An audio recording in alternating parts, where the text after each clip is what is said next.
Alrighty. Oh shit, let me go grab my... I'll be right back. I'm gonna go get my headphones.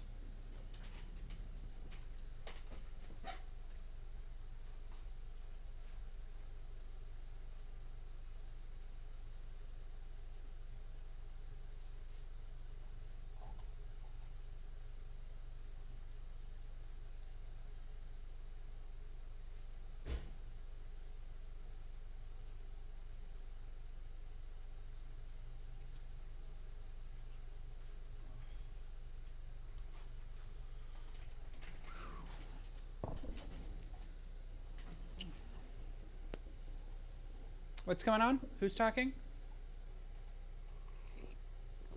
Hello, Thunder the Coyote. How's everybody doing today? Hello, Manifest. Mark Martin Magma over on YouTube. It's pretty quiet. What's pretty quiet? I'm pretty quiet. Do I need to turn it up a little bit? Is that better? Still wondering if us gifted subs can get in on the Discord. I have not found a way to do that yet. I don't believe I tried looking, and the YouTube sub stuff is incredibly limited, and I don't think they have a I did not see anywhere to add Discord integration, which is the problem. Peak brain rot over here. Yeah, Queer Newt, I've been trying to ignore depressing American politics. Big same. Lil Dern, first stream, thank you for being here. Congratulations. So yeah, let me actually go see, as I have stuff pulled up, but I just heard about... Oh, Biden apparently did an ABC interview earlier today.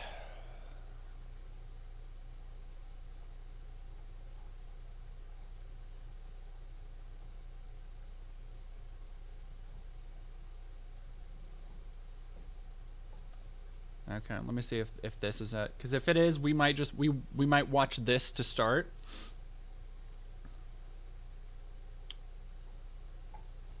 Irish DC, not exactly drinking because Labor won, but I am that the Tories lost. That to me is the big part about everything that went down in Britain in their elections. Fireworks kept y'all up. Fireworks go off every night afterward. Yeah, that's the annoying part where I'm at too, is that like I get people like 2 nights before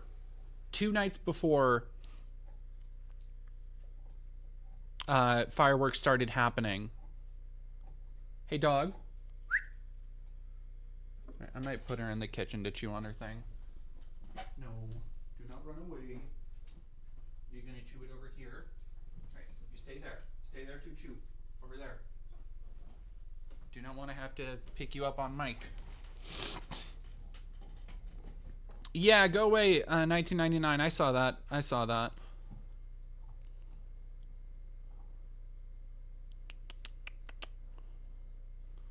Oh, Banana Brains, are you not on the Discord? DM me on Twitter. Banana Brains. Hi, Vi Sophia. And I'll send you a Discord. Cause yeah, like I just figured that all the mods were already in the Discord.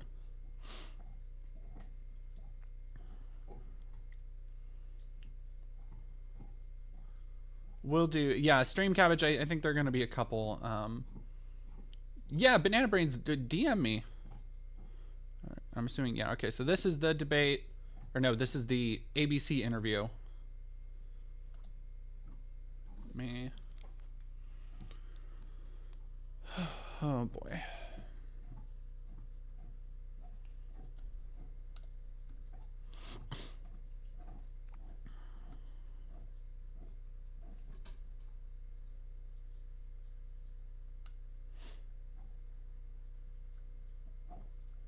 Pretend I'm a mod so I can get into. I can't just mod literally everybody who wants a mod spot. It's actually, I'm kind of bummed because my light, like my makeup actually looks really cute tonight. Because I did like a 3-tone pink purple thing, but the way the light is washing out, Mockingbird, if you're not in the Discord, anybody who's a mod on Twitch or YouTube, go and DM me and I'll get you a Discord request. But yeah, my makeup, I have the new I don't know how new it is. I had some credit and they were having a sale, so I got ColourPop's new Pokemon palette, and these are from that. They're super, like, they look so much better off camera because they are so glittery. Mockingbird, yeah, try doing Whisper and I will answer it later. Oh my gosh, sorry. I'm still getting over a little bit of a cold, so keep that in mind. I do apologize for that.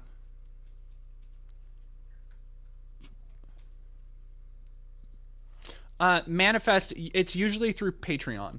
So if you join the $3 or higher tier on Patreon, you get an automatic invite to the Discord. Yeah, the Pokemon palette is I'll show it off really quick.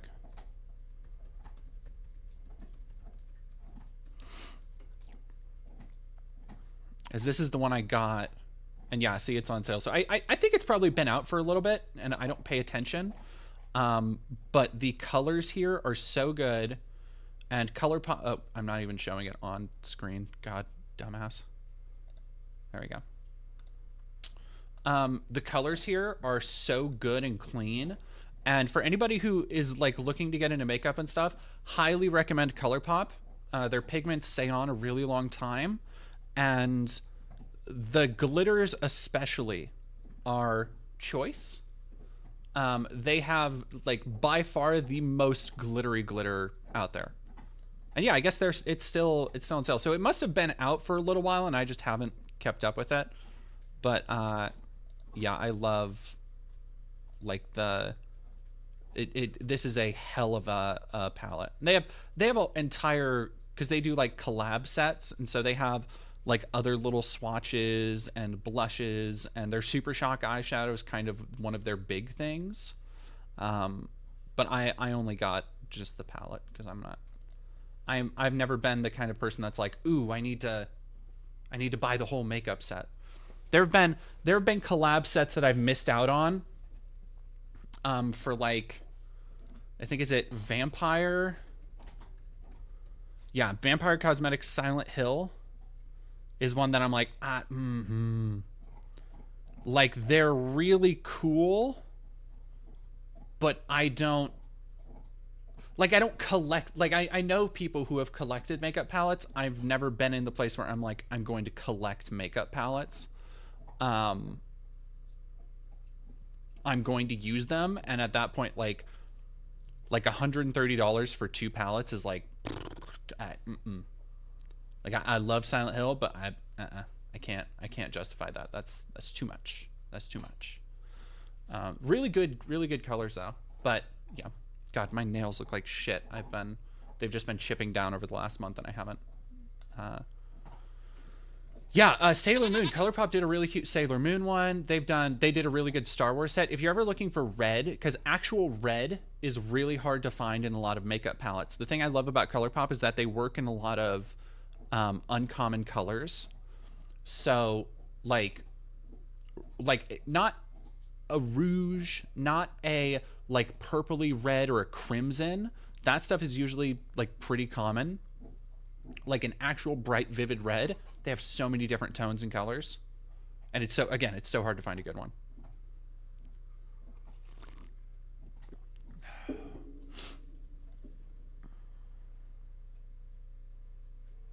I mean, Brady, just don't wear it all the time then. Like, I don't wear, like right now, I don't even have foundation on. I just have a little bit of, like I did my eyebrows and I did my eyeshadow and I have a little bit of gloss.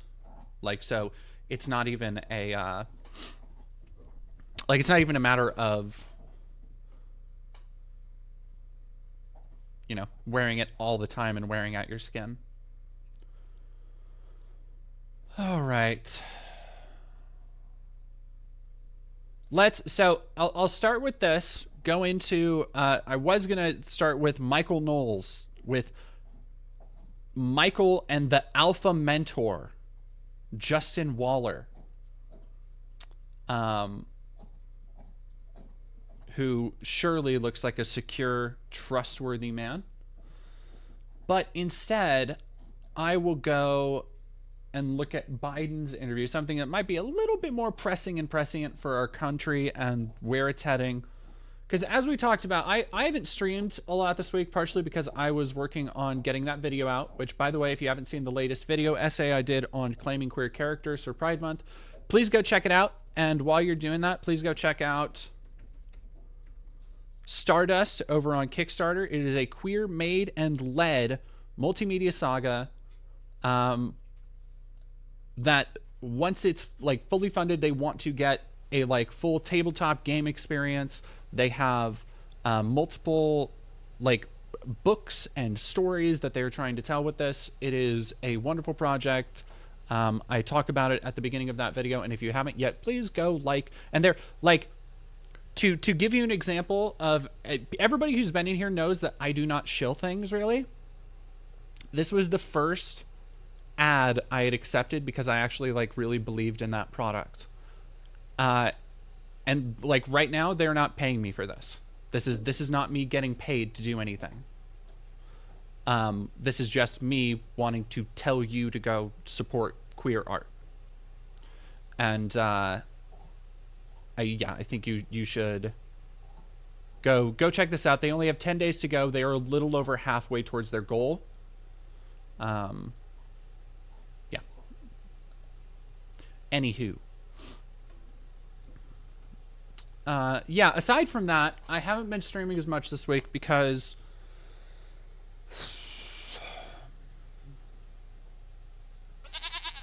just the world, man.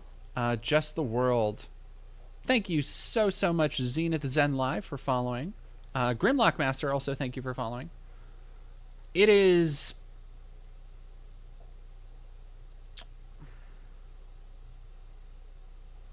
It's been rough. It's been rough. It's, yeah, I was stricken with a just bout of despair after the last stream, honestly. When we because this was after the debate stream.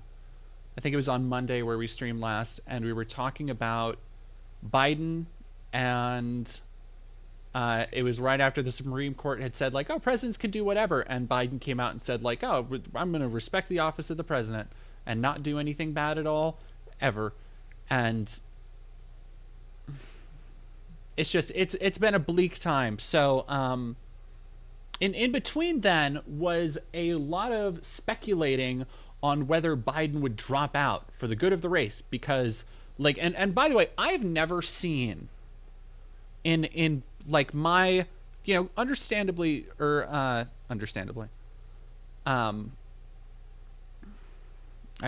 blanking on the word. My mind is fried right now.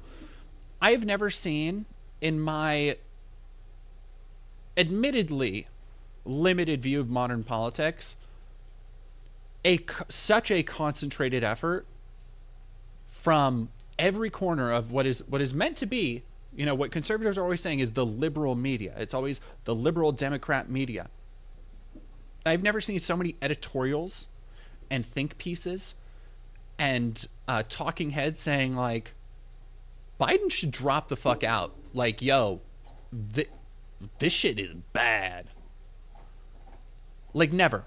The way that people have been legitimately speculating, not in like a 100 to 1 odds, but in a very real way, speculating of Kamala taking the nomination. I've never quite seen anything like it. Which, you know, some might say that it represents a wider base of knowledge of coming to realize that Joe Biden isn't a great candidate anymore. Never really was, but isn't a great candidate right now and shouldn't be running in this race. But not the good old Biden campaign. No, they said, no, we gotta stay strong, and we are staying the course. So let's see, and apparently this this interview is meant to, I guess, instill a little bit more confidence. Maybe. We'll see. Do we have Bells? Bellsmell, thank you for rating with a party of 47. Goodness gracious. Certified boy lover, she, they, for following. Thank you very much. Certified. See, certified boy lover. Now, I read that as certified lover boy. You might want to change that. Because even if you didn't come up with that recently, certified lover boy has a different connotation now. Like, Not Like Us has changed the definition of that word. Or that phrase, excuse me. But thank you very much for following. Yeah, we are. Ooh, boy. We are gonna dive into this, and let's see what. Space Bun Sarah, what is Not Like Us? Oh, bless your heart. Bless your heart. I mean, how I can't even go into it. It would take, not all stream, but it would take longer than I want to go into the Kendrick Drake thing. Just look up Kendrick Drake beef. Like, Mockingbird, the song by Kendrick Lamar that ended the Drake beef. Dog, are you? Sorry, my dog is shaking my camera. She has migrated, chewing her bone. She's like dragging it around, and now she's. Hey, you not? Yeah, thank you. No, go on. Thank you. I didn't even need to pick up her bone. I just like started shooing her, and she picked it up. She's like, okay, I go. Oh. A licensed enjoyer of men. You'll love it. A minor.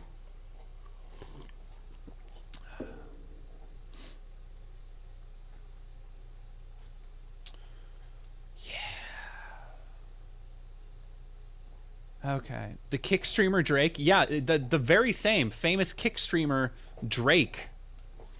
All right, let's get in this. How bad, like real talk, how bad could it be? Like, how bad could it be? Right? After like with what we're going through, how bad could it possibly be? It can't be that bad. It can't be that bad.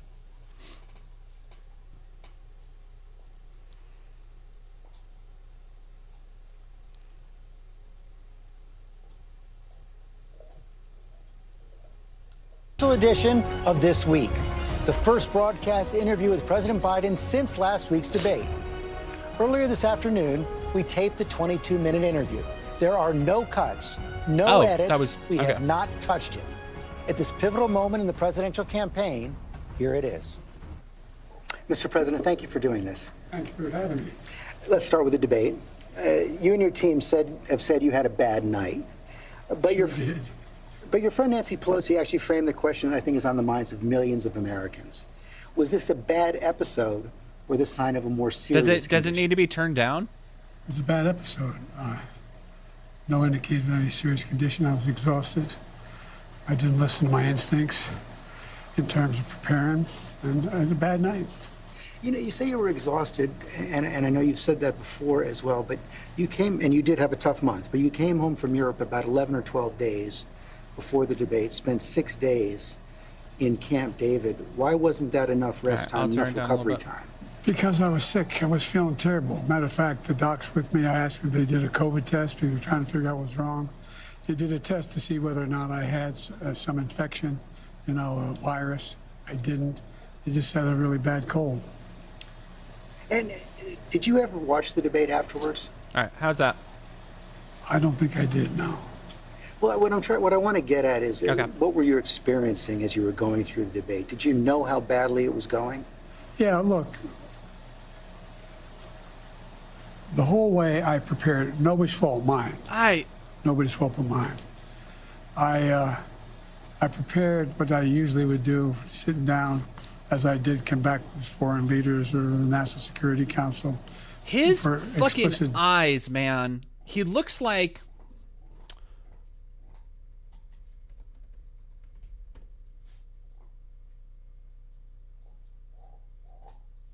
What was... No.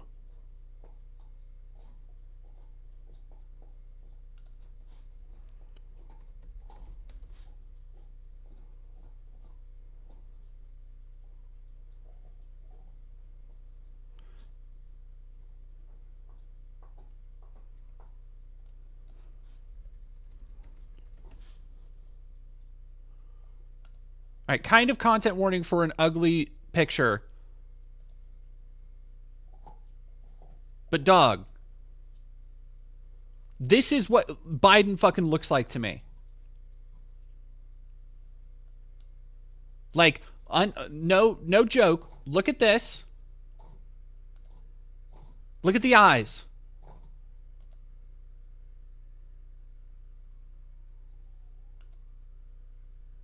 Like, he has had so much like plastic surgery and stuff at this point, and he is so old, it's just like stretching it all over his face.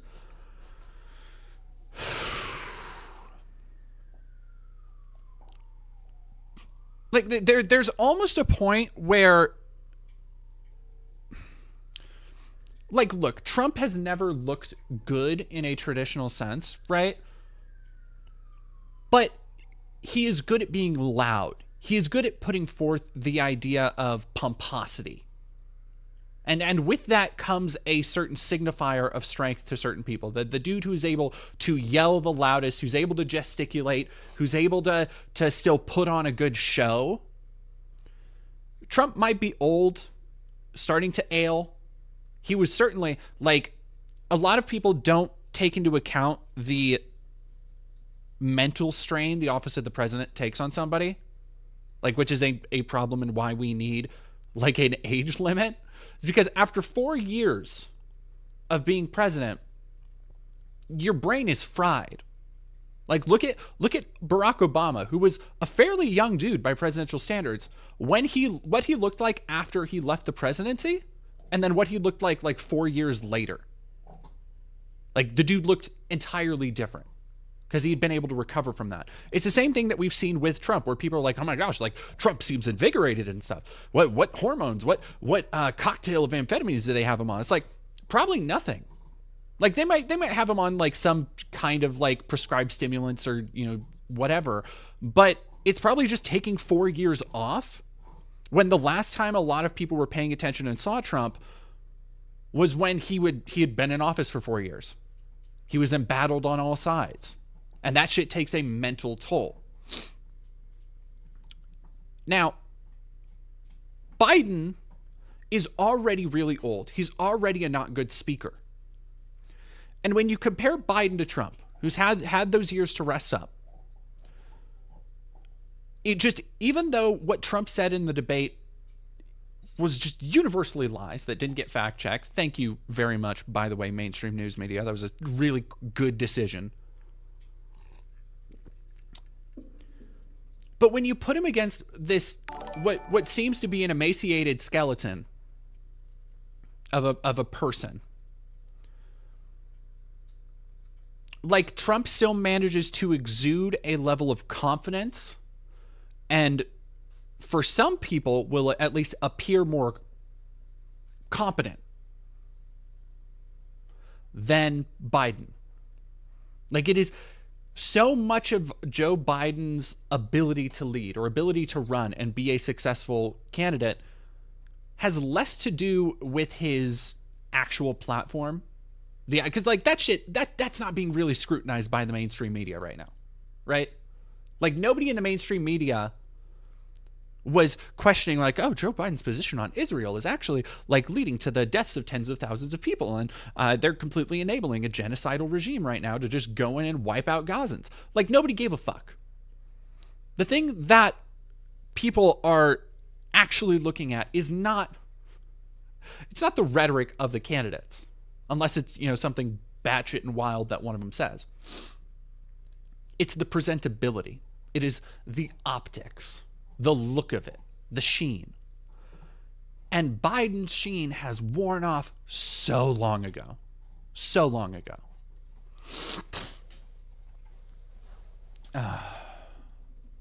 Snilk and Unions Le Mumig. Why, though, in political strategy is everything focused on the dumbest person watching? I mean, like, it might be because in America, like, our educational system is failing. And that is, like, broadly, people have gotten dumber. And we'll talk about that whenever we get to Candace Owens. So I don't want to spend too long on this. First, though, Lady Merlin, thank you for $4.99. I hate the first past the post system and the two-party system. Yeah, it's not great. It's not great. I kind of wish we had more than a two-party system here in America. We technically do, but no, we don't really. Lady Merlin, thank you also for $9.99. We're past the point of no return. Biden should have dropped out 6 months ago. The Democrats made the bed, and now we have to sleep in it. Dropping out now will only create a power vacuum, which is worse. I don't know if I agree with it would create a power vacuum. Like, well, we're gonna fucking find out in November. You know, it doesn't matter, I guess. But I think it's another thing where people were like, these are concerns that leftists, that even Bernie supporters, which Bernie is an older dude. Don't get me wrong. But a lot of people were bringing these concerns up when Joe Biden was pushed as the front runner over people who were still polling better than him. Over people like Pete Buttigieg, which, like, say what you want about Mayor Pete, the dude at least would still be, like, lucid right now. So, I don't know. Like, it's one of those things that I see the same thing happening right now with Project 2025, which Project 2025 hit last year. Like, they released that last year, and I'm just now seeing people. I was talking about it 4 months ago. I went to CPAC, the largest gathering of conservatives, where everything, all of the fucking speakers were going hard on Project 2025. People who had been in Trump's cabinet last time were saying, oh yeah, we're going to use Project 2025 and we're going to do this. We have the Heritage Foundation on our side, and as soon as Trump gets in there, we're going to abolish this, and we're going to destroy this, and we're going to try these people for treason. Like, and just now, and that was months after people had started talking about it. And just now I'm seeing people be like, oh, this Project 2025 thing is somewhat concerning. I'm just like,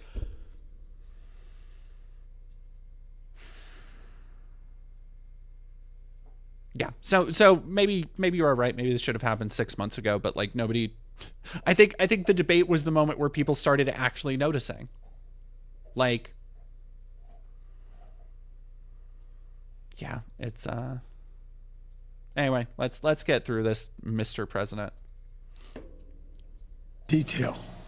And I realized about partway through that, you know, I get quoted, the New York Times had me down at 10 points before the debate, 9 now, or whatever the hell it is.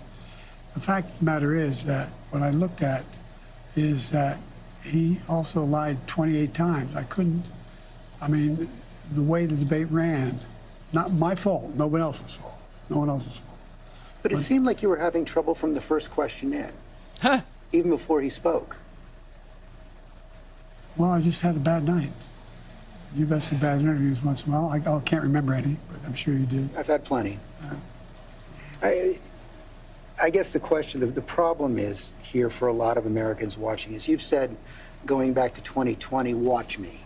Yep. To people who are concerned about your age. And, you know, 50 million Americans watched that debate. It seemed to confirm fears they already had. Well, look, after that debate, I did 10 major events in a row, including until 2 o'clock in the morning after that debate.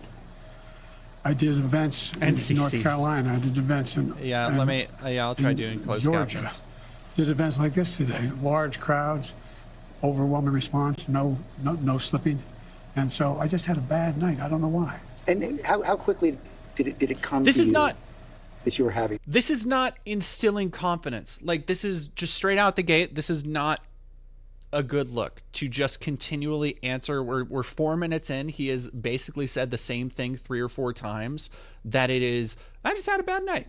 And the reporter is pushing back, being like, well, you kind of like, you stump. Like, the reporter is trying as nicely as possible to be like, dog, you fucked up and everybody's super worried. How can we feel confident in your presidency right now?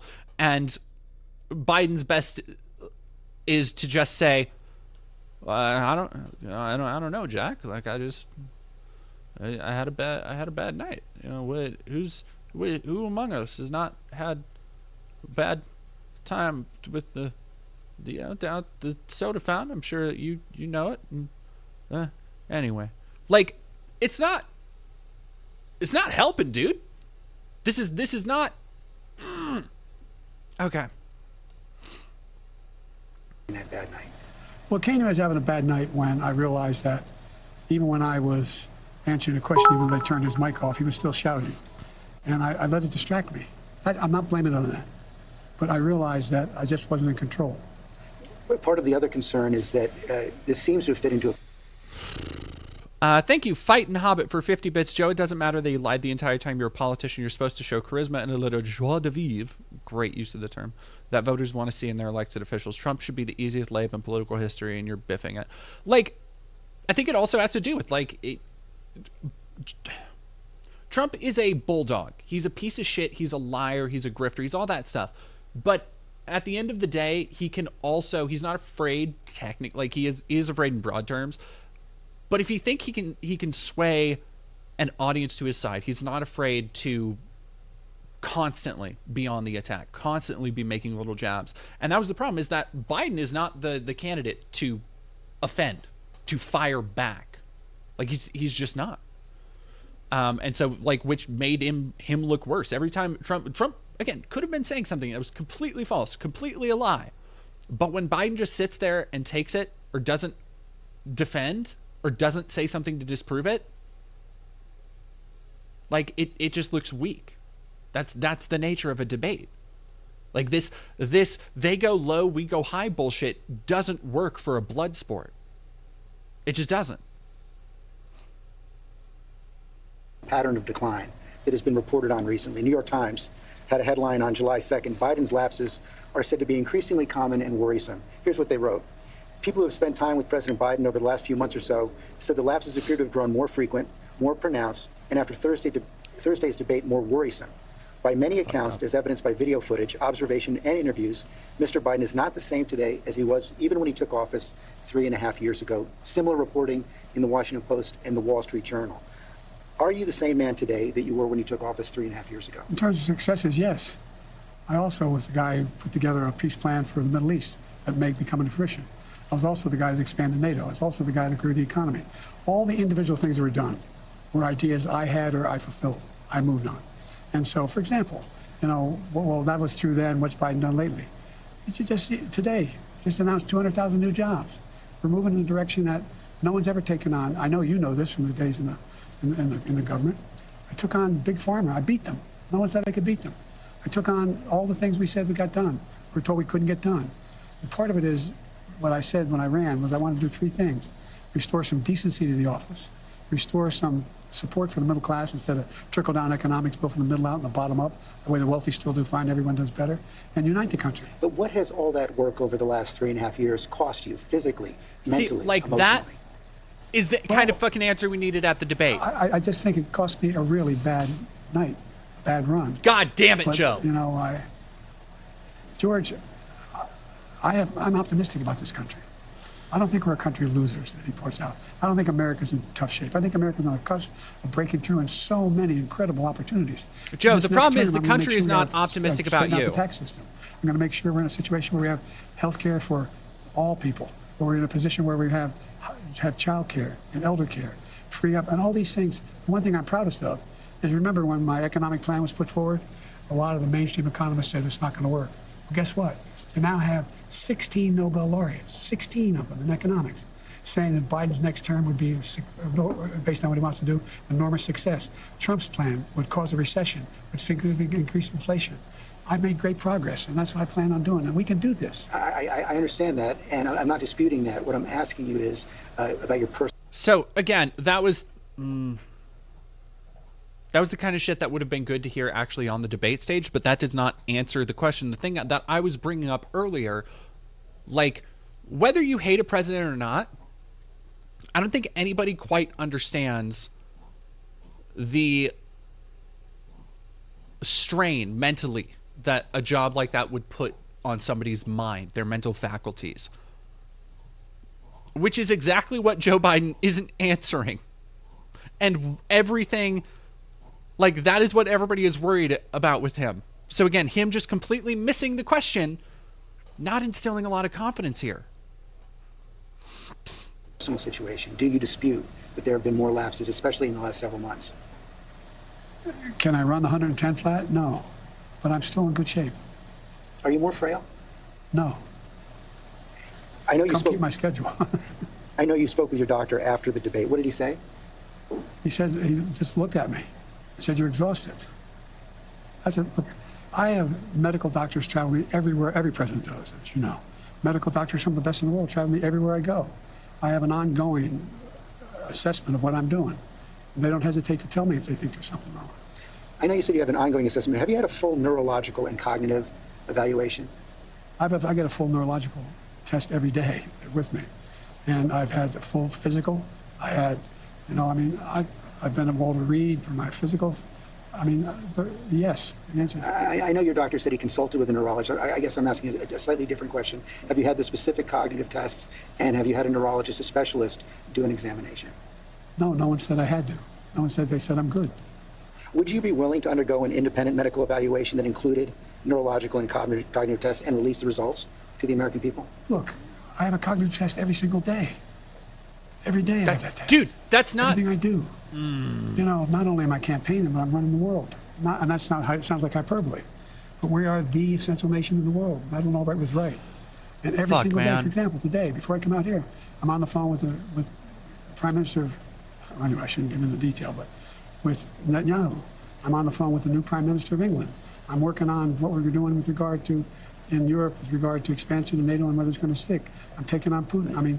Every day, there's no day I go through, there are not those decisions I have to make every single day. And you have been doing that, and the American people have been watching, yet their concerns about your age and your health are growing. So that's why I'm asking, to reassure them, would you be willing to have the independent medical evaluation? Watch me there's a lot of time left in this campaign. It's over 125 days. Dog, there might be a lot of time left in the campaign. There is not, that is not even true. There's not a lot of time left in the campaign. There's not. I was like, oh yeah, there might be a lot of time, but no, because in the grand scheme of things, there's fucking not. There's a couple goddamn months. And then 4 more years of God knows what else. And there is sure as hell not a lot of time left for you, Joe. And he isn't. Yeah, Brady, he's still not answering the fucking question. Everything he's saying is not actually instilling confidence. It is not a reason why somebody should be believing you. Somebody should be putting their trust, the trust of the nation, democracy is on the ballot and all that shit. Those are the talking points he's giving, but he is not saying anything to tangibly make somebody feel better about his performance. Are you, all he really needed to do was to, he went on this whole tirade about, I'm talking to Netanyahu and I'm going up against Putin. The question was, would you be willing to take a cognitive test and, to alleviate the fears of the American people, put it out publicly? And what he basically said was no, in a very wordy way. Okay, Joe. I'll be right back. I gotta blow my nose. So the decision. The right answer right now is no. You don't want to do that right now. I've already done it. You talked a lot about your successes at the beginning of this interview, and I don't want to dispute that. I don't want to debate that. But as you know, elections are about the future, not the past. They're about tomorrow, not yesterday. And the question on so many people's minds right now is, can you serve effectively for the next 4 years? George, I'm the guy that put NATO together, the future. No one thought I could expand it. I'm the guy that shut Putin down. No one thought could happen. I'm the guy that put together the South Pacific Initiative with AUKUS. I'm the guy that got 50 nations, not only in Europe, outside of Europe as well. I don't know what the fuck he's talking about. I'm the guy that got Japanese to expand their budget. I don't know what the fuck he's talking about stopping Putin. Last time I fucking checked, there's still a war going on there. Like, what are you talking about? Fuck.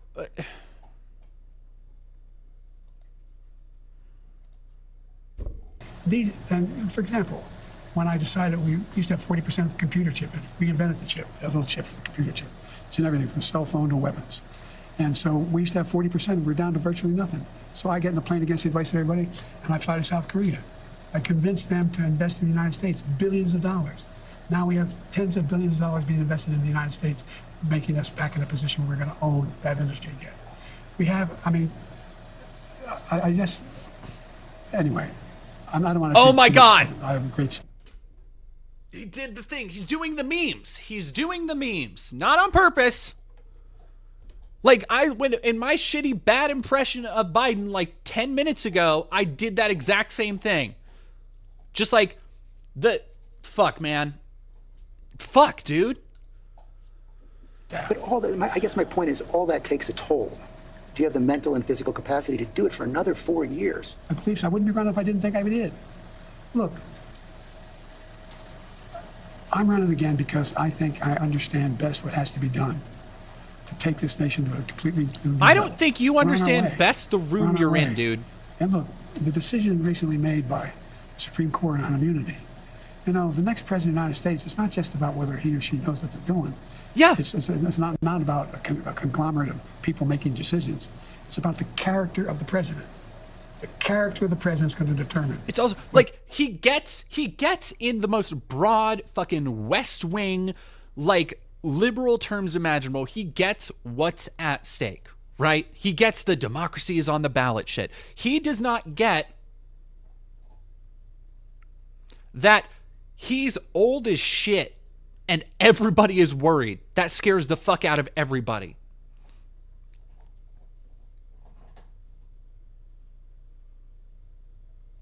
Fighting Hobbit, I'm mad at everyone. I'm mad at Joe for not having the common sense to back away. I'm mad at the Democratic establishment for propping him up. This whole thing is a circus, and the only thing missing is a bear on a unicycle.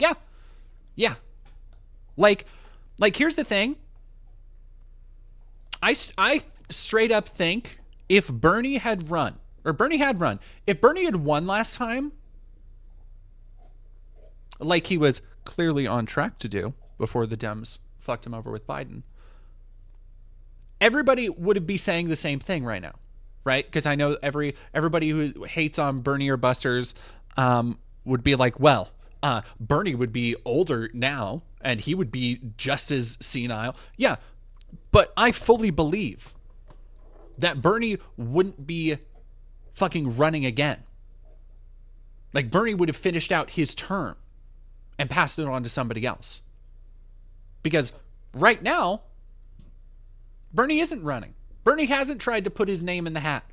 Bernie hasn't tried to undermine the Brandon regime.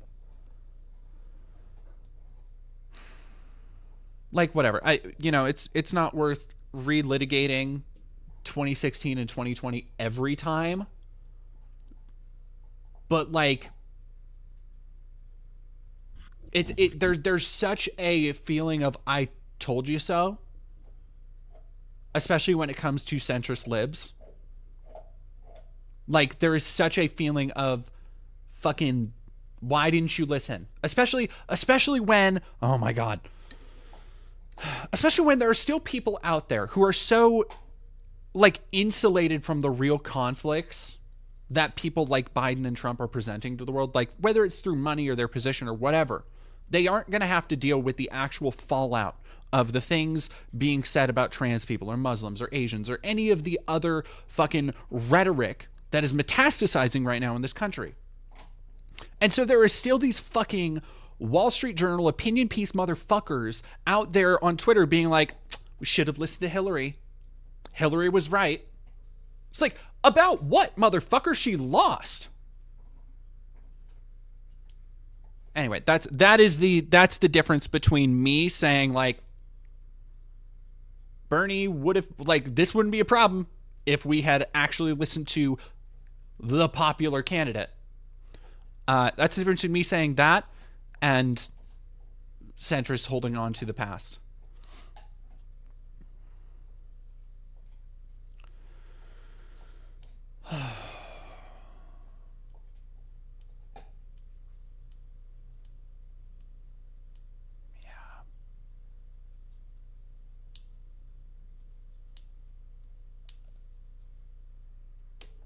Whether or not this Constitution is employed the right way. Let me ask you a tougher, more personal question. Are you sure you're being honest with yourself when you say you have the mental and physical capacity to serve another 4 years? Yes, I am, because, George, the last thing I want to do is not be able to meet that. I think, as some of the senior economists and senior foreign policy specialists say, if I stop now, I'd go down in history as a pretty successful president. No one thought I could get done what we got done. But are you being honest with yourself as well about your ability to defeat Donald Trump right now? Yes. Yes, yes, yes. You say that, and let me challenge you. Sure. Because you were close, but behind going into the debate. You're further behind now, by any measure. It's been a two-man race for several months. Inflation has come down. In those last few months, he's become a convicted felon, yet you're still falling further behind. You guys keep saying that. George, look, you know polling better than anybody. Do you think polling data is accurate as it used to be? I don't think so, but I think when you look at all of the polling data right now, it shows that he's certainly ahead in the popular vote, probably even more ahead in the battleground states. And one of the other key factors there is it shows that in many of the battleground states, the Democrats who are running for Senate and the House are doing better than you are. Well, that's not unusual in some states. I carried an awful lot of Democrats last time I ran in 2020. Look, I remember them telling me the same thing in 2020. I can't win. The polls show I can't win. Remember 2020, the red wave was coming. Before the vote, I said, that's not going to happen. We're going to win. We did better in an off year than almost any incumbent president ever has done. They said in 2023, all the tough races, we're not going to win. I went into all those areas, all those districts, and we won. All that is true, but 2020 was a close race. Hey, Tara, and Billie your approval Jean. rating has dropped significantly since then. I think the last poll I saw was about 36%. The number of Americans who think you're too old to serve has doubled since 2020. Wouldn't a clear-eyed political calculus tell you that it's going to be much tougher to win in 2024? Not when you're running against a pathological. Not when you're running. See, this is the kind of shit I actually kind of wish that they would have had more questions like this at the debate, because this is a very clear, concise way to ask the president, like to leave very little room for interpretation. Not just saying people are worried about your mental acuity, people are worried about your performance, people are worrying about your age, but laying out how that will be different in 4 years, how that will be different running against Trump, how they've changed in the last couple years. And I'm fucking sorry, but this, like, middle of the road, like, oh, we got to beat Trump by any means necessary, is not, like, that is not telling why you are the sole person who can do that. Because fucking, let me tell you, Joe Biden isn't. Joe Biden, like, if the best we can do against a narcissistic, pathological, pedophile, rapist, convicted felon is this spray-tanned skeleton, fuck, dude. Fuck. Liar. Not when he hadn't been challenged in a way that he's about to be challenged. Not when people... You've had months to challenge him. Oh, sure I had months, but I was also doing a hell of a lot of other things, like wars around the world, like keeping NATO together, like working... Anyway. But look... Do you really believe you're not did it behind again. right now? I think it's all the pollsters I talk to tell me it's a toss-up. It's a toss-up. And when I'm behind... All the pollsters I talk to. I'm really far behind. CBS poll and NBC... and... New York Times and NBC both have you about 6 points behind in the popular vote. That's exactly right. New York Times had me behind before anything having to do with this race. Had me behind 10 points. 10 points had me behind. Nothing's changed substantially from the debate. No, exactly. Rice, this shouldn't be a problem. Like, winning against Trump should be a fucking slam dunk. It should be so fucking easy to do. Like, you just need a candidate who is not even willing to sink down to the level of Trump, because that would mean being a liar, lying on stage, just making shit up off the cuff all the fucking time. They get easily disproven. You don't have to do that. But Joe Biden is still, like, considers himself so above the petty attacks, and a lot of the fucking centrist libs, Nancy Pelosi, all those fuckers consider themselves above, like, slinging some shit.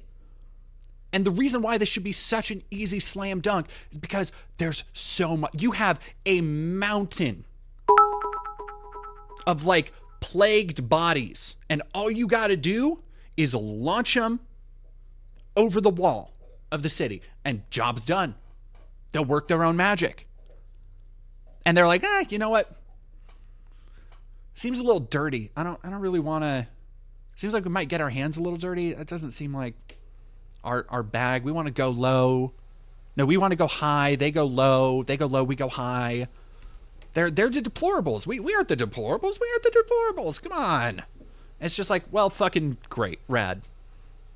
Awesome. Thanks, guys.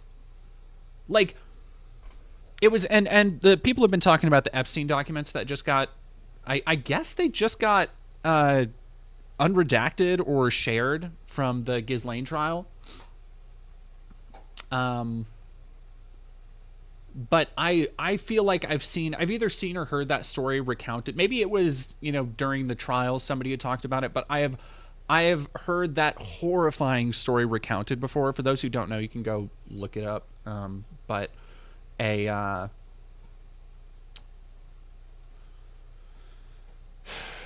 I hate that. I hate it so much. But a anonymous woman, Mary Doe, on the case of Epstein came forward and alleged, multiple, I believe, Mary Does, I think there were two, alleged that as 13 or 14-year-olds, Donald Trump assaulted them, like sexually assaulted them. As facilitated by Epstein, which is not hard to fucking believe. And again, I don't know if it was just recently disclosed, but it seems like, a couple more people are starting to share it and talk about it, which is good. But, like, the media really isn't, like, because it's an allegation. It's alleged. And that right there is a good example of the difference between conservative media and left wing, or the liberal media, because liberal media would be like, oh, well, we can't do that. That's an allegation. If that shit came out, if an allegation came out about Biden, about anybody on Capitol Hill that was a Democrat, that's all would be in the fucking Fox News cycle for 2 weeks. Daily Wire would be all over that shit, eating it up. Like, that's the level of shit slinging they need to be in. Irish DC, thank you for 100 biddies. Key part being that I talk to because he's surrounded by a close group of senior staffers that only feed him news that keeps him happy while every other staffer is shitting themselves around him. Yeah, like that's another thing. Did not inspire confidence Biden to be like, oh, well, the pollsters I've talked to, it's like, the pollsters you talk to want to keep their jobs, dude. Like, I don't know how to tell you. Yeah, like I wouldn't trust anybody who works with the president to give them an honest opinion at any fucking level. Like, I don't think you get to work with the president in any capacity by being honest. Like, I just don't.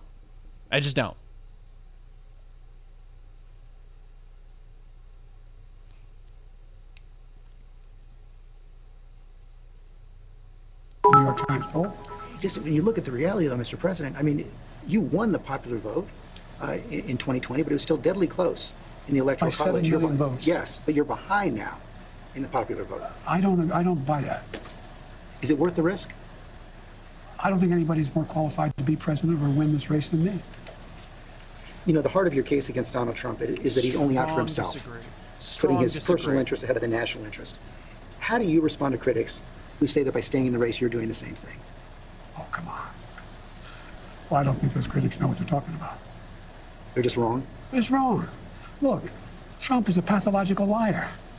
Trump is, he is. Have you ever seen anything Trump did that benefited somebody else, not him? You can't answer, I know. I've questioned him and his allies as persistently as any journalist has. No, I know you have. I'm not being critical. Yeah. I'm not being critical. But look, I mean, the man is a congenital liar. As I said, they pointed out in that debate he lied 28 times. No, yeah, this, I mean, somebody's saying he's digging his heels. This entire thing has been digging his heels. How he brought down inflation, how this is a guy who, unlike only other president, like, other than him, we know all this more shit. Jobs than he created. We know this. This is not new information. This is just the same shit that he was out on stage repeating. That does not mean that you are the Dragon Slayer, right? Like, to point out, like, oh my gosh, over there is a dragon. Like, that doesn't make you the dude who's strong enough to take him down. Like, fucking,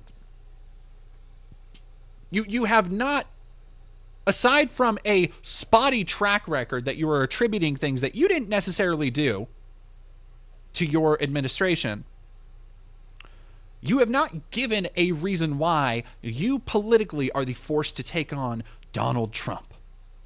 Fuck, man. To put bleach in our arms to deal with COVID, when over a million people died. This is the guy who talks about wanting to get rid of the healthcare provisions we put in place. This is the guy who wants to give the power back to big pharma to be able to charge exorbitant prices for drugs.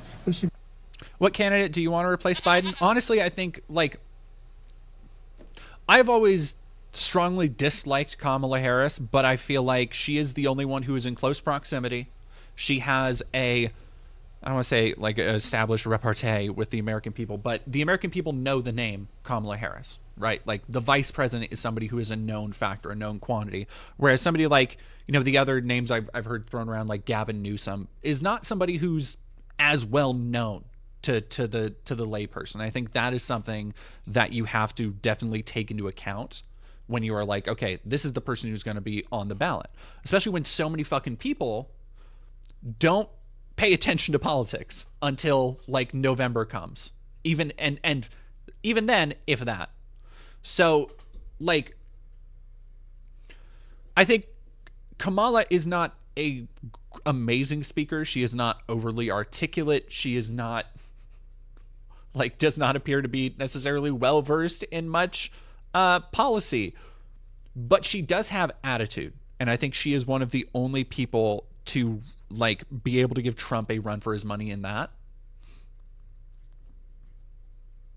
Sandiker the Fourth, Dead Domain. Why can't you criticize Jake Tapper and Dana Bash as well as Biden? I did earlier. I said I forgot Jake Tapper's name, but that was sarcasm. Me thanking them for not fact checking Trump was sarcasm. I did criticize them for that. Yeah, like, Yugi, that is like, that's the fucking bar we're at, is that Kamala is not a fossil.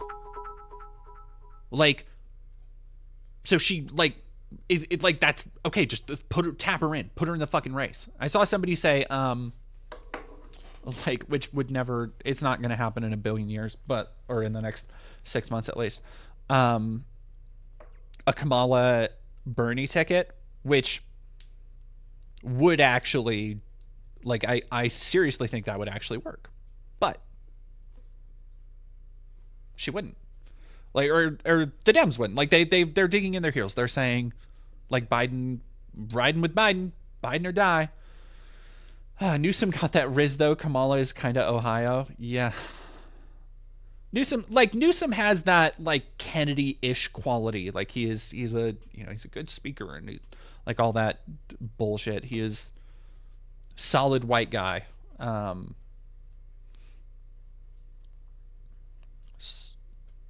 which, you know, in America counts for so much. Swain402, thank you for 100 biddies. Yeah, also the K-Hive could finally become a thing. I've literally never understood the K-Hive. Like, people, I've heard about the K-Hive for years. I've never, and I consider myself fortunate to have never seen somebody fucking, like, rep. Like, I've never seen a shooter out here for Kamala Harris. Guy wants to undo every single thing I've done. Every single thing. I understand that. I understand that's why you want to stay in the race. But if you convince yourself that only you can defeat him, yeah, I convinced myself of two things: the most qualified person to beat him, and I know how to get things done. Fuck. If you can be convinced that you cannot defeat Donald Trump, will you stand down? It depends if the Lord Almighty comes down and tells me that, I might do that. Well, I mean, on a more practical. Fuck, dude. He asks him, do you think that you might be delusional? That you might be the one convincing yourself that you're the only one to beat him? And Biden's like, yeah. It's like, okay. And like, he tries to take a step back. He's like, and I know the reporter is like, okay, deep breath. Who could convince you might not be the right person to beat him? And Biden's just like, well, I mean, the Lord God Almighty. I'm just like, fuck, man.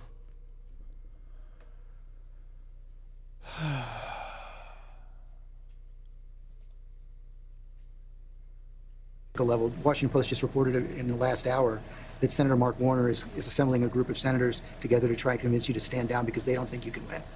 Well, Mark is a good man. We've never had that. He also tried to get the nomination too. Mark and I have a different perspective. I respect him. And if Chuck Schumer and Hakeem Jeffries and Nancy Pelosi come down and say, we're worried that if you stay in the race, we're going to lose the House and the Senate, how will you respond? I go into detail with them. I've spoken to all of them in detail, including Jim Clyburn. Every one of them. They all said I should stay in the race. Stay in the race. None of the people said I should leave. But if they do? Well, it's like, they're not going to do that. You sure? Well, yeah, I'm sure. Look, I mean, if the Lord Almighty came down and said, Joe, get out of the race, I'll get out of the race. The Lord Almighty's not coming down. I mean, these hypotheticals, George. But it's not that hypothetical anymore. I grant that they have not requested the meeting. It's not that hypothetical. I've met with them. I've met with a lot of these people. I've talked with them regularly. I had an hour conversation with Hakeem. I had more time with that than Jim Clyburn. I spent time with many hours off and on the last little bit with Chuck Schumer. It's not like I had all the governors. I agree that the Lord Almighty is not going to come down, but if you are told reliably from your allies, from your friends and supporters in the Democratic Party, in the House and the Senate, that they're concerned you're going to lose the House and the Senate if you stay in, what will you do? I'm not going to answer that question. It's not going to happen. Oh my What's your plan to God. turn the campaign around? You saw it today. How many people do you draw crowds like I drew today? You find me any more enthusiastic than today?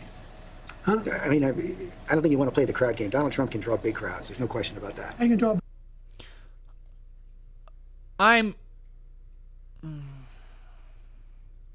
What's your plan to turn this around, Joe? Well, you saw it today. Now, I'm not sure to which speech, because it's a campaign trail, so speeches are just happening all the fucking time. I'm not sure which speech they're referring to, but if this interview is an indication,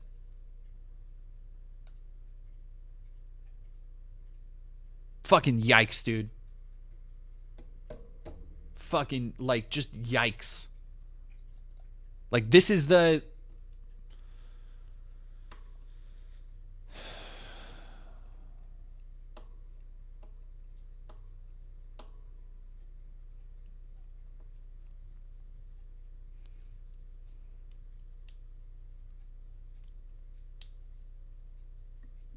Brady Second Boy, I saw the golf conversation and swore it was an AI video.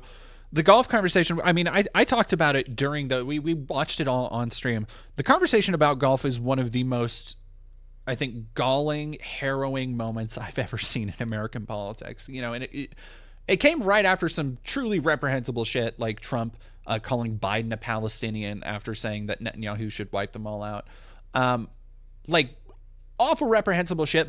but like in a microcosm, that stuff might be more violent. But the idea of these two feeble old men, when, you know, democracy's on the ballot, the future of the country, all this other pedantic bullshit that people say about elections, and they're up there, the thing that got them most invested in fighting with each other was talking about golf, not Medicaid, not immigration, not wars, fucking golf. That was the time that they both got like Brody with each other. It's like, I'm sorry, dude. This like, whoo, cool, awesome country. We're so good at things. Big crowd, but what does he say? Who's he have? I'm the guy supposed to. Yeah, I saw the smiling friends headed up the golf $38 scene. million within 4 days after this. We have over 1 million individual contributors. Less than $200. I mean, I've not seen what you're proposing. You haven't seen the fall off in the polls. You haven't seen the reports of discontent in the Democratic Party, House Democrats, Senate Democrats. I've seen it from the press. You know, I've heard from dozens of your supporters over the last few days, and a variety of views, I grant you that. But the prevailing sentiment is this. They love you, and they will be forever grateful to you for defeating Donald Trump in 2020. They think you've done a great job as president, a lot of success. Goddamn, like, bless this reporter. I don't know, I don't recognize reporter faces, but as an interview, bless him for being like really trying his hardest to approach this in a very tactical manner, trying to be like, okay, look, you've done it. Like, really, it's that meme with the young girl walking her grandma away, and grandma's just like, oh, and she's like, of course, let's get you to bed. Like, it is just like patting him on the back, like you've done a good job. Like you know, it's the final climactic scene, and Joe's like, was I a good president? It's like, oh, you were the best. Except instead of dying, Joe is just like, no. Nah, Jack, I'm gonna keep it up. We got stuff to do. Fuck, man. George Stephanopoulos, yes. Outlined.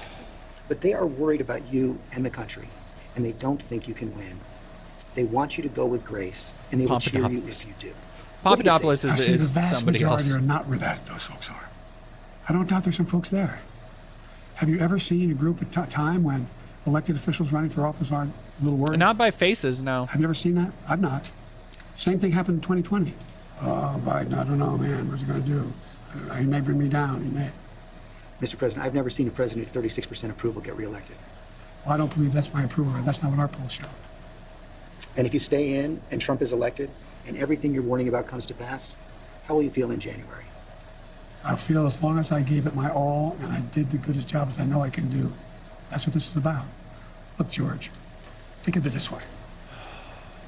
You've heard me say this before. I think that the gravity of that moment, of him saying, like, Mr. President, like putting a little, with all due respect, spin on it. Mr. President, I've never seen somebody with poll numbers that low get reelected. And Biden's just like, well, those aren't the polls I'm seeing.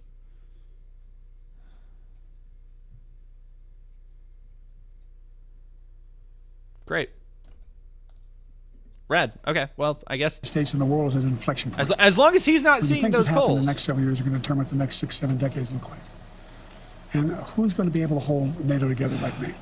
Who's going to be able to be in a position where I'm able to keep the Pacific Basin in a position where we're at least checkmating China now? Who's going to do that? Who has that reach? Who knows all this?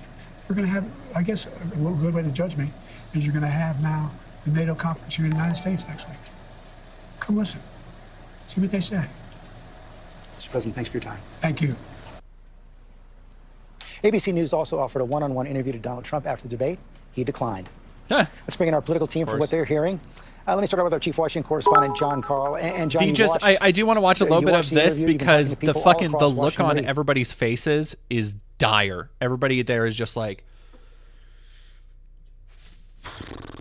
yeah, man. Pandora Squill 97, thank you for 50 biddies. This man is all 3 Ds, delusional, demented, and dying. Unlucky superstition, thank you for super chatting $5. Just pride of a bitter old man that claims to love his nation, what it stands for, acting like a damn child in the face of an impending catastrophe. Yeah, like it is. There is a very real chance he's not, like, through natural causes, he's just not going to be around for, like, the end of the second term. Like, straight up, he is again. Not only is he old, the strain, the mental and physical strain of being president. Like, he might be and for an old dude, at least physically, he's in pretty good shape. Like, he still goes bicycling and he still goes on jogs and all that shit. But, like, he's still a fucking old dude. Like, that only goes so far.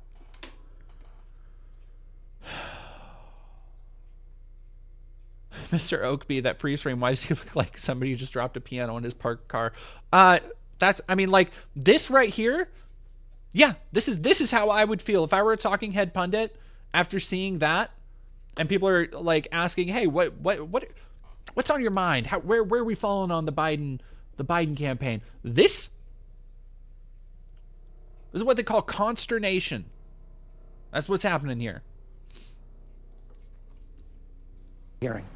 Well, George, look, Biden looked better and certainly more coherent than he looked during the debate. But there was nothing in this interview that is calming nerves of jittery Democrats who fear that Joe Biden is on a trajectory to lose this race, to lose to Donald Trump. In fact, for some of those people, the interview is raising new concerns, particularly the fact that he is unwilling or unaware of the fact that he is in a dire situation here regarding the campaign, that he is losing in the view of many Democrats. And frankly, in the polls you cited, that he is losing to Donald Trump. And there was one question that you asked where his answer is particularly, I believe, alarming to some of those Democrats. You asked him how he will feel in January if he has lost to Donald I was talking Trump, about all that he has warned this is what happened came to pass. And this was his answer. He said, from the I'll new feel Pokemon as long as I Color gave Pop it my palette all that I'm and did the best job I know I can do, that's what this is about. One prominent ally of the president simply responded to me, wow, when I asked about that question. So the bottom line here, there was nothing in this interview that will force Joe Biden out of the race. There was no, major thing that will convince him or any of his allies. I believe they have to go. But there's also nothing in this interview that will calm the nerves of Democrats who are saying it is time for him to get out. Yeah, that is like, that's the real problem, right? Is that like an interview like this and releasing it a couple days later, this is something that was meant to be reassuring, right? Like he did seem more lucid. He seemed a little bit more on top of it. But the answers he gave were still vague as hell. He dodged every major question when it came to his mental acuity, when it came to verifying these things that might set somebody at ease more.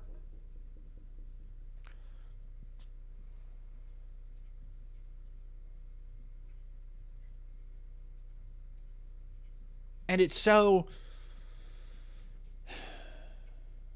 like, it's so frustrating because at the end of the day, he is the one who gets to decide. Like, yeah, he gets total control, remember? I mean, he did, not unilateral total control. Only for official acts, but his official act is to continue running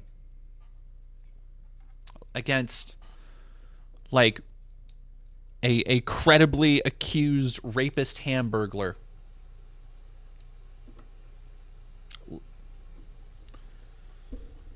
This fucking country, man. I don't...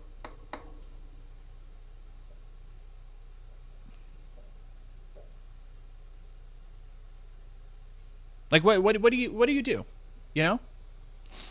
It's not like we have a viable third party candidate. I know if I do a stream highlight on this, I'm going to get a bunch of people in the replies saying like, oh, well, Joe Biden's the best option we got. And I've never said otherwise. Like, there's this idea that, again, a lot of people have that, like, you shouldn't, that criticizing the people at the head of the movement you might agree with is doing the dirty work of the other party. And no, that's not true. Because the more you don't criticize, the more you turn a blind eye to the failures of your own movement, especially of the people in leadership, the more room you give for them to become complacent, for yes men. Which is like, that's where we're at.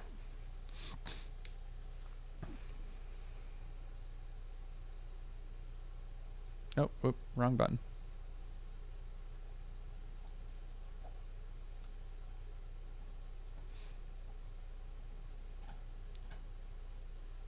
Like, we needed more criticism like this. We've always needed it in American politics, as long as I've been fucking alive.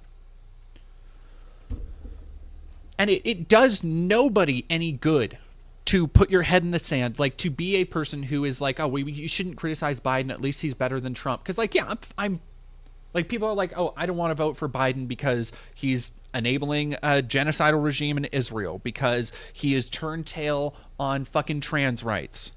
With a ruling that just came out, or not a ruling, but his words the other day were actually already cited on a ruling against trans healthcare. His question about, or he put out a statement about, I think it was still in Pride Month, technically, about how like minors shouldn't be allowed to have any kind of transitionary care. And so it's like cool. I'm supposed to forget all that shit and just shut up. Like, I mean, yeah, to a lot of like libs and the riding with Biden folks, like, yeah, that is like, you need to shut up because democracy is on the ballot. Because this is life or death. The stakes have never been higher. And while that is true, the problem is that the stakes keep getting fucking higher because of the complacency of people like them. Because of the complacency of people like Joe Biden, who have done literally nothing to stem the tide of rhetoric, not just of Trump, but people like him. God damn. Like,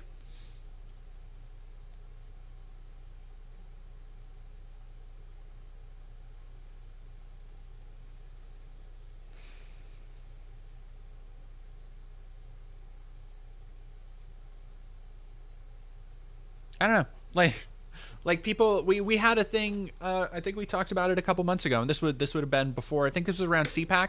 And it would have been before the debate and all this other stuff, because at the end of the CPAC video, I basically say, like, look, I don't fucking like Biden either, but dog, I have traveled to the conservative Mecca. I have seen with my own eyes the shit that they are planning, the shit that, like, here's the other thing that I hope I got across in the CPAC video, because I took a lot of footage of the crowd and their reactions to things. The thing that people don't get is that it is not just like Stephen Miller and craven psychopaths like him that are, you know, sitting in the corner like, yes, I'll be able to finally enact my master plan. Like, it's not just them. It is like middle-aged Midwestern housewives and steel workers and people who in another time, in another place in America, would be the median voter, would be reasonable people who probably could still be swayed to reason. Hopefully. God, I hope so. But people who you would look at and describe as entirely normal. Yet they have been, I don't think brainwashing is the right term, because they're willingly buying into this stuff, but they have been convinced of the great evil and the need for violence against their ideological opponents from over 8 years of Donald Trump shit. And whether they were indoctrinated and radicalized through QAnon or anti-vax movements or whatever is beside the point. People are not prepared for how bad it might really get if all this shit from Project 2025 actually happens, which I talked about in the Project 2025 video. It's going to be a lot harder to, the way people are talking about it now is as if it will go off without a hitch and they will transform America into fascist theocracy day one. That won't be how it happens. Even if they somehow get everybody to hop on board on the conservative movement and like, okay, we're going to do this, this, this, and this, it's not going to like manifest in that way. Like there is far too much of the administrative state that they want to take apart that they can't just sledgehammer it all away as much as they want to. But that doesn't mean there won't be seismic shifts. That doesn't mean that day one they won't try to start doing that stuff. Like, so there is a very real threat here. And it's, you know, everybody wants to say, oh, God, my chair is so squeaky.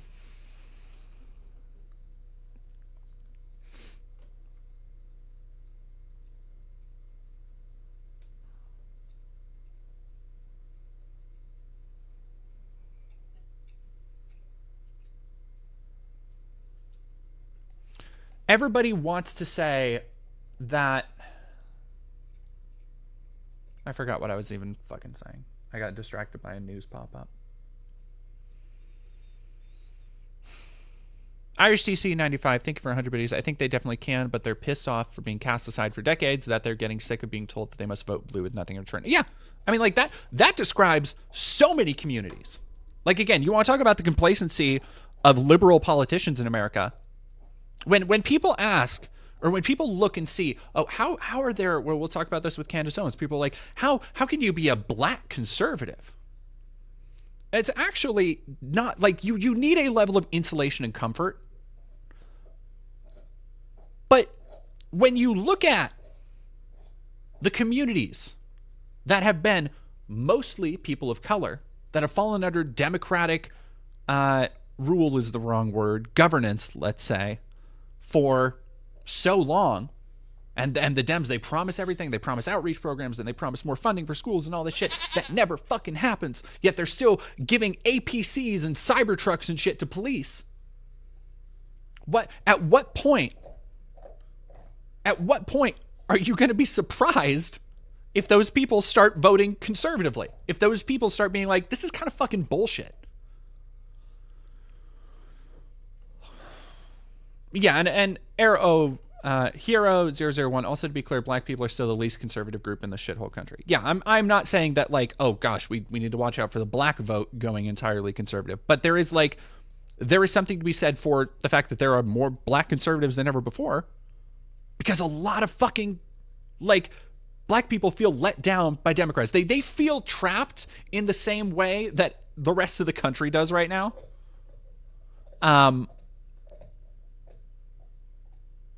In a way that they're just like, what the fuck else can we do? Like, Marina Dove, thank you for following. Moon Wolf, thank you for following. And Hammock1, thank you for resubscribing for 6 months. Not like this. That just calls to mind, like, Switch in the Matrix. And she just looks up after Apone dies.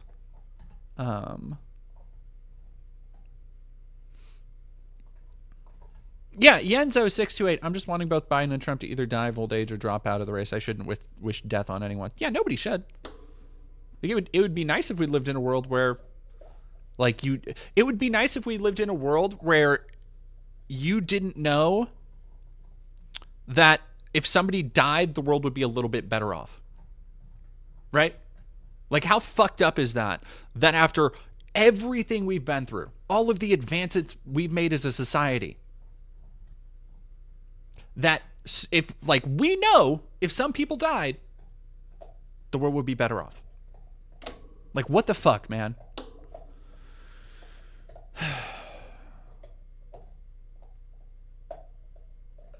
No more politics. I wish. I second the above question. All right, let me see. What is the above question? Agenda 47, which is kind of the same. I always think of a scene when I hear not like this. Side note, your skin looks amazing. What do you use? I actually use they had a sale. I was so excited. So my partner and I went into Lush, which is the local if y'all don't know Lush, they have phenomenal products, and there's one fairly close to my house. They're a little bit pricey, which is why I was overjoyed when I went in there the other day with a partner, and they were having some of their stuff was 50% off. And I got the moisturizer I usually use, which usually lasts me like 2 or 3 months. Like, it's a little pricey for what looks like a small tub, but you literally need one little dip on your finger for your whole face. It goes a long way, so it lasts a while. And that was 50% off, and then soap bars. But I used the Lush Vanishing Cream Moisturizer and a mostly just like exfoliating. Like, it's just honestly, my skin probably looks so clear because I've been outside a lot lately. And so, like, it has been,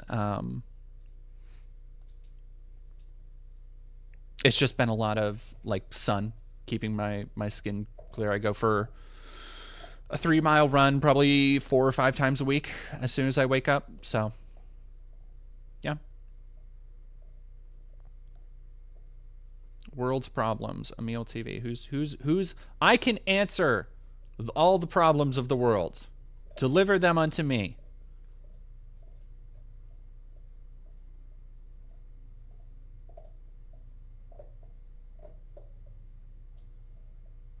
Emil TV, what's aggressive about it? Okay, now I gotta find. Why are you so aggressive? See. All right, well, it's gone. It's gone now. I can't scroll that much in OBS. It doesn't like it. My skin hates Lush. It's amazing how differently people's skin react to the same product. Yeah. Idie and Andy, I had to. And sorry, we're just gonna take like a little skin break, I guess, before we jump right into. Yeah, we'll talk about the labor stuff. I'll just skip Michael Knowles. I'll save that for another day because that's not really pressing. I tried a number of different moisturizers and stuff before I found one that actually worked for my skin, because a lot of them, I have naturally very like pretty clear skin, which is why if you notice every now and then I have a little bit of like a dewy complexion. That's from the moisturizer basically. Like I've thankfully been blessed with not having a lot of like very sweaty pores or anything. But yeah, CeraVe is one that also works for me, regrettably, even though I hate supporting that company. But it's like, what are you gonna do? All right, I am going to go refill my teacup, and I'll be right back, and then we will get started on. Oh, the CPUSA purge. I was unfamiliar. I didn't realize there was a CPUSA purge. What's the tea on that?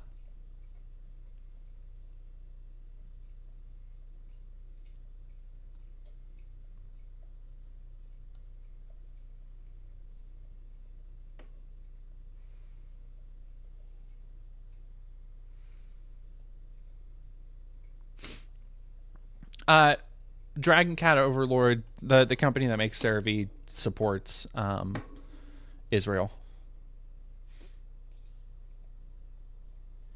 Yeah, and hormones help too. Like estrogen does pretty good. I'm about to start estrogen injections. Actually, I just got my little vial today.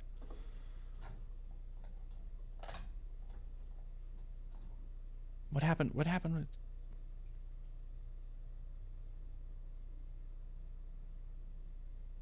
Yeah, I guess I haven't seen the CPUSA stuff, but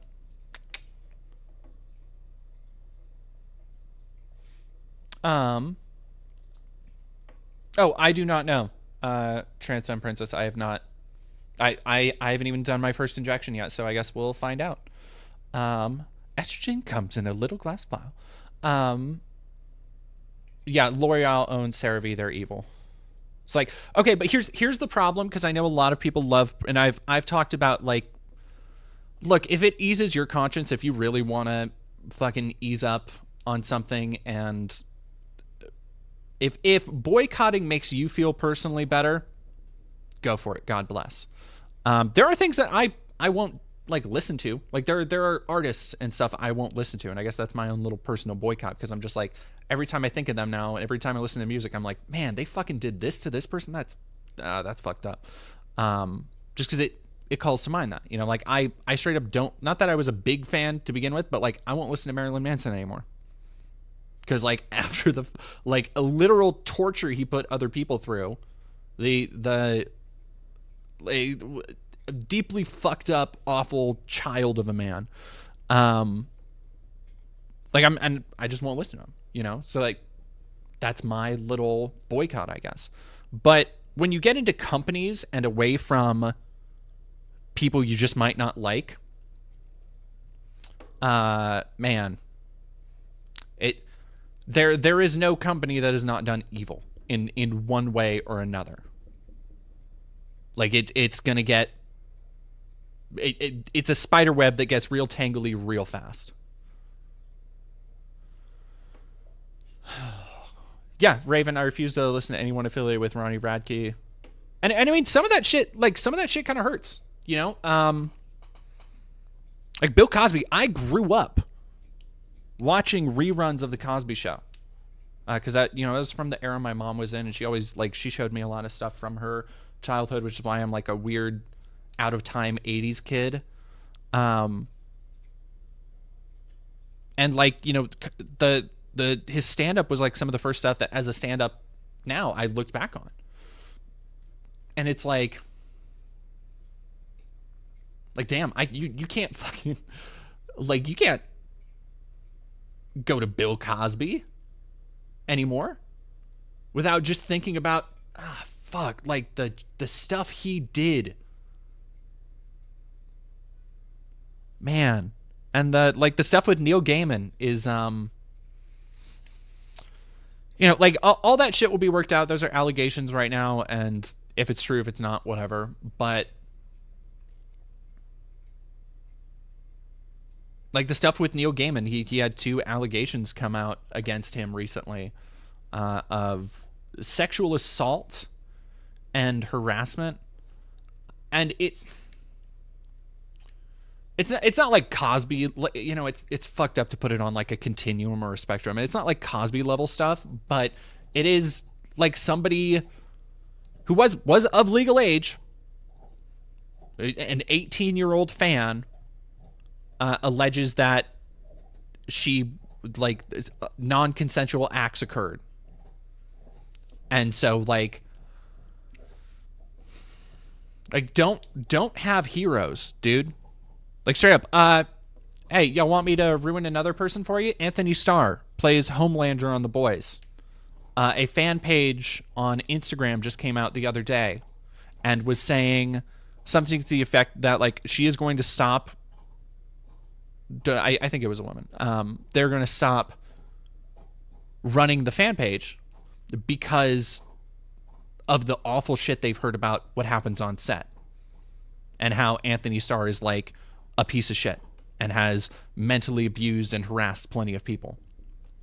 And it's like, which really fucking sucks, because again, that's one example. That is something that is unsubstantiated right now. But like that fucking blows, because he legitimately seems off camera, and I guess, you know, still on camera, but off book, like a fairly likable dude. And he is undoubtedly a talented actor. Like, maybe one of the best character actors on TV, like, in the last couple decades. Certainly since Tony Soprano, certainly up there with fucking Walton Goggins. But it's like, you can't have, like, it sounds like black-pilled and nihilistic and all that other, you know, dumb bullshit to be like, oh, you can't look up to anybody, and you have to only look out for yourself in this dark, dark world. But at a certain point, like, you kind of have to, like, you kind of do have to insulate yourself from that a little bit by not having heroes, you know, not having people that you hold up as being like a scion of an objective marker to aspire to. Because guess what? They're fucking people, and a lot of them are going to either make mistakes, and, you know, whether that's abusing somebody, assaulting somebody, saying a racial slur, having a lapse in judgment, or whether that's something more personal, whether that's cheating on their spouse, whether that's doing drugs, you know, like stuff that is like some people might find morally objectionable, but I certainly wouldn't put on a continuum with all the other shit. Like, people are people, and just because somebody is fucking famous doesn't mean they're not, like, they're suddenly like, oh, okay, they're gonna be on the up and up. It's like, nah, that's not how it works.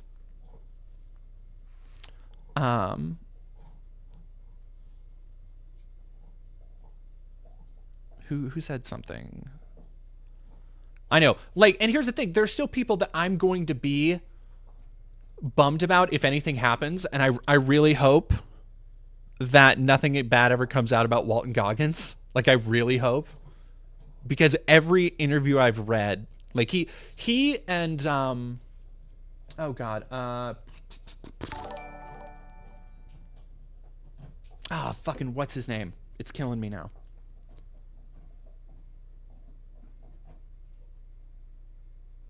In one of my favorite movies too. Ethan Hawke. Ethan Hawke. Like, if anything, Timothy Oliphant's also very good, but Ethan Hawke, Keanu Reeves, like, there are a bunch of people that have, and I get the sense from Walton Goggins when you listen to him in interviews, when you read the way that he takes on characters and stuff. There have been some really great interviews from Fallout, but I've read some stuff they did, you know, talking about Justified or his time on Sons of Anarchy or The Shield, and you get such a sense of artistry, of a command of the medium of him, where, like, he really is, he's an actor's actor. Like, he takes on a role, he takes it seriously, even if he's being fucking funny and charming as hell. Like, he has such a good like, grasp on art and the medium and what it means to people and what his portrayals can mean to people, that I think that would be devastating to hear. And very similar with Ethan Hawke, I think. Like, Ethan Hawke is a very introspective person. He's had a couple interviews that are just like, oh, fuck, this dude's like on one. Like, he is, I fully believe he is, like, reading philosophy and shit when he's not acting. Like, out there living life in a way I wish I could be. But yeah, like, you know, it's like, you know, the Dr. Disrespect thing is a big one, which, hey, Dr. Disrespect, nobody's going to point to him and be like, ah, gosh, who would have thought this guy was a prick? Like, he's literally always been an asshole. Like, his whole shtick is being an asshole, right? But there are so many people who are still like, oh gosh, you know, this is a bummer for me. I'm getting rid of my merch. I'm throwing away my outfits and everything.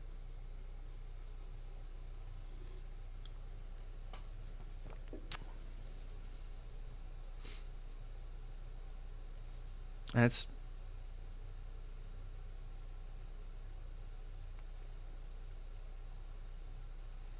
yeah, Irish DC 95. People put it a wall between being an asshole and being a nonce, which, like, I guess is fair, but there is something specifically about, like, the weird posturing hypermasculinity of Dr. Disrespect, of just, like, this constant sneering to the camera 80s action movie machismo bullshit that was, like, the thing I think I really hated about Dr. Disrespect's bit is that it felt like it wasn't a bit. You know, like, it was very obviously a dumb, like, he's doing it because it's funny and it's ironic, but it's like, if he never takes off the fucking wig, if he never stops doing the character, is it anymore? It kind of seems like he has literally lost himself in that role. And hey, maybe he was an entirely different person off camera. I kind of don't think so.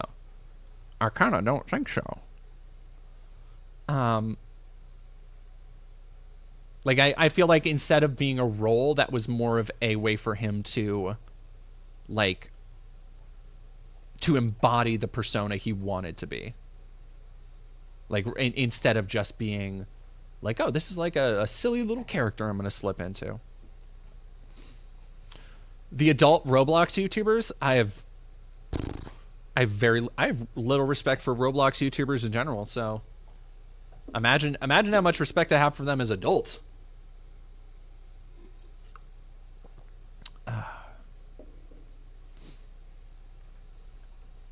Yeah, Mockingbird. Nice people tend to not want to act like a dick is a bit.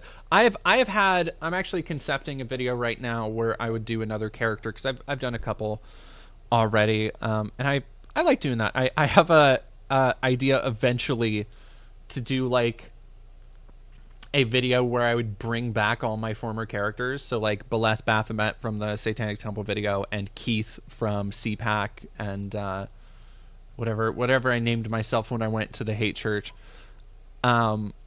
which I think would be very funny. Once I would need a bigger green screen space. I would need a bigger like studio to actually do that, but whatever. And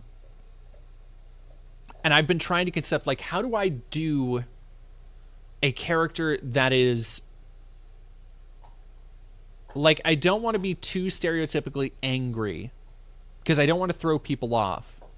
But also there's a very specific vibe I'm going for, and it does not really come naturally to me. Not that I can't be passionate or like can't have that. Like I've been fucking, like, y'all have seen me get heated on here even during the debate I got heated. Pretentious and cringe though, M85. Oh, goodness.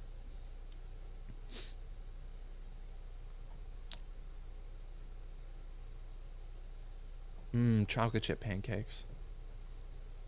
I hope there's no dirt on Lady Gaga, my queen. Gaga would be... See, and I, like... See, I don't know. I almost have a little bit more... I guess... What would be the right word for it?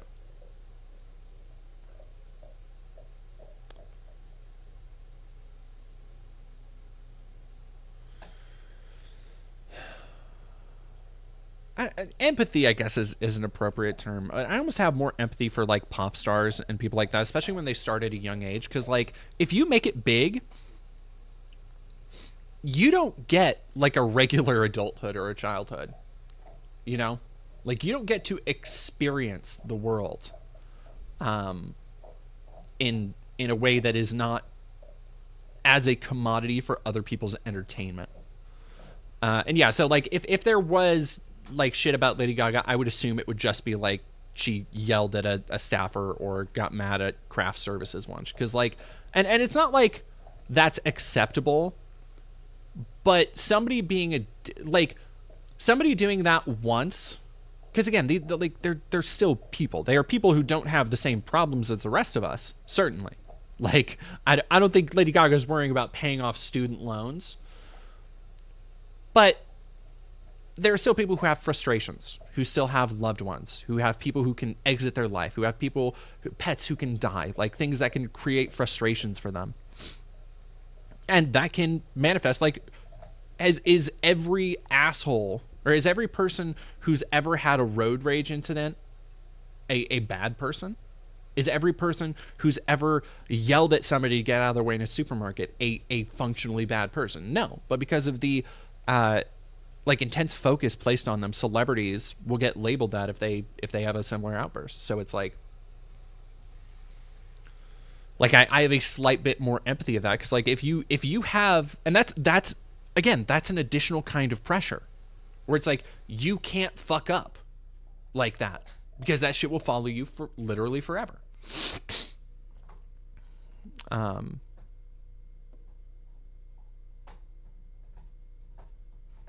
Yeah, quiet kitchen. A random customer can yell at some poor cashier, and while we have sympathy, it's not a big deal as if it's someone famous doing it.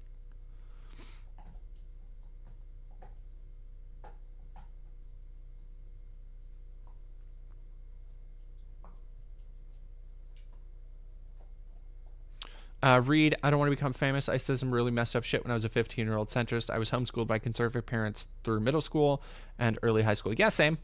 So was I. Well, yeah, through middle school and high school.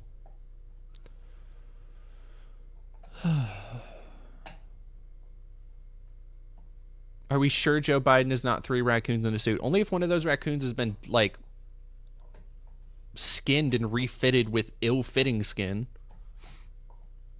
Alrighty, yeah, I need to go put my,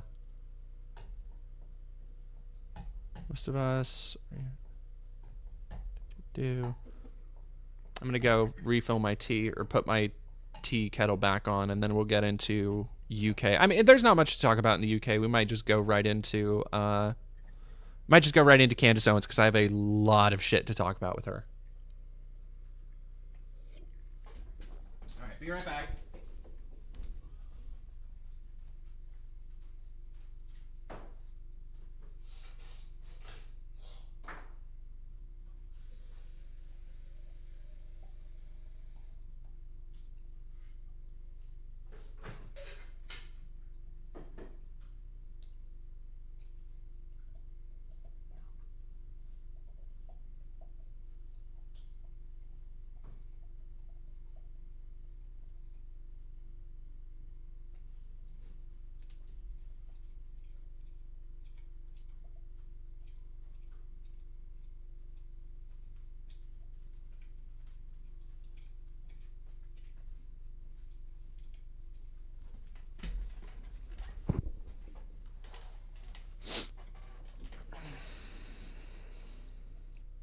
All right.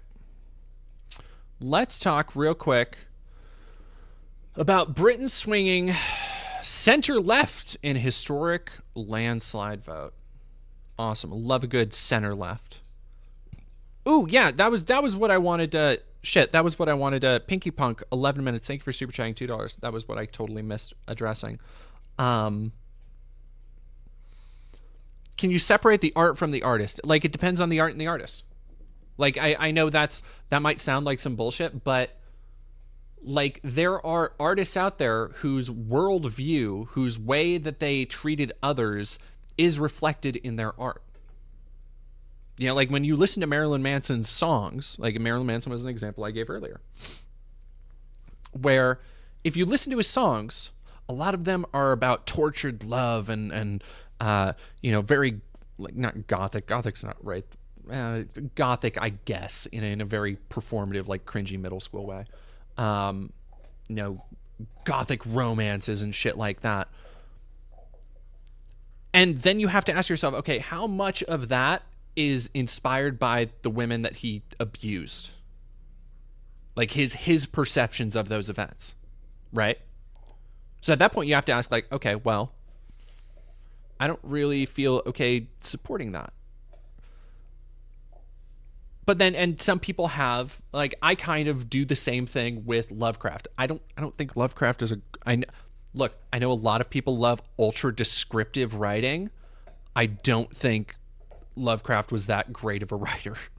Like, by his contemporaries, there were, even before him, there were better examples of poetic dark writing, of weird surreal horror, that weren't just fucking kind of one-trick ponies. Like, every Lovecraft protagonist might as well be the same fucking, at least the ones I've read, might as well be the same fucking, like, scared, timid white person that just, like, they scare themselves into insanity, like, by jumping at their own shadow. And so I didn't like Lovecraft to begin with, and then when I found out that, like, oh, actually, when you go into his history, he was super racist, and then also how that applies to, like, his worldview forms many of the creatures and the fears of his protagonists. Like, they are very much representative of how he saw the world in a lot of ways. Coda Anthony, Lovecraft did not fucking invent cosmic horror. My dog. Dude. Cosmic horror was invented before Lovecraft. Like, Lovecraft did not come up with the idea of something inscrutable and unknowable, scary out there in space. nuh-uh. Like, no fucking way, bro. Like, you can argue, you could say, like, oh, the angels in the Bible. You could argue that the Bible is cosmic horror. I wouldn't, like, that's a little bit of a reach, but, like, The King in Yellow is, I would say, probably the big master text to look back to of, like, reading of that era. I believe Kafka was before Kafka's more existential horror, I guess. If a lot of people I know wouldn't call Kafka horror, but I think Kafka is like there's like a level of satire. Yeah, there's a level of satirical edge to Kafka that gives him. I feel it insulates for a lot of people from calling him horror because it's not specifically like gothic and dark and moody. But I've every time I walk away from a Kafka story, I'm like, damn, that sucks for them. So like I don't know, Kafka's kind of like Junji Ito in that way, I guess. But no, like there's oh god, I wanted to fucking.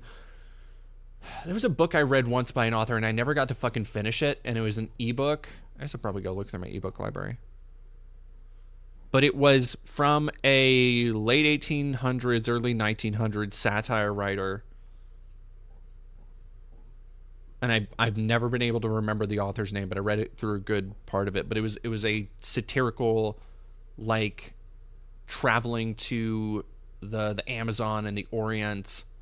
I don't remember much about it. Anyway. No, like, I mean, the Metamorphosis is horror, but here's the thing. Metamorphosis is Kafka's most famous story because it's one of the easiest to read. Like it's straightforward. It's weird. It's kind of kooky, and it plays it all straight, so that gives it like a really nice, like, flavor for people. Whereas a lot of Kafka's other stuff, like the Sons, I think that's the name of it, The Sons. In the Penal Colony, which is my favorite story, that's where my tattoo is from. The Trial is, I think one of his other big famous works. A lot of people see them as incredibly boring, but that's kind of the point of it. Like there was a lot of mundanity built into his work. Oh yeah, like Draxus. Metamorphosis is great because it is kind of the Kafka sampler platter. Like it gets at broad criticisms of social structures and the both the mundanity and the absurdity of life in that era through this kind of pseudo fantastical lens. It takes the premise seriously, so it's not super played up as like, oh, this is like a wacky kooky thing that's happening, which is what gives it that kind of horror flair.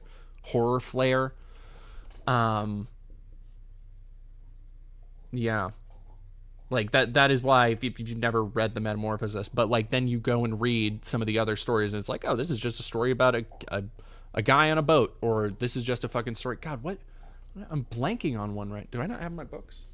No, I moved my books over to the other side of the room because I was like, oh, I keep my Kafka right back here, but it's way over there. So I'm like, what the fuck is the... All right, I'm gonna go grab it real quick because I need to remember the name of the story.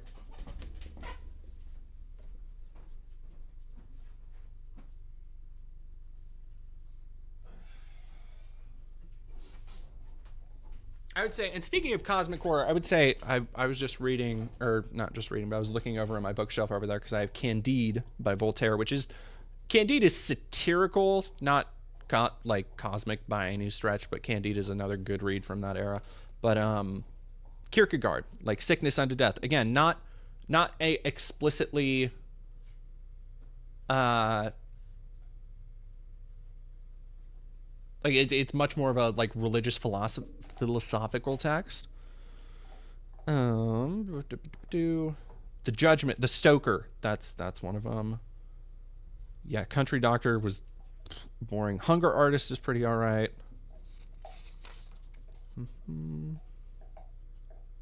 Yeah, some of the other ones I don't actually remember if I ever read Josephine the Singer. The Judgment. I'm pretty sure I've read The Judgment. I'm sure I'd remember it, but yeah. I know I've had to have read that. I've read that whole book.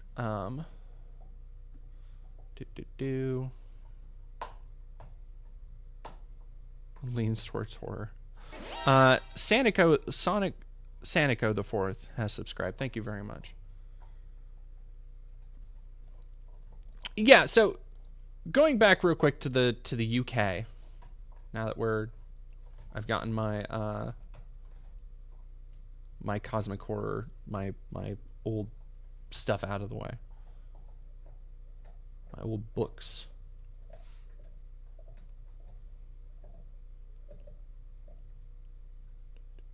Read through if anybody said anything. Literally fought a war to get rid of this. I don't know what that's referring to. Phenomenology of spirits.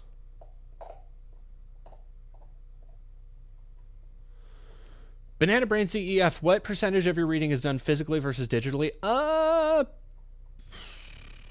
Yeah. Oh, and Lore Seeker, would you consider the Inferno a horror? I thought I said that earlier. When I was talking about the Bible, I meant to say Inferno is a horror, and like Inferno was. I was so fucking into Dante's Inferno in high school. I blamed the video game because I was really into hack and slash games, and then that actually got me into reading. I got into poetry and stuff around that, which is like, hey, junior, senior year of high school is the perfect time to get into poetry, and not after that, because that if you start getting into poetry in your 20s, it's just sad. But yeah, no, the Inferno is like, again, the Inferno gets remembered more for like the woodblock prints it inspired and the beautiful pieces of art and the stories about, oh, this level of hell has this. But the Inferno is like very Kafkaesque in some ways because it is meant as a meditation and in a lot of ways a satire on culture at the time. Like Dante wrote in people that he had beef with, like he had diss tracks written into the cantos of Inferno, of people like suffering in hell for certain things. So like there is a little, which if you read, so Inferno is a good example because somebody asked, do I do my reading digitally or physically? Inferno is a great example of a book that benefits from if you have a really good annotated version, because there are so many little names and they're all fucking exactly, like holographic JO. That's exactly what I was just talking about. You have so many different names, like this person of this, so and so EUS of such and such EUS, and you have no fucking idea who they are. Or even if you do have a basic grasp of like Greek and Roman history and mythology and stuff, it will be calling to things that they were more well known in Dante's time. So it's like I don't know. But having a good annotated version is great because it allows you to go and be like, oh, okay, this is what he was saying. This is why this is interesting, or why this is a jab at somebody, or what this is referring to. And then there's a ton of stuff that is like, was again Dante just being like kind of a pithy cunt about it, being very cunty in a loving way, I say. But like, in a large sense, yeah, Inferno is like, you hear about like the shores of the dead and all that stuff, and the boatman, like all that stuff. Or maybe that one, I think the boatman was just in the video game is what I'm thinking of. But the bodies on the shores and like that shit is it's like fucked up. It's what hell would be like.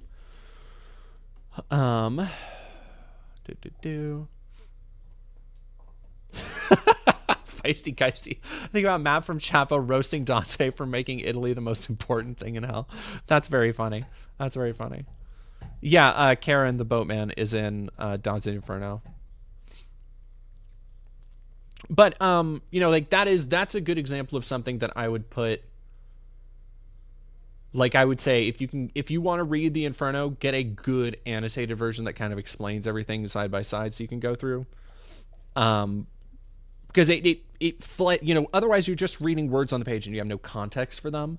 And so it fleshes it out to make it a richer, more sumptuous reading experience. But by and large, I do a lot of digital reading and I do a lot of audiobooks. Like if it's something that is not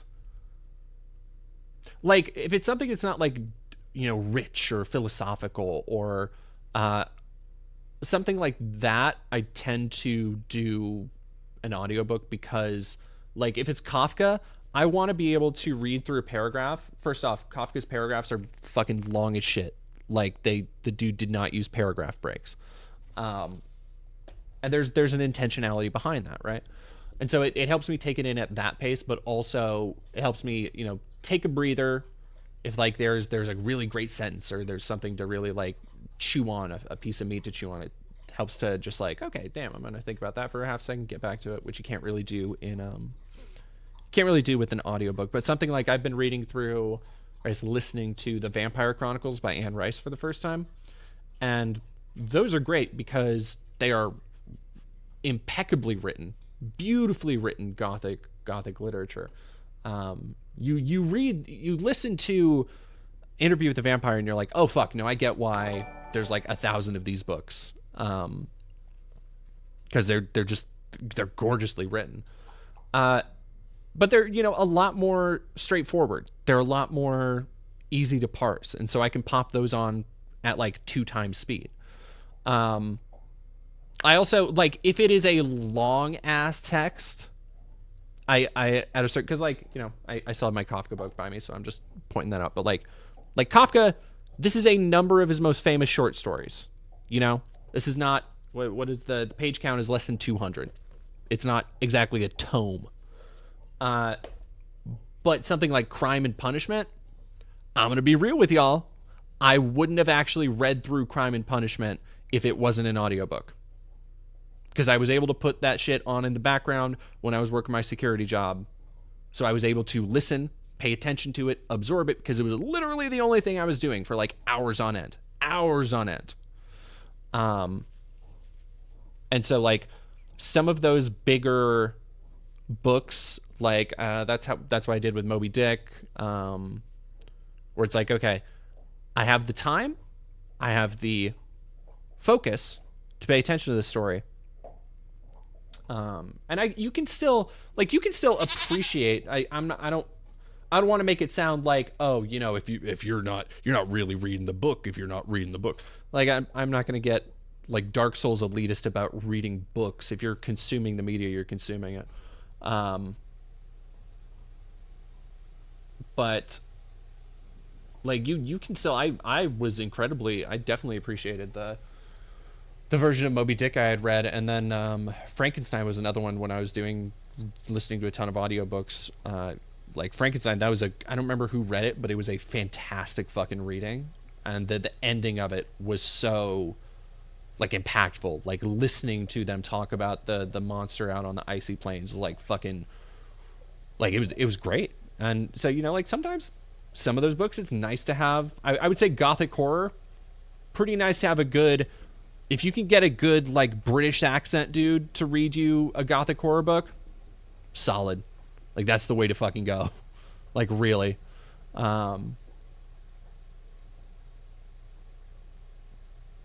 Ulysses by James Joyce. I just started reading, not Ulysses, Finnegan's Wake, and I don't like it. So I'm going to be real. So I think I might actually have to read Finnegan's Wake instead of like that. That is an example of one you might want to get physically rather than audio, because 2 problems. 1, it's incredibly non-linear and a lot of it is just kind of gibberish gobbledygook. I feel like that would work better on the page than it does in the ears. 2, it's read by somebody with a pretty thick Irish accent, and I cannot always parse what they're saying, even on regular speed, because I play most of my, like, I play most audiobooks. Most everything, if I'm listening to it, unless it's a podcast and I like the people, it's going on 2 times, because I got shit to do. I got other stuff to do. But like that, even on 1 time speed, just listening to an Irish person go through James Joyce is like, Like, I feel like I'm staring into the fucking, like, space hallway at the end of 2001: A Space Odyssey. Finnegan's Wake or Infinite Jest? I haven't read Infinite Jest. Infinite Jest is one that I'm like, I'm probably good, right? Like, I don't. The joke about Infinite Jest is insufferable people reading Infinite Jest. Like, do I actually need to read it? Is it actually good? I feel like I'm probably good. I feel like I'm probably good on Infinite Jest. I don't know. I've never heard anything about Infinite Jest that made me go like, ooh, I want to check that out. Yeah, I need to get back to reading more though, because I only do it. I find like reading is a really good relaxation activity for me, but I have a problem where I have a bunch of books. Like I'm looking at, I have I do this thing where I have my like, so here's my workstation, right? And imagine in my apartment, right across is like basically the entire living room area because it's a pretty small apartment. And my couch there's a window on the side of it, and I put books over there, specifically for when I want to take a night off and read. And so I have a bunch of books that I've started or I've gotten halfway through. Like I have a book by Robert Rodriguez on guerrilla filmmaking. I have The Scarlet Gospels by Clive Barker. I'm looking at it right now. I have David Lynch's autobiography. And I think some comic books. It's kind of dark over there. And it's just like, I will start those, and I'll just take a little night, and I'll snuggle up with the book. I did this last night. I actually made some tea. No, it was the night before last night. I made some tea, and I had a nice bath, and I read through somebody who was very nice. And they got me this. This is to give you an idea of how rarely I find time to like dedicate to reading. Somebody got me on my Throne wish list one of the newer Junji Ito anthologies because I love Junji Ito, and I haven't been. I got it like I want to say 3 months ago. I want to say it was like around the time I came back from CPAC, and I just cracked into it. It's very good. It's Junji Ito, so it's it's at least okay. I think the anthologies for Junji Ito are running out of his best work though, because I'm like. Is your Patreon suggestions for LGBTQ creators still up, or have you made the list for the essay? Oh, Hammock, I've already put the essay up. Yeah, I was mostly looking for creators who had that footage so I could use it in the essay and then point people to smaller channels. And I found very few channels. And I spent a couple hours looking, but it's hard because a lot of them are bigger games, so it's like fucking looking through people who like, oh, I need footage for Breath of the Wild, and it's like, congratulations, one of the most popular games of the last decade. Manifest, yeah, audiobooks while playing video games, but again, that is my problem. It's that like, if I'm doing something like that'll be during a break time, but like right now, I'm doing a video on a person. I've already talked about it. I'm just gathering content and shit from their streams and logging it down and cataloging all of it.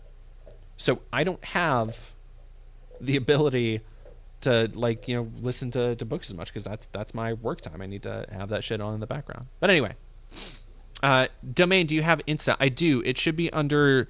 You should be able to look up Dead Domain, but I think the @ is slashin' model, like fashion model with slasher villains. Noah G, thank you for super chatting $5. The Boatman, I see the Hat Man when I take too many Benadryl. Galispar, also thank you very much for following. Yeah, Banana Brains EF, you got it. Thank you. I think YouTube Shorts broke my brain. I mean, yeah, like, if you gotta, I am terminally unable to do one thing when relaxing, which is a problem. And so I will put on, I mean, like there are times where like, if I'm really okay, like it's the same with a book. If there's like, okay, I want to sit down and fucking like watch a movie, like pay attention, but those movies are few and far between.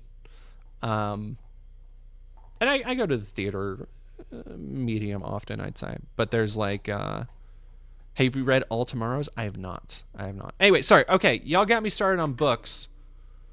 What other country's politics do you follow? Kudo0987. That is a fantastic segue. Not many, unfortunately. I all I really know and hear, just because of the circles I run in online, are usually anti-trans measures that take over in, whether it's Britain or Australia or anywhere. But aside from America, like, I think Britain is probably the one I followed the most closely, but I still don't. Not enough to, like, certainly not. I wouldn't consider myself an authority on much of anything, but Manifest. Oh yeah, like Godzilla -1. That's one of those movies that you gotta like sit down and actually watch. But Britain, I don't want to say it's. Somebody in here earlier said this is very much a General Hux situation where it's like, I don't care if the rebels win, I just need this person to lose. Britain swings to the center left in a historic UK election landslide. And this is something, somebody actually brought this up, I think, in the chat last week. With far-right parties ascendant in France and elsewhere in Europe, including in places like Turkey, the United Kingdom has swung in the opposite direction. Official election results Friday showed a landslide victory for the country's center-left Labour Party, its first victory in 19 years since under the leadership of Tony Blair. Incoming Prime Minister Keir Starmer hailed his win as historic, saying early Friday, quote, "Change begins now." Later Friday, he gave his first speech outside the Prime Minister's residence at 10 Downing Street, saying he would lead a government of service on a mission of national renewal and promise to rebuild Britain. For the Conservatives, the party of Margaret Thatcher, Boris Johnson, and outgoing Prime Minister Rishi Sunak, it was the worst defeat in their party's nearly 200-year history. Prominent lawmakers, including former Prime Minister Liz Truss, Jacob Rees-Mogg, and Penny Mordaunt, lost their seats in Parliament. Sunak retained his seat but resigned Friday as Conservative Party leader and apologized to the country. Quote, "I am sorry. I've given this job my all, but you have sent a clear signal that the government of the United Kingdom must change," Sunak told reporters as he and his wife left the Prime Minister's residence at 10 Downing Street for the last time. "I've heard your anger, your disappointment, and I take responsibility for this loss." Greens and Nigel Farage Reform Party also had a good night. Smaller parties have made gains in this election. The environmentalist Green Party had its most successful election night ever, winning a record 4 seats, up from 1 in the last parliamentary election in 2019. The centrist Liberal Democrats multiplied their representation in Parliament. And the far-right Anti-Immigrant Reform Party will enter Parliament for the first time with 5 seats, among them one for its leader, Brexiteer Nigel Farage, who I saw at CPAC, who ran and lost 7 times previously. Reporters earlier indicated the party had won 4 seats, but a 5th seat went to Reform following a recount. In Northern Ireland, which is part of the UK, the nationalist Sinn Féin, I know because that's Irish, I'm fucking it up. That party, which wants Northern Ireland to gain independence from Britain and join the Republic of Ireland to the south, won the most seats, becoming the region's biggest party in the UK Parliament. And that is actually good news. Irish DC, thank you very much for 100 biddies. Now that Jacob Rees-Mogg isn't in Parliament anymore, he can return to his old job murdering prostitutes in Victorian London. Jeez. Sinn Féin, thank you very much, Irish DC.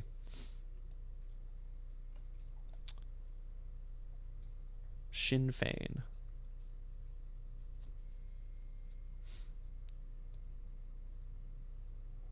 All right, so let me go to... So the problem is, and this is, okay, actually, I need to go get my tea because it just tipped off. I'll be right back.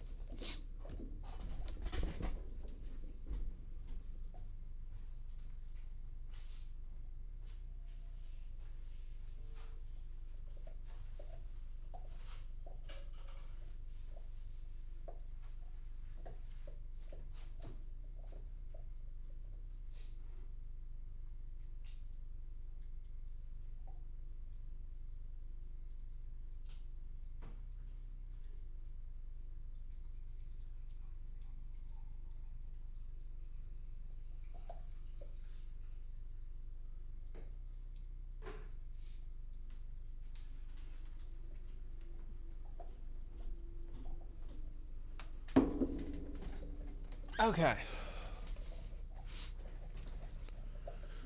Whew.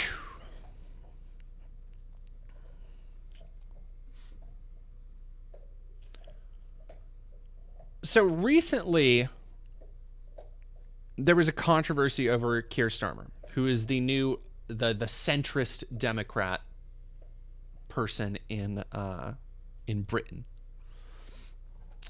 In a Monday interview, let's back up a little bit. Starmer, 61, has distinguished backgrounds as a human rights lawyer and served as director of public prosecutions before entering Parliament in 2015. However, his leadership of the Labour Party, which has traditionally championed equality and inclusivity, has seen a shift towards the center, and he's made transphobic comments.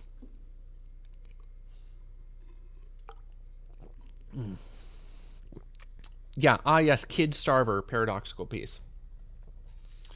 What's happening in Boston? I don't know. What is happening in Boston? What's going on in Gaelic? Let's go Boston.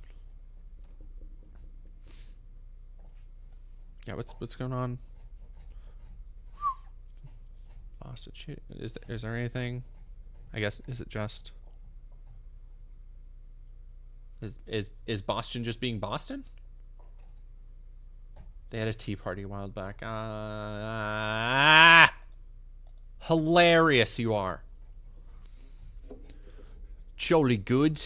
I will refrain from doing too many bad British impressions.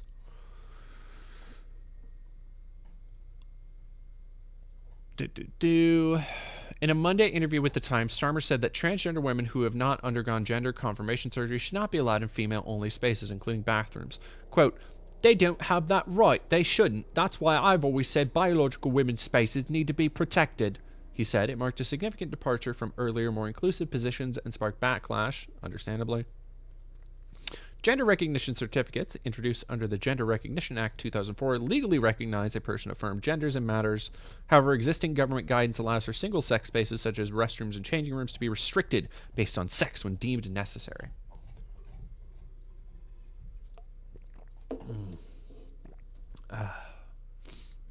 Oh, right. Keir Starmer is this. Okay, now I remember who he is. He's the centrist fuck who fucked over Jeremy Corbyn. Right. Okay. What is the question? Reed has a good question I could answer. Do you have any advice on finding people to move with me? I need to meet people so I can move out of Florida. I'm planning on driving so I can bring my shit with me. Yeah, look. Fuck. I guess where would you even look for that? I mean, it depends on what kind of area you're in Florida. Are you in like an urban area or a more rural area? Because I would say look for other, like, there are other trans people trying to get out of Florida. I can guarantee it. Or I'm assuming you're trans. But even if you're more just left leaning or cis, there are other people who want to get out of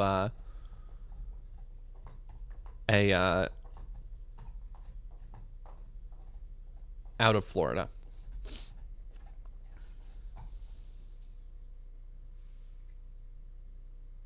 Chaotic Kitten, do these people not realize that trans men will be in women's spaces because of this shit? No, they just don't care. They just don't care. Like, they will beat up and have people assault them.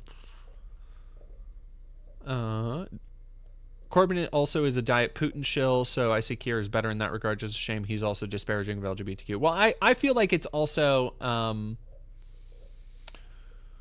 like, from everything I heard about people over there, it felt like a measure towards the center being anti-LGBTQ, specifically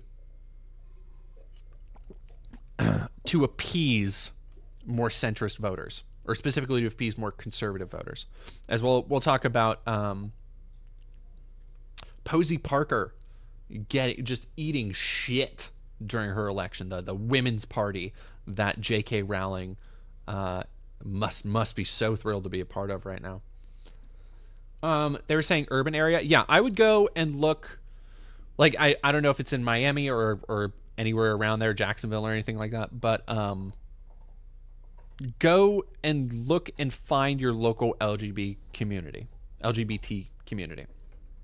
because especially in a bigger city like that, there are going to be places, there are going to be meetups and groups and people that you can find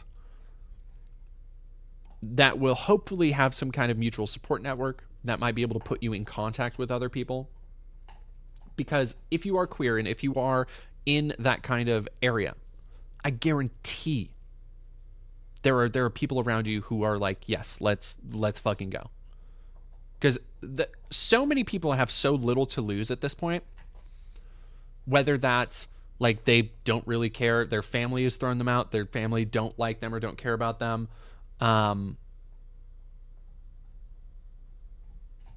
Sanico the Fourth.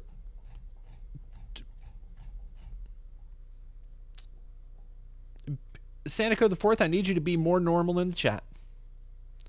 That's what I need from you right now.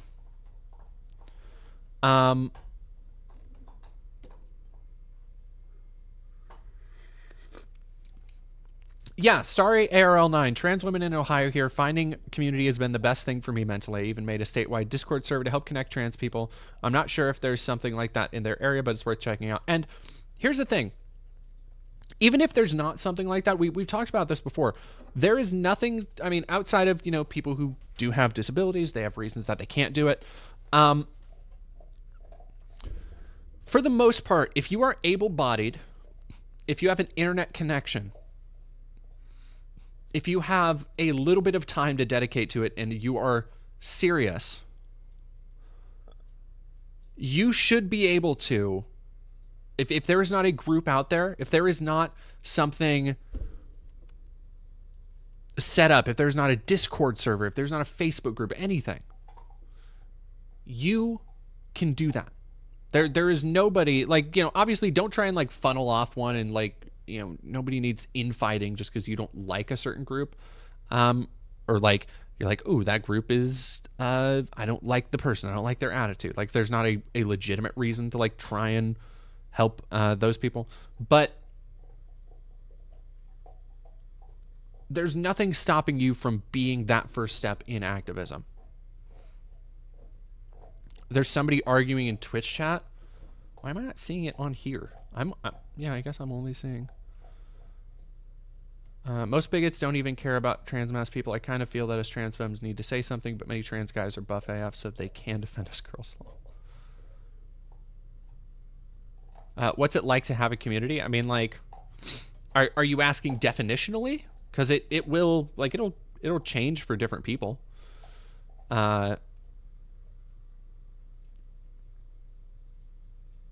Yeah, and also arguing who has it easier is a waste of time.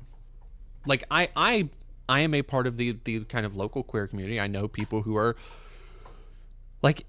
invested in, and they are part of mutual aid networks, and they kind of it's weird being in, and especially because I don't obviously I don't know what it's like to be in a black community, for example, because obviously, but being in a queer community is kind of different because I just know, you kind of just know a lot of people, right? And then you're really good friends with some of them, but everybody kind of knows everybody. And just because of your common struggles and where you tend to hang out and who else you kind of just form a sense of camaraderie with people over time. Santiago got shadow banned. Oh, okay. Sorry, Santiago. Mr. Opie, thank you for 1,000 biddies. Goodness gracious, thank you so much. I miss Lightning Guy. Banana Brains, no. No, you don't. Yeah, as a white. That's the start of my joke. Go away, 1999. Could you be white and be in a black community? Yeah, you can. That's not to say that you can't know what black people go through. You absolutely can. It's just there are certain things that you are never going, even Eminem. Eminem grew up fucking poor. Not saying black people grew up poor. But the reason that growing up he got into rap music was because a lot of other lower income kids around him were into rap music. That was his peer group, essentially. Now, does that mean that Eminem knows what it's like to be pulled over for driving while black? No. There are certain aspects of black identity he will never understand. But growing up in that area, surrounded by people of different colors, different races, different ethnic and religious groups. He does understand some things better than, say, somebody who grew up in an all-white suburban neighborhood, right? Yeah, 3 of 8, you get to walk around as a white person at the end of the day. That doesn't mean, that doesn't mean he can't be part of a black community. Like, Eminem, I'm sure, has been invited to some cookouts. He's Eminem, right? Oh, fuck, that's hot. Ow, ow, ow. I just spilled my tea. Yeah, Lightning Guy was a troll who would just show up and spam a way of telling me to kill myself. Yeah, well, and Mr. Oakby, like, part of that, like, Eminem acknowledging that, because I believe growing up, no one gave a fuck I was white is a line in that song. And, like, which, the point of some of White America was to critique, like, the consumerism around him being white, is that nobody in his hood, like, nobody who he was beefing with or nobody who he was doing rap battles with, nobody gave a fuck he was white there, right? But when he started breaking big, people freaked out because, oh God, it's a white man doing gangster rap. Like, this is going to be bad for our kids. Yeah, no, that if I was black, I would have sold half.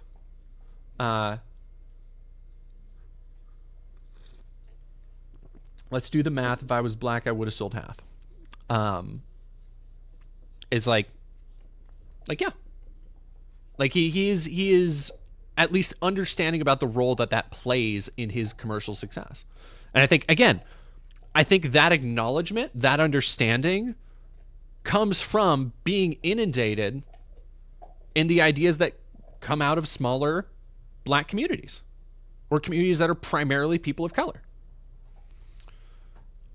Like, there is a reason so many rappers have family members or understand political theory from Malcolm X, the Black Panthers, even, unfortunately, the Nation of Islam, which often, like, kind of gloms onto some of that stuff.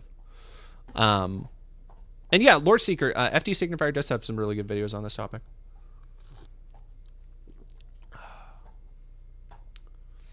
Well, Trump Reaper, I don't think Eminem is new school. Eminem, I would say Eminem is old school by this point. Like, he's still putting out music, but, like, so is, Dre had an album 2 years ago. Busta Rhymes had an album come out this year? When was Blockbuster? I think that was this year. Last year? Well, sure. Whatever. Cube is still putting out, like just because an album or a rapper's older doesn't mean they're, like, not making music. LL Cool J has a track coming out that's, like, it was all right. It was all right.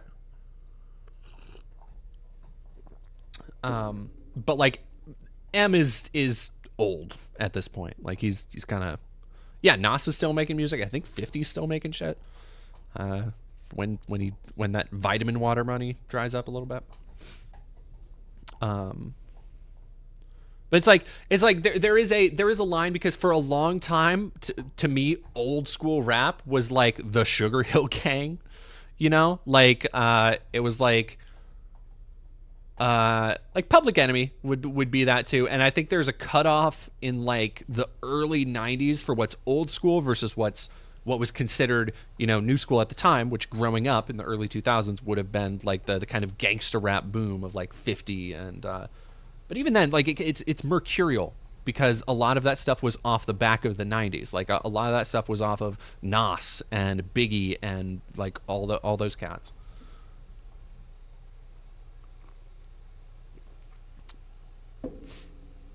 But I mean, like, here's the thing. Black Box saying, I will never not hear old school rap and not think, like, 1980s through early 90s. It's like, when you look at, when was Eminem's first big album? Like,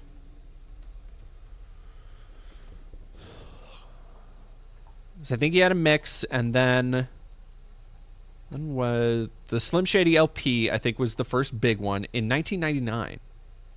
Or was it Infinite in 96? I think it was Slim Shady LP was the one that like, I'm Slim Shady, so I'm the real Shady. Like, I think that was the one. Yeah, let's do Infinite 96, signed with Dr. Dre. Okay, so mainstream success was after he signed with Dre in 99. But like 96, that's not that far away from what everybody else was doing at the time. That's not that far, like in the grand scheme of things, not that far away from like Biggie and Pac and all that. Even though, you know, if he broke big in 99, and then of course like the Eminem show and all that was like real big in the 2000s. I'm curious about this new album. Fuck man. Eminem is a bummer for me personally, because like I think he is such a incredibly talented lyricist, and like, you know, he's fucking Eminem. Like nobody's gonna say he's not talented, but when he wants to be cutting and incisive, he can be. Like he can do shit that is like fucking great, but so much of his output, even as he's like what, 50? Banana Brain ZEF. Please be joking. Is Biggie still making music? I haven't heard from him in a while. Banana Brains. I need you to be joking. I need you to be joking too. I need you to be joking so bad.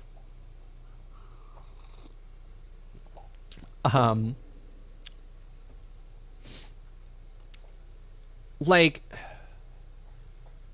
it's just like Eminem's still rapping about, you know, beating up hookers and going out and partying all night in his like 50s is like what are we doing here, dude? And I think it's a real problem because like when he did that one track about the Las Vegas shooting, and I think it was actually really fucking good. I think it was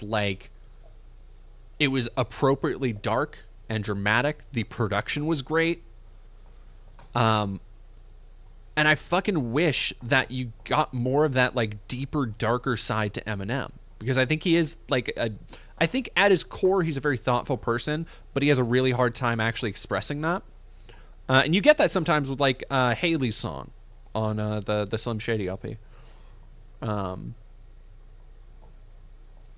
Maybe like I would love for him to just do something more introspective and dark and talk about like the state of the world. Because I think he probably like he could spit some fucking bars if it wasn't just so like childish. If he allowed himself to mature more as an artist. He just took a trip to Belize and never came back.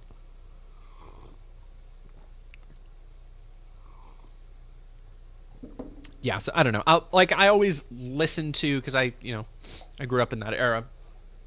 And M is like, he's like Dre, or like I talked about Busta Rhymes, or like I'm low-key excited for the new LL Cool J album. That first track he put out is pretty good. But like I'll always listen to a new album, but like the last record he put out, I was not getting a lot of spins for me. Was not getting a lot of spins. Noah G, now here's the question, Biggie or Pac?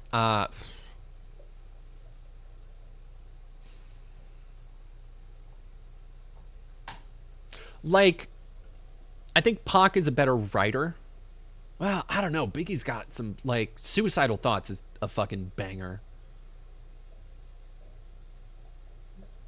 Like, everything on Ready to Die is good. Born to Die? Ready to Die. Born to Die. I think it's Born to Die. Like that's practically a no skip rap album. That's up there with like 36 Chambers for me. Or like you pop that on, it's like you're not skipping anything. Yeah, I would probably say Biggie. Like Pac is fucking great. I was actually listening to, just because I was in LA. I was listening to a ton of like Pac and Dre and just kind of the West Coast like 90s rap game. And it's like Pac is so cool, but it is very much like a different vibe, right? where Biggie has this like gangster persona, and there's a dark edge to Biggie. And Pac has an edge to it, but it is very much like it's California Love. Like that's like what I think of when I think of See Me Rollin'. Like those are like the B-sides I think of when I think of Pac. It's like it's just chilling in Cali, having a good time, smoking weed with Snoop. Whereas Biggie, I'm like, okay, that's like Biggie is fucking jacking fools. Like Hit 'Em Up. What's Machine Gun Funk is another one.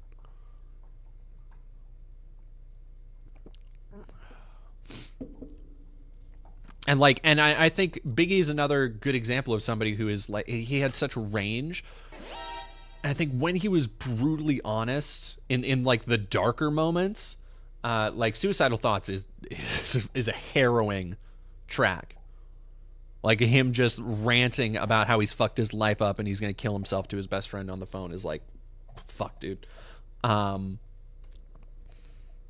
then, yeah, and Mr. Oakby, Brenda's Got a Baby is like, I would say, it gets overlooked in Tupac's discography because he's got Hail Mary, he's got like great fucking songs, but Brenda's Got a Baby is like one that you can't listen to that without crying. Like, fuck you, dude. Like that is, that's a rough song, dude. That's real shit. Yeah, and I think Banana Brains, I think Biggie had the better flow. Like you can't listen to Hypnotize. And I controversial take, I don't like Big Papa. I don't think Big Papa is a great song. Like I know, like Wave the Hands in the Air, like you're a true player. Like it's all well and good, but like Hypnotize, you can't fucking hear that beat kick in and not like start getting with it a little bit, Emilio Pauletti, thank you very much. Really need to sleep. It's midnight here. Love from Brazil. I'm also a few days away from changing my legal name and gender. Yay. Congratulations. Congrats. East Coast rap, West Coast rap. Yeah, I love Wu-Tang. Like I love Wu-Tang. Where's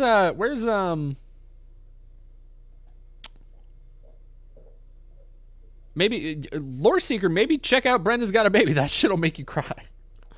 Kind of same difference between 50 Cent and Snoop. Yeah, I could say that. I don't think I've ever been like emotionally like moved by a 50 Cent track unless I'm thinking like I could see that though. And then I also don't think Snoop is that, well, I don't know. Snoop's got some good stuff. Snoop's got some good stuff too. Snoop had like a couple of rough years in the late 90s there. Is it bad if I say I like Snoop more as like a guest spot? I feel bad for saying that. Illmatic's fucking good. Oh jeez, excuse me. Oh, still clearing out.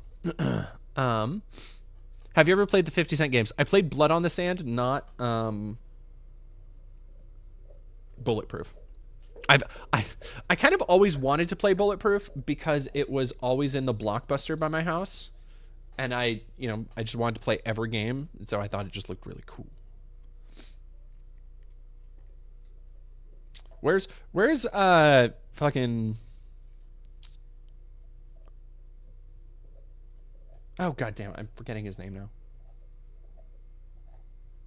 Fuck. Oh, it'll come back to me.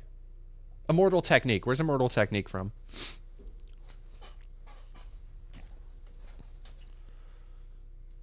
Easy was dunking on Snoop and Dre. Didn't last long. Ice-T liked one of my tweets. I had a moment the other day, entirely different audience from what we're talking about, but where Mason Alexander Park liked one of my tweets, and I was Paul Martin. Note for kids: Blockbuster was a store where you could rent movies for a weekend.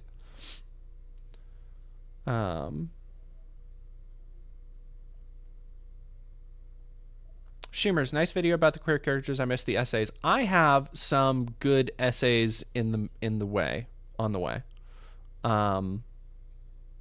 Yeah, I have at least, because I'm working on the Synthetic Man video now. I'm working on a video about the new video from Daily Wire and the Sound of Freedom studio, The Sound of Hope, which I just saw in a theater today. So that'll be out in a couple days.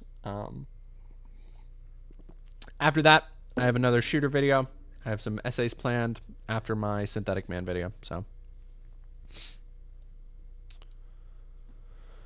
okie dokie. I do want to read real quick, going back to this before we go into, I don't know, we're at 3 hours. Do I have time for Candace Owens? Do I want to keep going over that?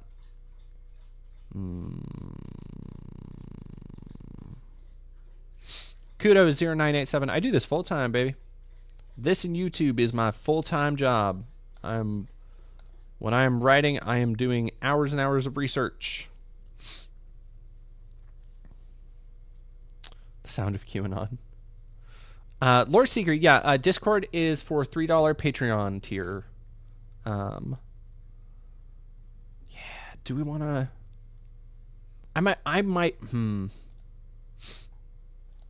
I might save Candace Owens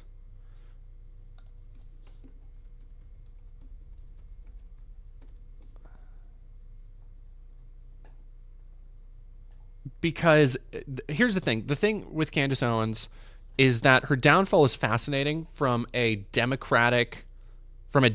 like a lib dem, to what she is now, which is just a incredibly unhinged, actually, I'm just gonna do it on YouTube. Incredibly unhinged, like, conspiracy theorist, like a open racist. Like, y'all don't understand.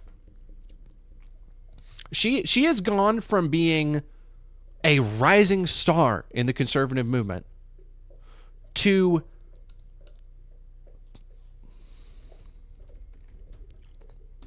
she has videos in the last couple weeks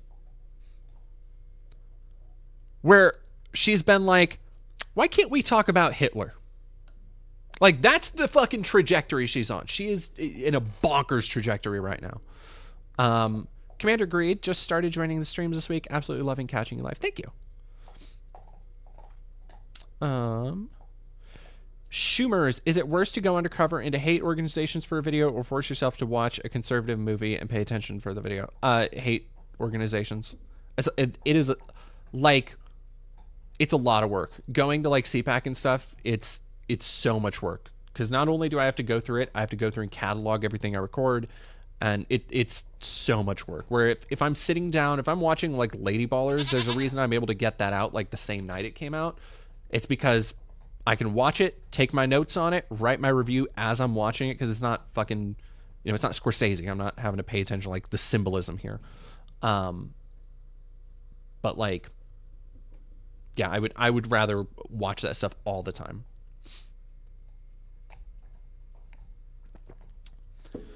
Awesome Kid Games. Real talk, if you have to move out of the US, where do you go to US, UK, or Canada, UK, or Germany? I mean, like, if I go to Germany, can I move to, like, Switzerland or the Netherlands? Red Jester Productions, thank you for following. Seki Spurs. So here's the thing is... God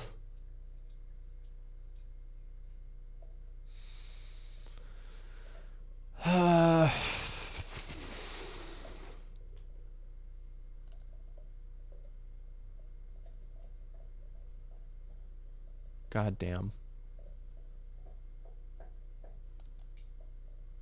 Uh-oh, I got fired.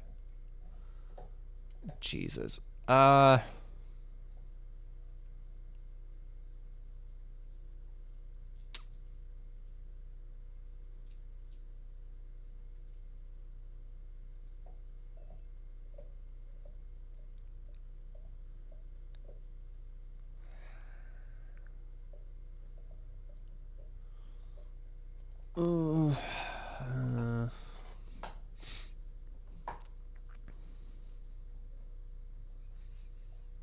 Happy Tuesday, everybody. Today we're going to keep the subject matter light. We're going to discuss Adolf Hitler. No, but I'm completely being serious. I'm 10 seconds in and I hate life and Literally, living. Hitler is on the agenda because why can't we discuss him ever? We should. Plus, a Newsweek writer apparently has a death wish because he's written a piece entitled, "Taylor Swift is not a good role model. And if you want to die, that's exactly how you do it. The Swifties are going to come for you." Plus, people are... I don't know why Daily Wire would let go of this such a just a sterling talent, just a great, smart person who knows things.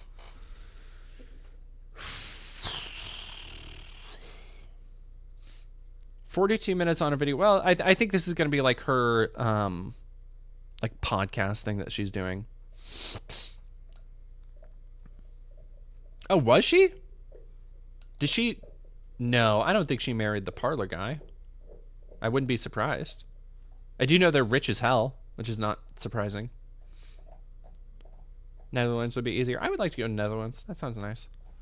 John the Duncan on YouTube did a fantastic breakdown on Keir Starmer and the current Labour Party. They're probably, like, definitely, I'm not even going to say probably, definitely more qualified. By the fact that they made a video on it, more qualified to talk about it.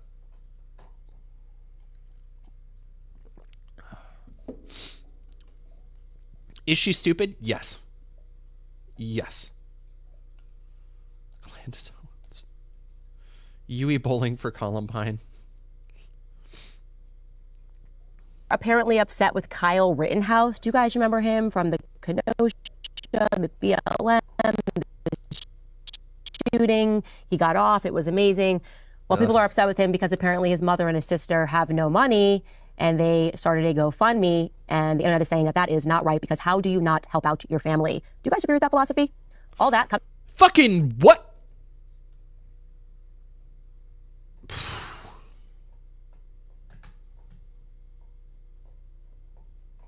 Okay, we're going. This will be our teaser for Candace Owens. Because I had this pulled up.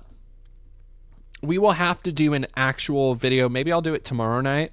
What's today? Today's Friday. I have stuff to edit and stuff to work on tomorrow, but I will, if I am feeling up to streaming,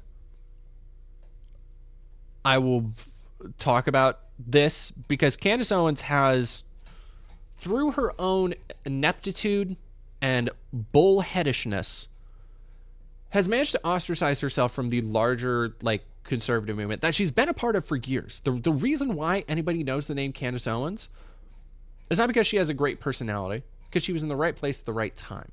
And she has managed to ride that from Turning Point USA to the Daily Wire to a more prominent spot on the world stage, the political stage. But along the way, there have been signs, let's say, that she's never been quite on the up and up. How did you get kicked out of the conservative movement? Well, no, I said the mainstream conservative movement. See, she is rapidly becoming anti-Semitic. And the Daily Wire is very, very pro-Israel, particularly Ben Shapiro, who is, of course, Jewish. So when she started criticizing Israel, the Daily Wire was not thrilled about this, and they ended up firing her. And this has led to, I'll talk about this more tomorrow. This has led to, fuck it. I guess we'll talk about it tonight.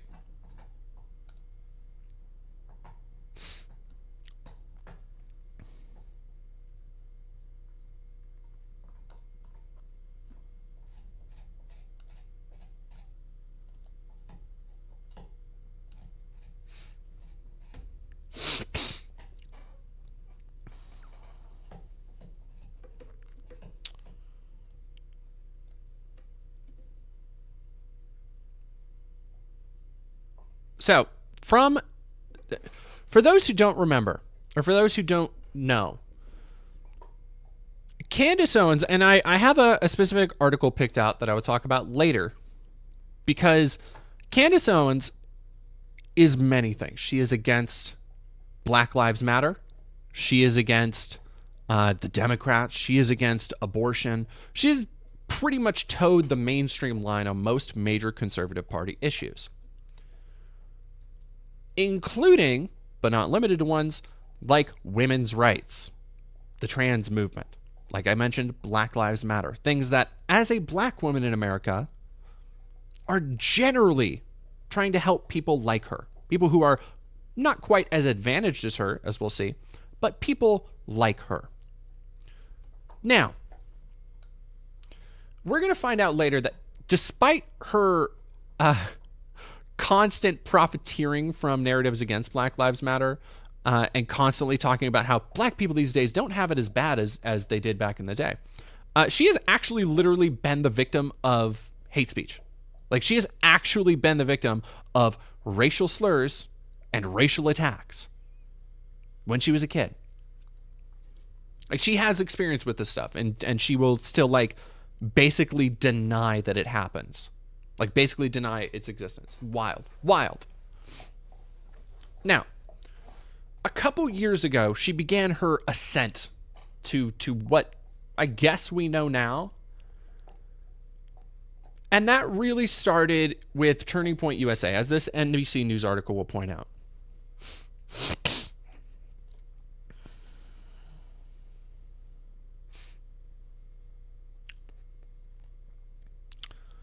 In less than a year, Candace Owens has gone from a rising political YouTube personality to one of the leading faces of the conservative effort to win back the votes of young and minority Americans.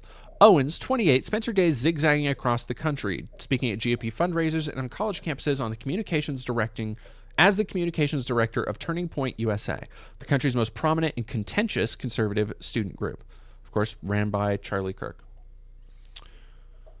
She became the new darling of President Trump at lightning speed when a video of her berating black protesters at the University of California, LA as privileged Americans obsessed with shouting about slavery went viral. Shortly after, rapper Kanye West tweeted, "I love the way Candace Owens thinks."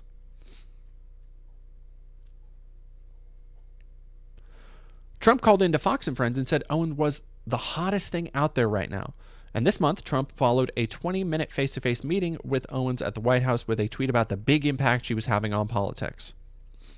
The plaudits she's received from the right have been met with equal loathing from the left, which has called Owens out on social media, labeling her stupid, token, and exclusively reactionary, rage-fueled, and hyper-emotional.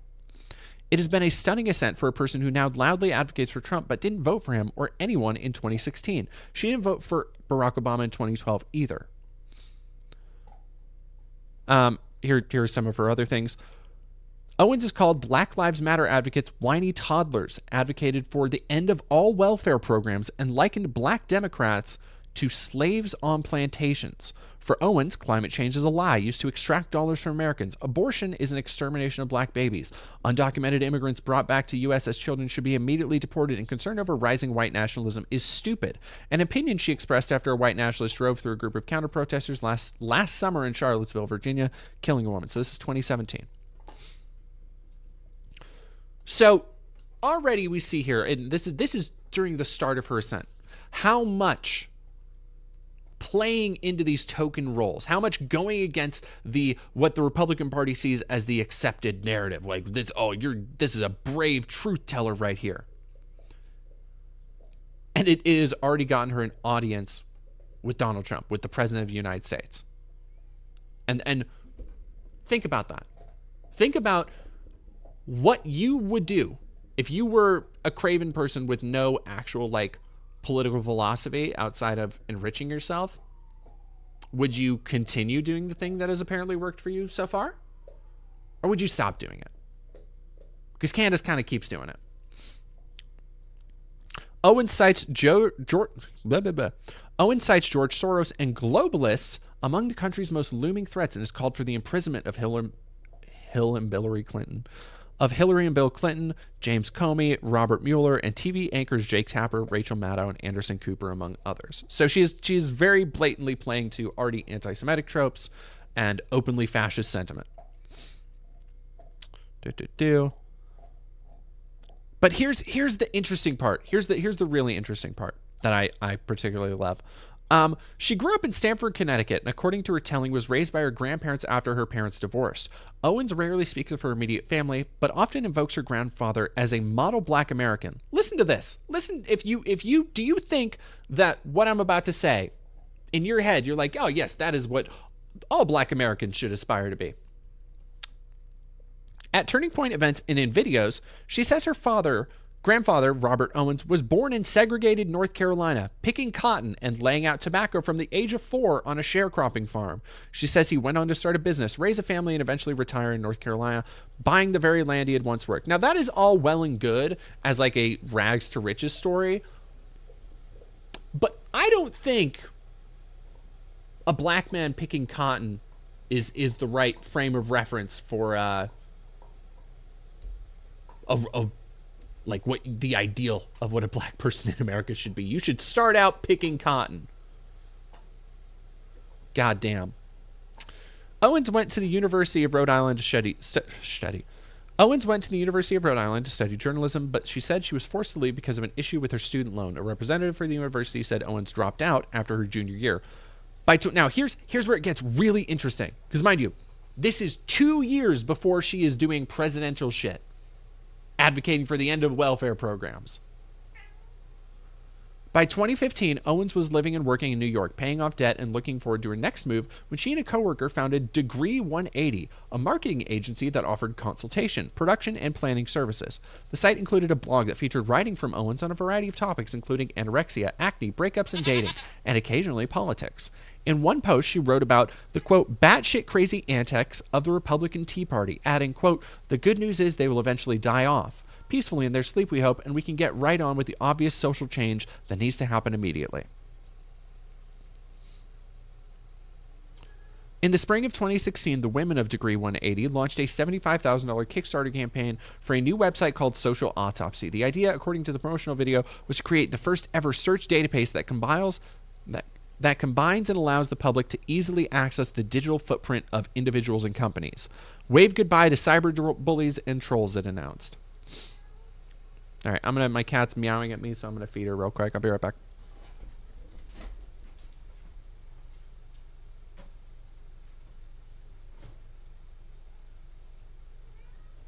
Yes.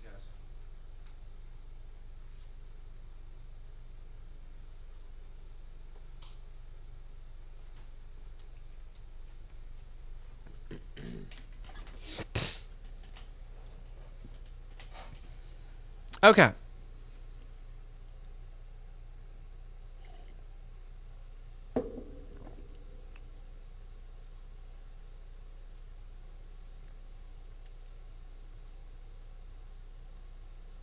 Go away 1999. What are you talking about?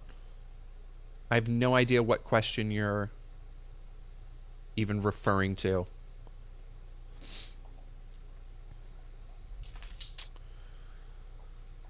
Now, the project soon ran into problems. In the pitch, Owens claimed her team had already amassed profiles on thousands of individuals using real Twitter, Facebook, and Instagram posts. Social Autopsy, to a lot of people, felt like an online destination for doxing, the malicious practice of posting identifying details on the internet. These days, Owens acknowledges that the endeavor was well-intentioned but totally naive. In response, people began to dox Owens, posting her address. She received threatening emails and texts, many of them racist, unsurprisingly.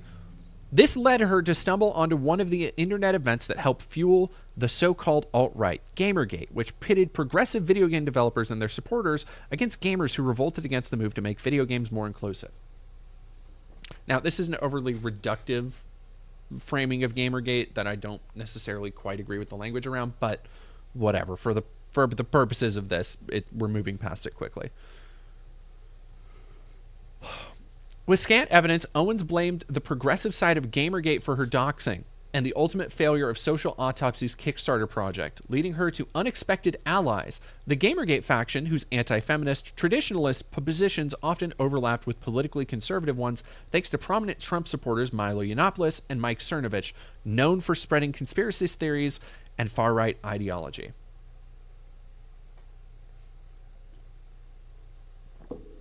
Oh, the question: you can put your morals aside to gain an audience. I mean,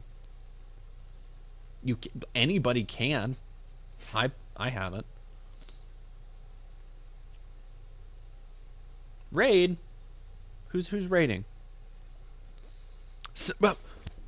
Samantha Lux. Oh my God. Oh my God. I'm like, oh my God. Hello. I'm glad I did makeup today. I could have looked so much worse. I am such a big fan of yours. Holy crap. Thank you so much. Goodness. Thank you for the raid with a party of 37.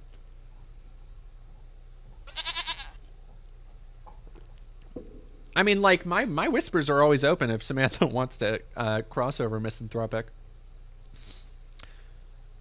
Ishian Jisan, thank you very much for following.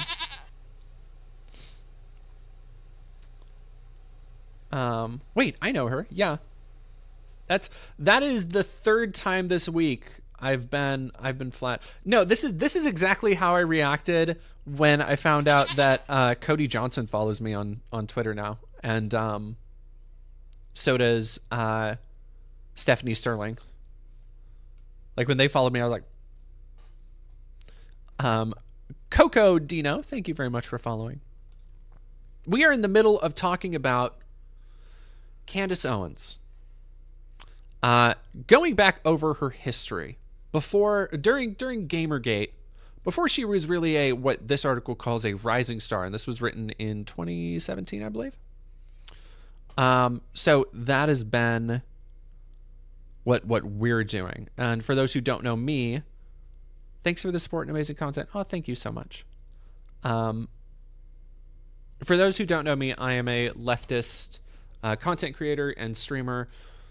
I mostly do stuff over on YouTube. Under the same channel name as this one, Dead Domain, where you can find I do a lot of essays and in-depth documentary content. My biggest videos are the ones where I infiltrated a hate church as a cis man and went undercover to CPAC this year, CPAC 2024, to just see what they do in there. Yeah, Dennis Cloud's Judgment, or Dean's Clouded Judgment. That's me. Heidi Wynn, I don't know, world stage, I don't know. I wouldn't say I'm on the world stage. I've been on a stage.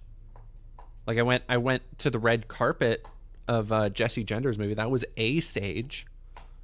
I don't know, world stage.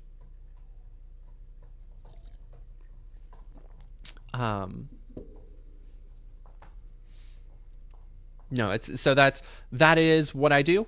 If and I do still do video game content, because that's how I started my channel, and I still do I would say it's less video game content than it is media analysis, and yeah, in-depth media analysis and just like thematic analysis and stuff like that. I still have. I wish more people watched my older videos, honestly, because I'm like, every time I'm like, this video is not gonna pop off. Every time I do, like, I'm actually shocked the Stellar Blade video did as well as it did, because that one, I was like, I'm like, this is not gonna do any numbers. I put too much into it. I have to do it, but it's done okay. So, you know, yeah. Heidi Wynn, I'm from New Zealand, world stage enough. I guess that does count. That does count. If it's my dog is going ham on this bone right over here. Dang, you are such a weird little animal. Trying to gather thoughts still. I'm also getting tired. Like, this is why I wanted to save Candace Owens for later, so I could be more smooth. But yeah, it's yeah, so let's get that is me. That's what I do, and let's get right back into this. Is it Jover or just Bidening? Unfortunately, I believe it might be Jover. I'm not gonna lie, it might be Jover for everybody. Zom Biden. So, talking about Candace Owens, and around the time that she made this very ill-fated, ill-informed attempt to basically create a doxing website, she was doxed in return and decided to blame the socially progressive side of Gamergate for racist harassment she got. not gamer gators. Now, again, this doesn't give much. There's not much detail to find out there about the specifics of that. So, like, I don't know. Maybe there was somebody on the side of Anita Sarkeesian and Zoe Quinn who was out there doing that. But I find that a little harder to believe than it would be some, like, 4chan people or incels or whatever. Yo, it's Rosa from Composting. No! Rosa failed her raid. I'm sorry, Rosa. But it's nice to see you. Everybody go subscribe to the Composting podcast. That's CUM Posting. So, comforted by people like Mike Cernovich and Milo Yiannopoulos, who everybody knows Milo Yiannopoulos, not a grifter at all, who has completely changed from, like, one of the most blatantly out gay men in ever to call themselves a conservative to he's found Jesus and he's turned his life around. Praise be to God.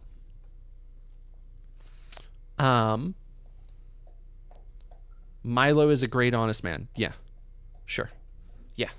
Yeah, basically.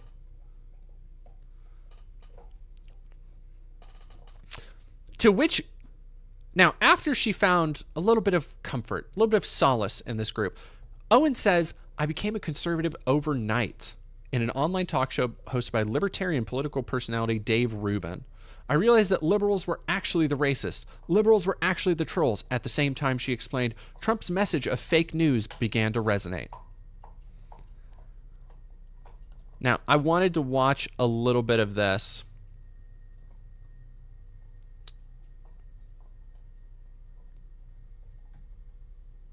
Before I go into the next section.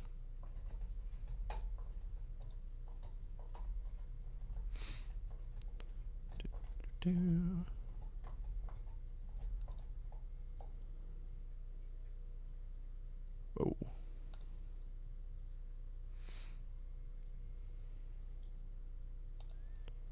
Why is... Oh, weird. Dave Rubin sandwich, yeah.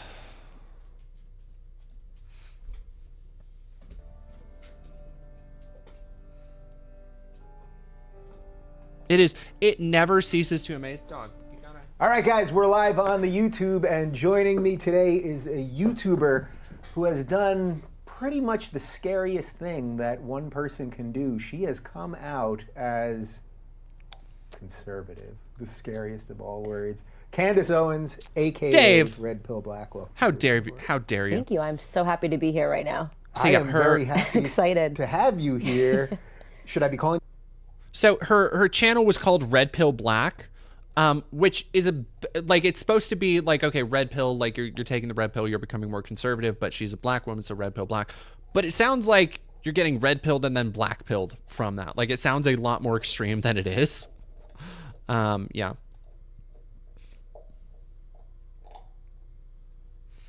You Candace or Red Pill Black? How are we going to do this? I guess people are calling me Red Pill Black, so either or. You can call me Candace. Yeah. You said you were just walking down the street. Someone, there's Red Pill Black. There's Red Pill Black, and I'm like, I'm Candace, but I'm glad it's catching. I like Red Pill Black, so. So before you were a YouTuber, which you're actually pretty new to, you went by Candace. I went by Candace, yeah. YouTube. All right, well, I feel like we're going to be on the level, so I'm going to go with Candace Yeah. while we're sitting here. So you have a crazy story, an interesting evolution. You've suddenly caught fire, and you're doing pieces all over the place. You were on the Daily Wire this morning. I saw you on Jesse Waters. Was it this past weekend, right? Correct. Just a couple of days ago. Saw a clip of that. You're bouncing around. You're making moves. Who is this Candace person? All right, let's just do some history for the people that don't know about you at all. I am, honestly, I'm just a girl that makes videos. The history is I grew up in Stamford, Connecticut. I went to school at the University of Rhode Island, pursued a degree in journalism, which is quite ironic. Whoa. Yeah. Someone that studied journalism that's trying to tell the truth? This is fascinating. Yeah, absolutely. So already you see here, the real reason that Candace Owens managed to ascend so quickly is that she has a very good handle on image control, right? Like, even in her presentation, when you picture a YouTuber, and I'm probably not what most people like think a YouTuber looks like to begin with, but like when you picture a YouTuber, you might think a gamer, you might think of more like Ninja or PewDiePie or whatever, big names. A well-presented woman who's like dressing like very professionally, business casual even. And immediately is so well groomed in her presentation as far as her talking points. She launches right off of what Dave is saying. This is why she slid so easily into the conservative sphere. Not just because she's useful as that like token person to have around, which she is. Don't get me wrong. But more because she fit mercurial in the way that she fit into any lineup that they needed her to fit in. Noji, thank you for $5. If Biden drops out, who would your preferred candidate combination be? And this combination doesn't have to be in the realm of reality. Okay, realm of reality.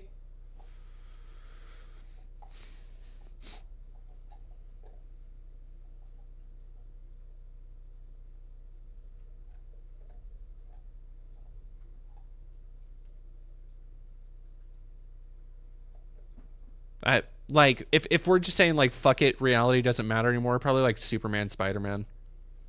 Like I would want two people with unrealistically big hearts, unrealistically selfless, to take on that. Like people who do not actually exist.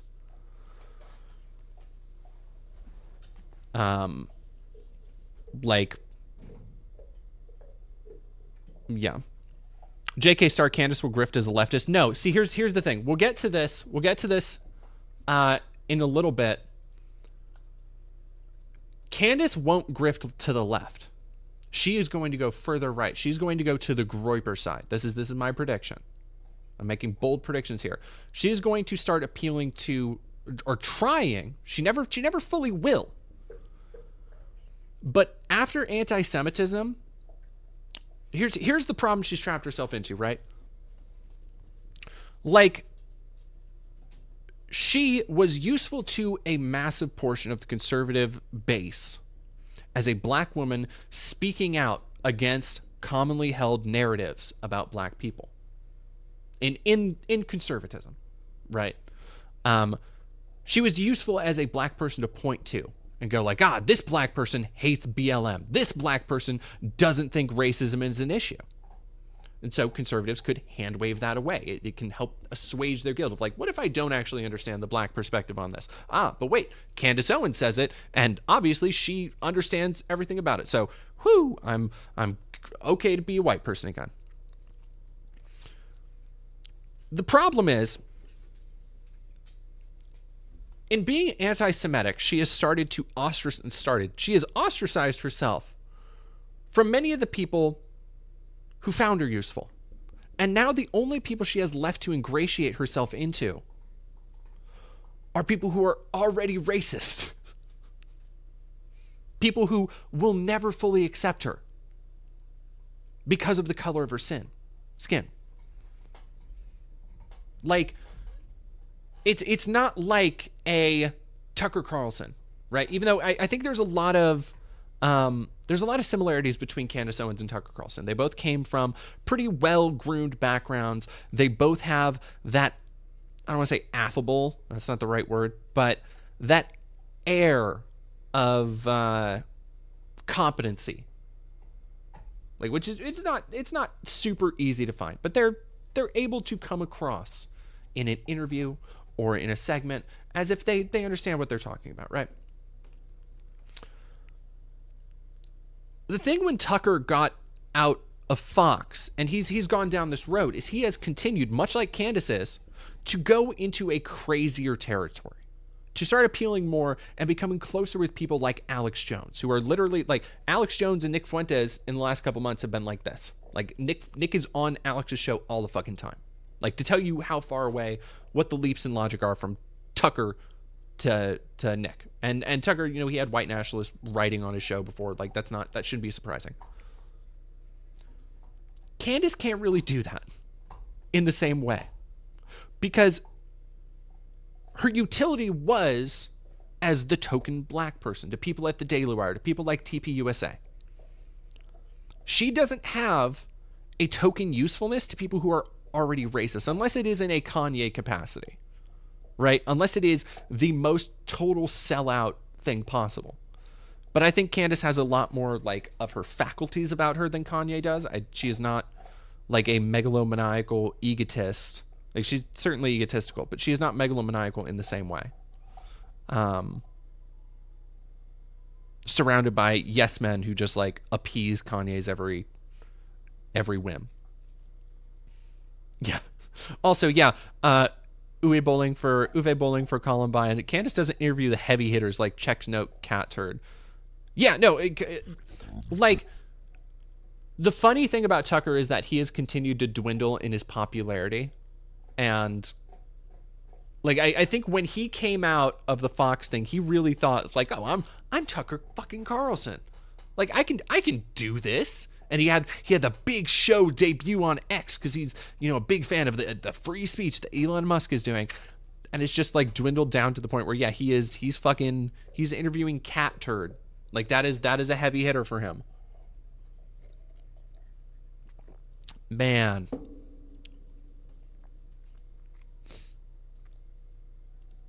So yeah, let's get some of that more refined backstory from her.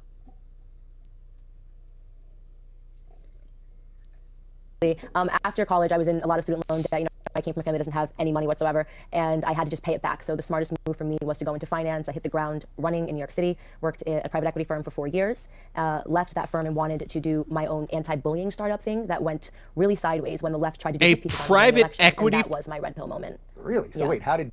Okay, so I don't want to like call anybody a liar because I don't know her life, but going from not finishing college to living in New York City with a private equity firm,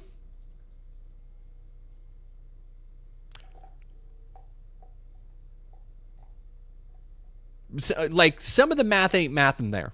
I do not think private equity firms in New York City hire non-college graduates off the street. Like that, I don't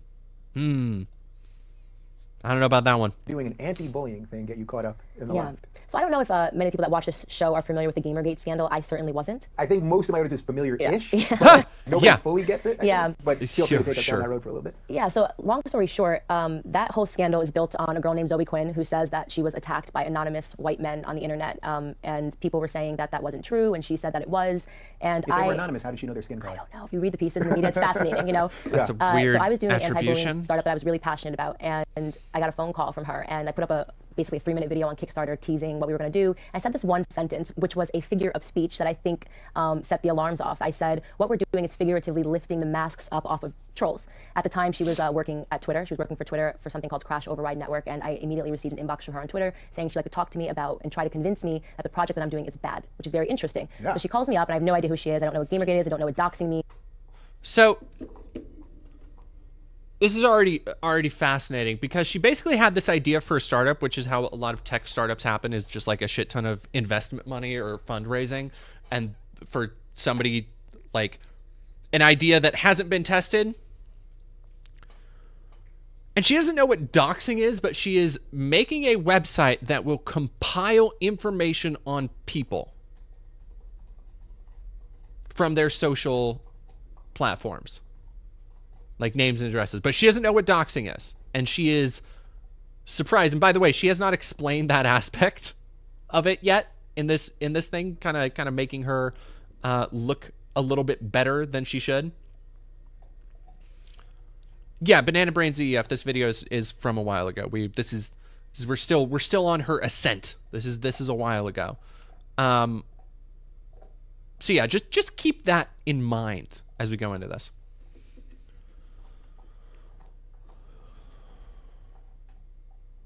And she says you have to pull your project because people actually don't want to find out who harassed them. She said, I'm a victim, but I never want to know who harassed me on the internet. Like, she was basically arguing a point that didn't make sense. If she was actually harassed on the internet, then obviously my technology would be a godsend because they never figured out who harassed her. And I said, I appreciate the phone call. This isn't really making sense to me. Yeah. Okay, yeah, no, I can tell why it's not making sense to you. Because she's already been doxxed and harassed on the internet. Like, I can't think of somebody who has probably dealt with more open harassment on the internet than Zoe fucking Quinn. Gosh, I wonder why she might not want a platform where people can just look you up and find every piece of information about you. God, it's such a... What a mystery, Candace. Anyway. Of course, Candace was just trying to do a good thing and is entirely innocent in all of this. No.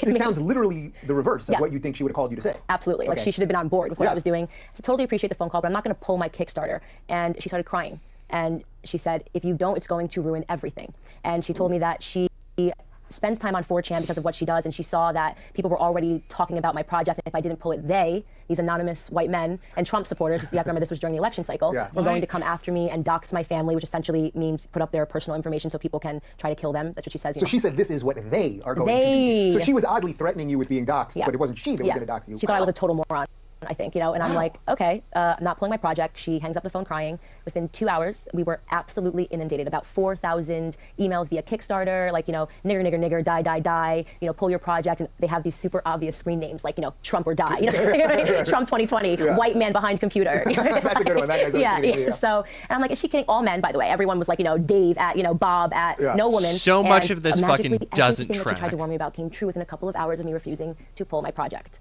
So I tweet very quickly, again, not really knowing the bread and butter of the Gamergate scandal. I said, all I can say is that 100% after speaking with Zoe Quinn, this girl was never harassed. She's doing the harassing. And the next morning I woke up, The Guardian, The Washington Post, and New York Magazine were all calling me. I was a nobody with a Kickstarter that was 3 minutes long. Kickstarter pulled my project, and the next day, big media. And in my head, I'm thinking, you know, journalism major, Washington Post, amazing. Like, you know, at that point, I considered myself a liberal, a Democrat, if you will. And so I was like, that is an important slip up.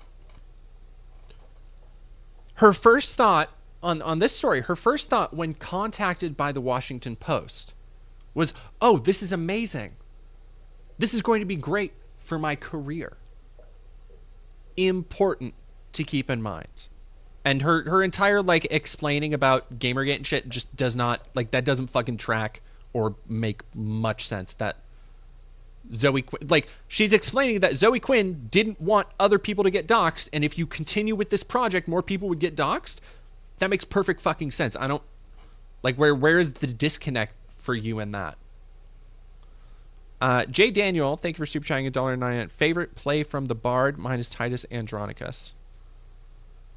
I'm unfortunately not a big Shakespeare fan. I'm probably Hamlet, I guess. Like, whoa, no. Sorry, I made my screen too big. Like, Hamlet's pretty good. I like Hamlet quite a bit. Jirop, thank you for resubscribing for 3 months. Yay, starting E in 30 days. Congratulations. Thank you. Thanks for stream. Thank you. Yeah, no, the way that she's like, and they were being racist, which is how you know they weren't Trump voters, is like, I don't know about that. Great, I'm going to talk to them. I'm going to tell them about this girl. They're going to write the piece, you know. I have a bad feeling where this is about to go. This is about to go completely sideways. Okay. So I speak to a person named Jesse Single who works for New York Magazine, and he's like, yeah, I saw your tweets. He's not a fan of mine. No, yeah, well, he is a journalist hitman, as I like to call them. And he speaks to me, he's like, yeah, I saw your tweets. I just want to speak to you about what happened, you know, super nice. Yeah, and I tell him everything. I'm like, yeah, you know, Zoe called me up, open and shut case. Obviously, she told me to pull my project. I didn't, and then I got harassed. He instead writes this article, and the tone of it was essentially trying to gaslight me. Oh, you know, she seemed like a nice girl, but she got dragged into this conspiracy theory. Zoe actually is a girl that was harassed, you know. And at that point, I realized, oh my God, like, the media is going to try to kill my project, and these journalists are absolutely lying. So the Washington Post called me, and I had the good sense to actually record it. I just turned on my camera. Again, what she's describing, the journalist said, is basically what she said. She's not doing a good job at, like, making everybody else seem bad in this. Ishan Ji-san, thank you very much for subscribing. Yeah, no, she's like, okay. I'll let you finish. She's here. And this girl was obvious. This girl, Caitlin Dewey, was asking me questions, and she was trying to figure out who was funding us. And her job, or her role, was to cut off the funding, cut off the legs of Social Autopsy, so it could never see the light of day. And she that's not when a journalist asks who's funding your project. And I essentially went back and forth with the Washington Post. I caught her in a lie via email versus what she said on the phone, and they pulled the article last second and told me I wasn't important enough to run it anyways when I threatened to sue them. Wow. Yeah. All right, wait, there's so much here, and it's so related to everything, and we haven't even fully got to your political awakening yet. Yeah. So first off, I love that you said they're hitmen. Yes, journalists are hitmen. Yeah, because the phrase I mentioned it to you right before we started, I've been saying that they're activists, not journalists, but they're hitmen. Absolutely. Is what they really are. There's so many examples of this. That guy you mentioned, it's not even worth mentioning his name again. Yeah. He's attacked me on Twitter for nonsense, and it's just Jesse it's like, you guys, you're not even pretending. No, they are hired, and the higher ups definitely know about it. They are hired to take people out and to take businesses out that, you know, are a threat to them for some reason. And my threat was that they actually thought that I created technology that was going to unmask trolls. Imagine what that would have done in the heat of the election. Hillary Clinton had millions of followers on Twitter. What if I actually created something and said, actually, that's all coming from, that's like one person, they create all these accounts. You know, she's actually not winning this election. What if I found out on Twitter that the person that was writing Black Lives Matter saying, die, die, die, nigger, nigger, niggers, was actually someone that worked in Hillary's campaign to create this environment. So they were actually terrified that I created something, that was going to ruin everything. So wait a minute. So did you actually create? No. Right. So that's the thing. So you didn't even create this technology. If they'd actually done their job as journalists and asked me questions about what I had created, they would have left me alone. But all right. And then Kickstarter pulled it. They pulled it. Didn't give me a reason. They just pulled the project off. You know why? You know why? Like, you've at multiple points already, from journalists and from Zoe Quinn, and I'm sure Kickstarter, you've had it explained to you why this project is a bad idea. Yet she is making it out to be like all of these liberals and leftists. For literally no reason, they just started targeting me and attacking me. So obviously, I just had to go to the right when the Gamergate people approached me. Like, God, what? It's like, I have no... It's like when a kid is caught lying, but the only thing they could say, well, okay, well, why did... Like, you got in a fight, why did the other kid hit you? And it's like, I don't know. It's like, okay, well, they're not just going to hit you for no reason. Did you say something? No, I was just minding my own business, and they just hit me. And it's like, is that really the reason, though? I don't think it is. I don't think it is. So anyway, we could watch that all night and pause it every couple of seconds outraged, but I don't want to. I find Dave Rubin incredibly annoying, like more so than most. So Candace Owens in 2019, so a couple years after that, she had been touring with TPUSA, doing her thing, saying all the other shit. She got in a little bit of trouble for this, actually. I don't know. This is one of her earlier controversies where she said Hitler was okay until he tried to expand. Like, Hitler was, the things Hitler was doing was good until he tried to, he just got a little bit too full of himself and went a little bit too far. Trump Reaper, what would happen if Rubin said the N-word to her? She would absolutely, like, she is absolutely one of the type of people to give, like, a pass. Like, 100%. So, for those who don't remember this, because I remember this, pro-Trump personality Candace Owens described Adolf Hitler's plan for Germany as initially okay, while speaking of the same city that the Nazi dictator relentlessly bombed 80 years ago. The remarks came in newly resurfaced video taken in December at a London event launching the British chapter of TPUSA, the conservative campus group she helps lead. Owens was asked by an audience member for her thoughts on the future of nationalist movements. In her response, Owens said nationalism has been given a bad rap before pivoting to the Nazi dictator. This is fascinating because, and you can go see it in my anti-Semitism video, this is exactly the tactic that Nick Fuentes takes. Exactly. To say that, oh, because Hitler was a nationalist, now everybody thinks nationalism is bad, but maybe Hitler was actually like doing good stuff, but we're not allowed to talk about that. We're not allowed to say that. Which, if that sounds familiar, congratulations on remembering this video that we're also going to check out later of why we can't talk about Hitler. Funny little similarities in ideology that you noticed. When we say nationalism, first thing people think about, at least in America, is Hitler. He was a National Socialist. If Hitler just wanted to make Germany great and have things run well, okay, fine. The problem is he had dreams outside of Germany. He wanted to globalize. He wanted everybody to be German.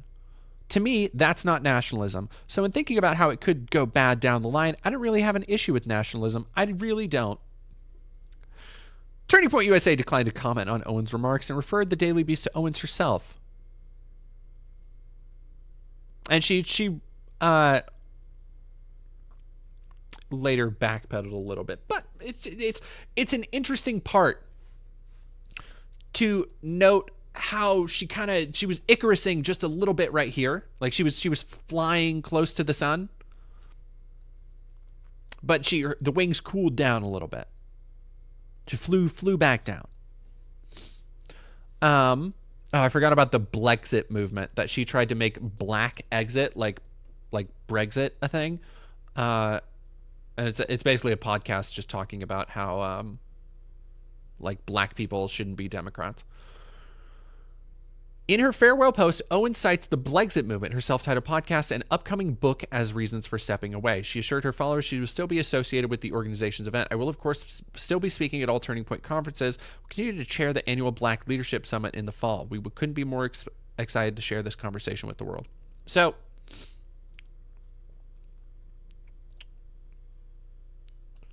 a second.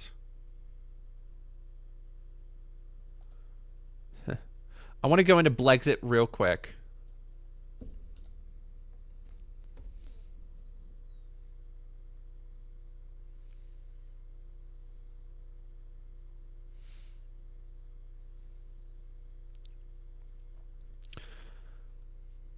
This is 2018, so this would have been a little bit before that last one. Conservative activist Candace Owens says she wants to free black voters from the decades-long grip of the Democratic Party and is urging them to support a new movement she's calling Blexit. Quote, Blexit is a renaissance, Owens told Fox News, giving the backstory behind the campaign she launched over the weekend. It's the black exit from the Democratic Party. It's the black exit from permanent victimhood, from the false idea that we are somehow separate from the rest of America. Nobody thinks that. Nobody thinks that, like, oh, black people are, like, entirely different from the rest of America. They go through, like, you can look and see that they go through unique oppressive structures that do not affect white people as much. But black people have literally, quite literally, always been a formative part of America. Quite literally. Like, America could not have been formed without black people. Like, what are you doing? The campaign made headlines recently as after it was revealed Kanye West helped her design the Blexit logo. Kanye saw my original design and said, I can do it better. It certainly was. He redesigned the logo with vibrant colors inspired by his trip to Uganda. Let me see, where's that logo? Is that on the... That's just... Okay. Turning Point USA Director of Urban Engagement, Brandon Tatum, who is Officer Tatum, for those who don't know, who is another dickhead political commentator. A former cop.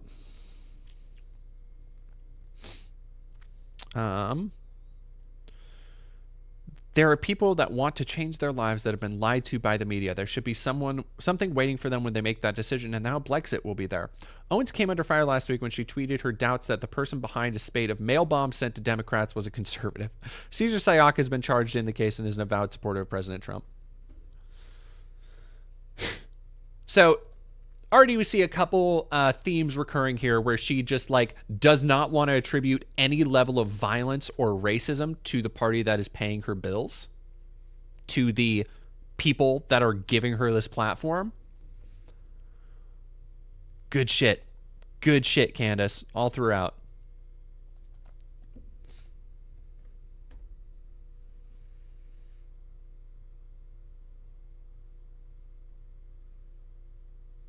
Yeah, SVNS, a majority of black people vote for Dems because historically association with that party has supported black liberation and the rights of black people. Historically. And we've talked about it where there is a like gap, right, in what has been promised by Democratic candidates in predominantly black or largely people of color, ethnically diverse communities, and what's actually been delivered over time. Like, you can see that in any major city. Like, one that they bring up all the time is Chicago. The things that are promised from Democratic candidates are often not actually met. So there is a little bit of wiggle room for people like Candace Owens to sink in and be like, actually, that's because the Democrats they really want to turn everybody into slaves. And it's like, it's not true.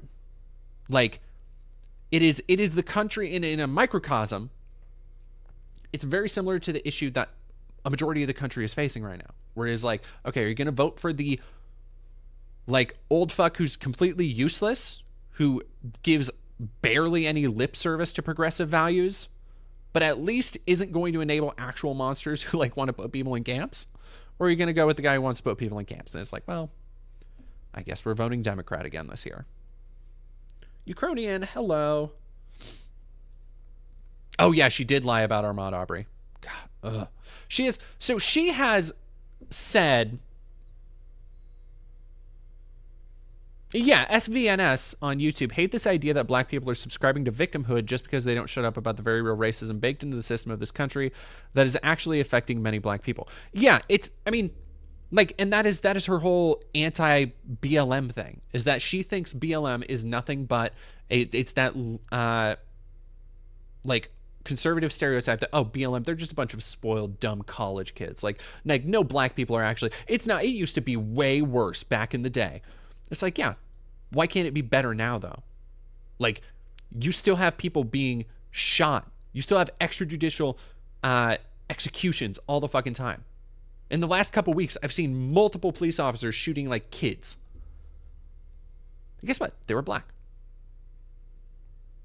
And people are like, well, why they shoot white kids too? Why don't you talk about that? Because per capita, like I know they've heard this. Per capita, this shit affects black communities and black people more than white people. Per capita. It's very frustrating.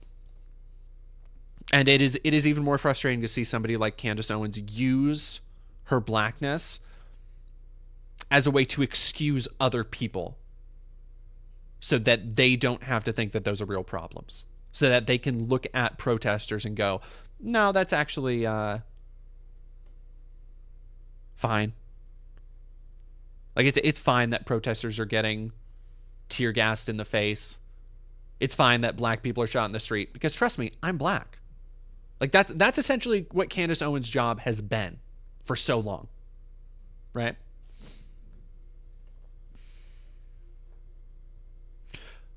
Banana Brains, it was not an hour and a half long tangent about cosmic horror. It was maybe 40 minutes. It was maybe half hour. Like, she is basically, okay, that's what it is. Because remember when I was talking a second ago about how she's the kind of person who would give Dave Rubin a pass, like an N-word pass? She is basically like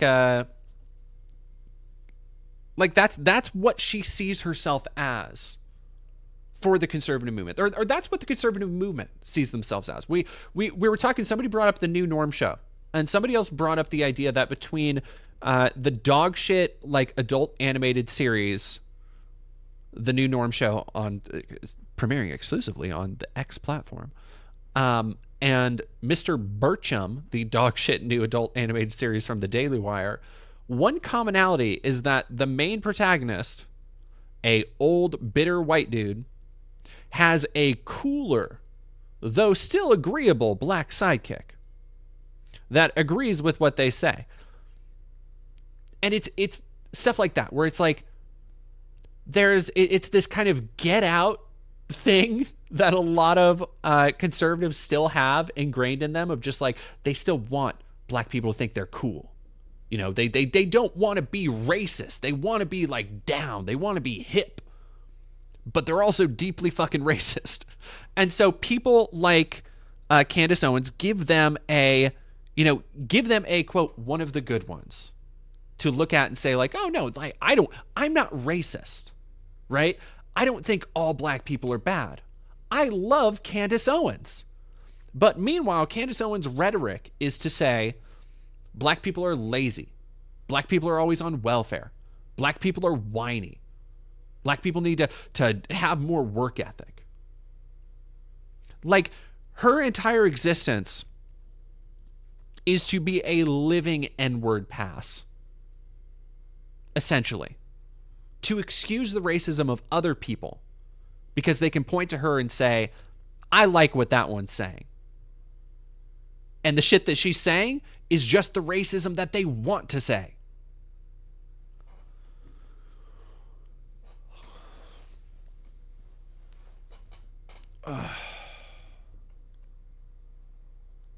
Oh, no, we'll get to the downfall. The downfall is coming, Banana Brains. The downfall is coming swiftly.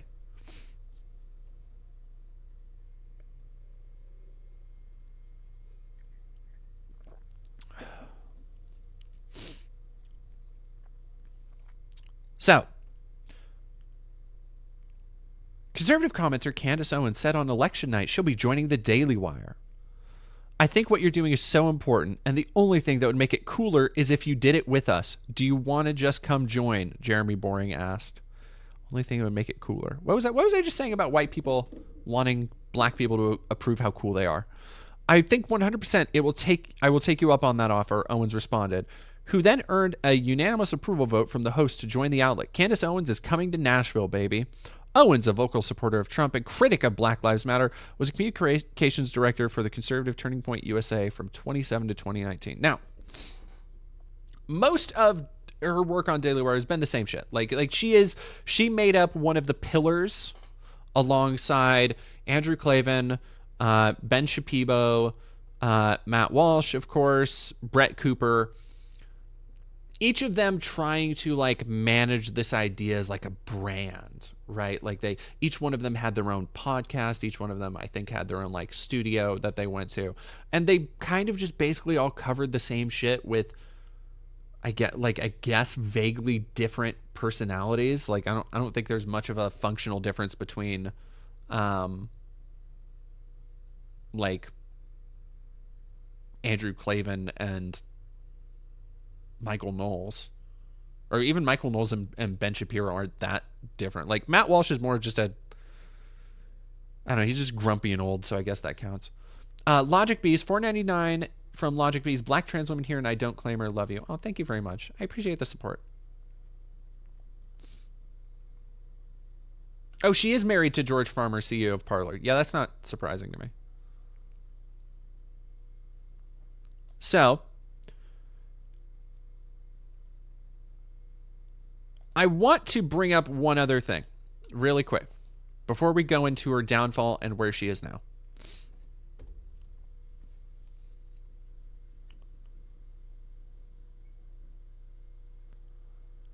From a New Yorker article, this gets into, so I purposefully left this article when I was doing research. I decided to leave this article for last because of an element of her backstory it goes into that thus far I've only teased and we have not gone into.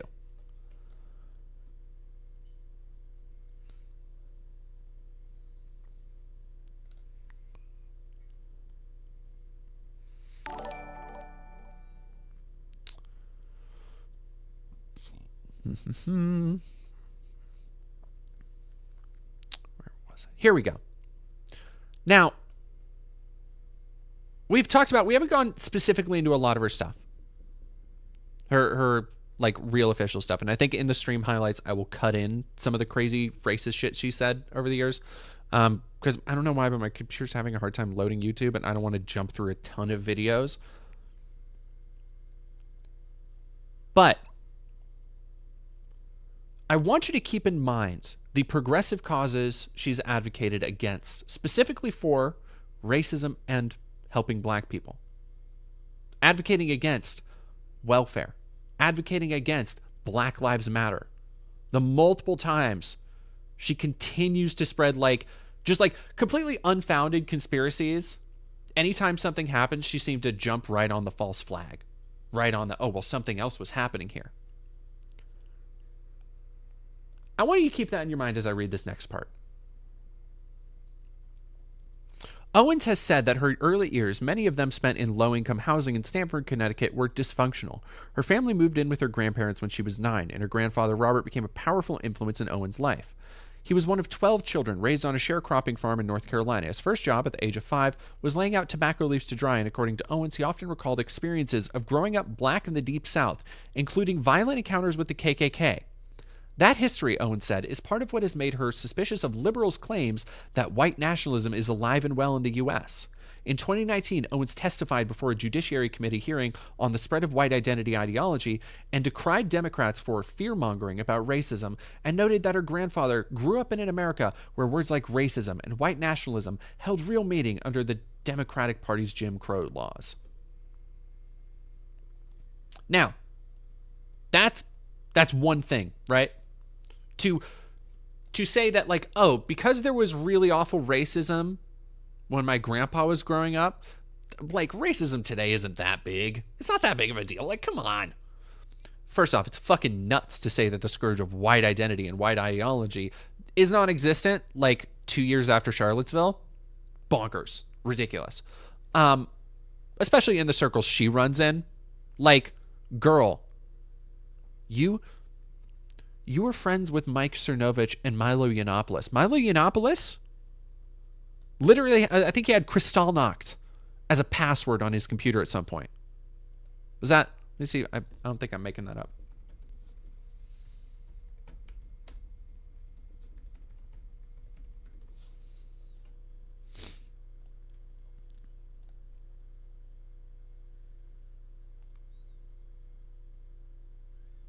Oh, Nazi-based trolling of Jewish journalists.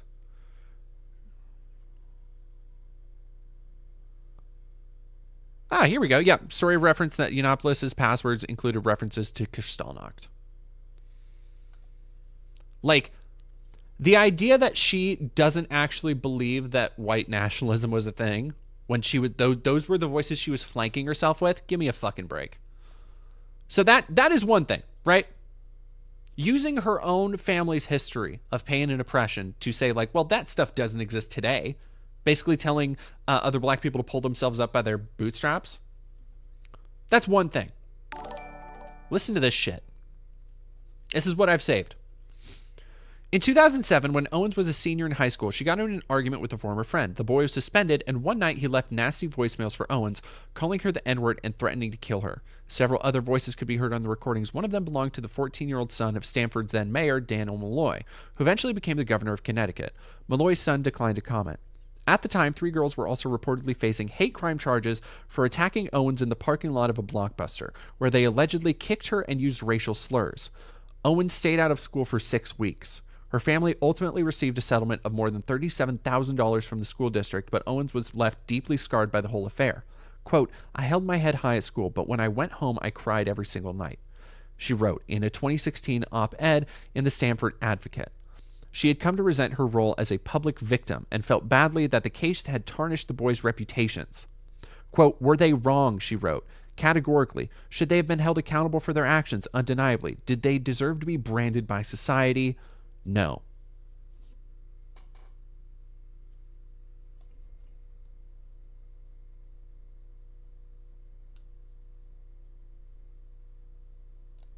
Like,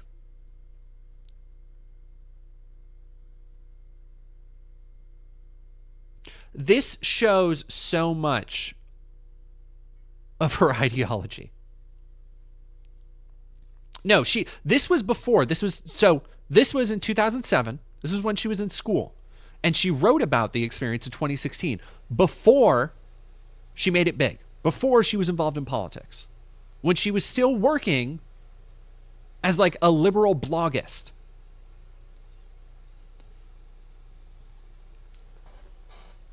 Less than lucid, I think she took the wrong lesson. Yeah,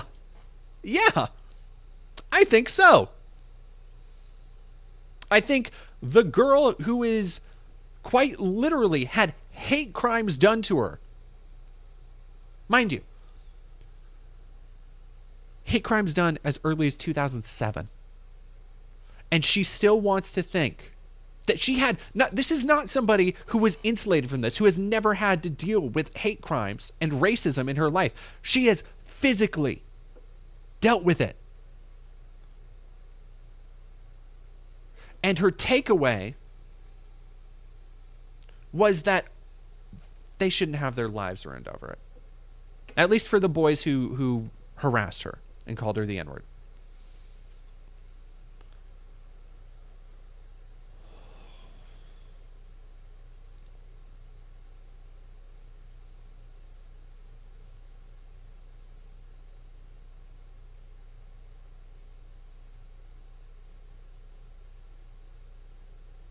Like, I think Lakeside Flower, I think it is more victim blaming than anything else. And again, I don't want to get too Freudian with it or anything. I don't want to get too introspective. But when you look at the fact that she has a history, her family history of racism being done against people in her family, and she sees her father, who grew up poor, literally picking cotton as a role model, as an ideal black man in America, chart that to literally being racially harassed in high school and saying, oh, they didn't deserve to have their lives ruined over it, to what she is doing now today, or has done for the last several years, being at Daily Wire. Or every time there's a police shooting, every time there's some Black Lives Matter event, it comes back to people who, oh, they aren't actually oppressed. They don't know what real oppression is. It's the protesters' fault for escalating. The police are the ones in the right. Like,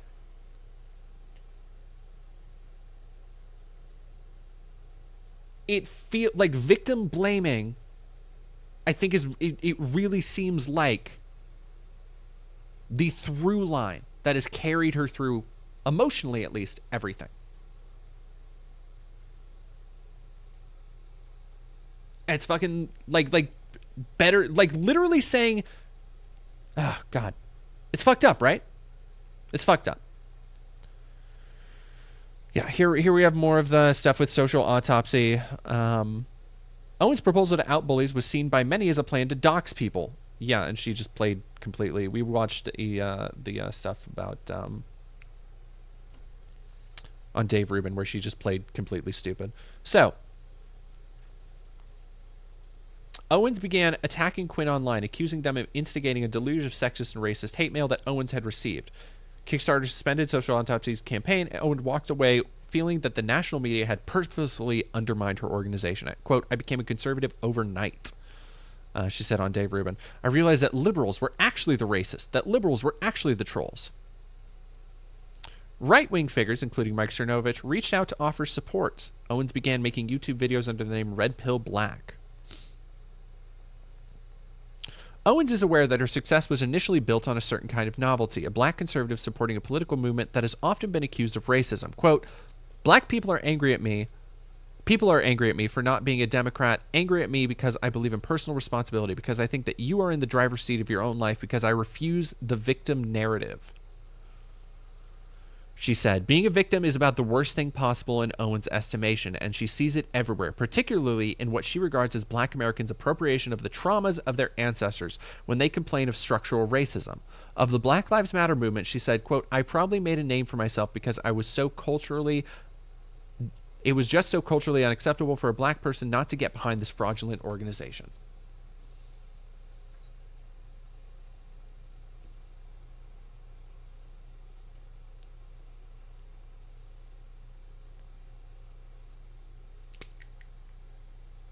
Like, again, she literally, Lane Cap, Ishi and Ji-san, are you black? I am assuming, if you're using that word in my chat, you are. Okay. I am assuming.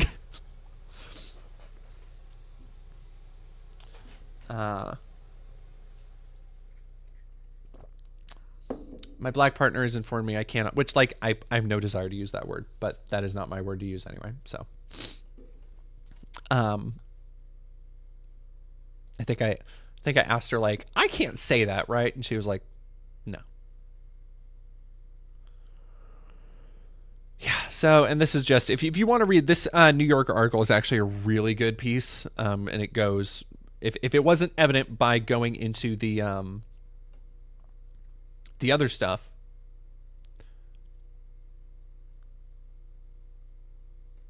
which could be the line.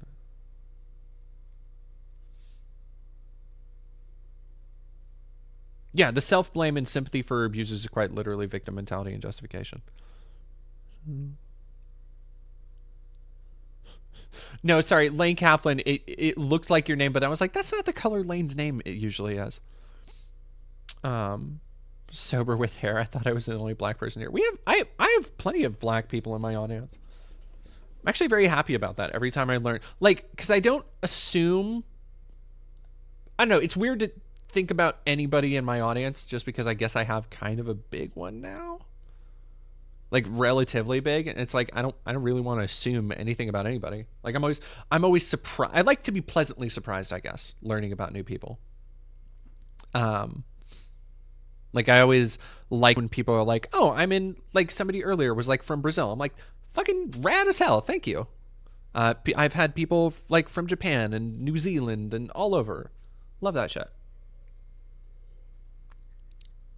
Big fan. Here we have, this is actually a corollary to Lauren Southern, ironically enough, for a total racist. Owens embraces the internet label of tradwife. The prototypical tradwife frames her choices around the traditional gender roles of marriage and dresses femininely, with an emphasis on looking good, makeup, kempt hair, for her husband at all times.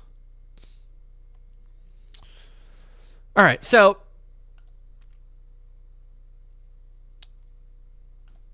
that is the rise of Candace Owens, right?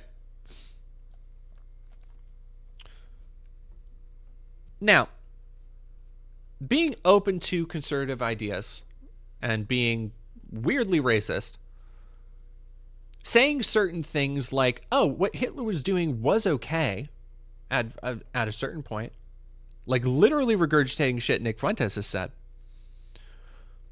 You'd think there would be somebody who saw these as like warning signs.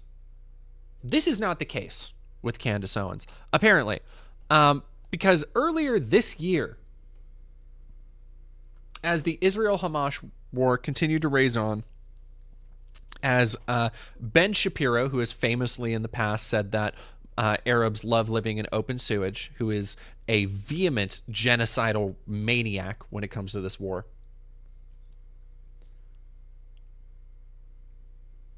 Candace Owens decided to take a little bit more of a stand than she usually does. Like this is the stand that she has taken on this, truly out of character for her in the history of everything she's done, because she usually toes the line.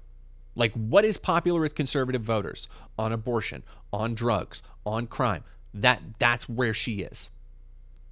Right? Like, she usually does not waver from that. Here, however, she decided to, at least performatively, speak out against Israel. Not necessarily the war, but the influence, quote unquote, triple parentheses, they have in politics. And questioning why you can't talk about that. Which led to Ben Shapiro's Daily Wire cuts ties with Candace Owens following Israel-Hamas comments. Let's talk about it a little bit.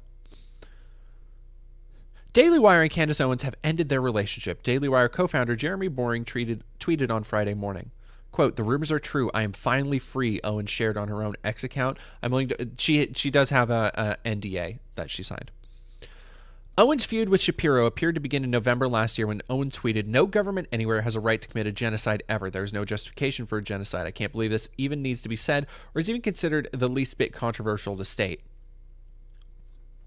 Though she did not mention the conflict by name, her comments were widely interpreted to be referencing the war in Gaza.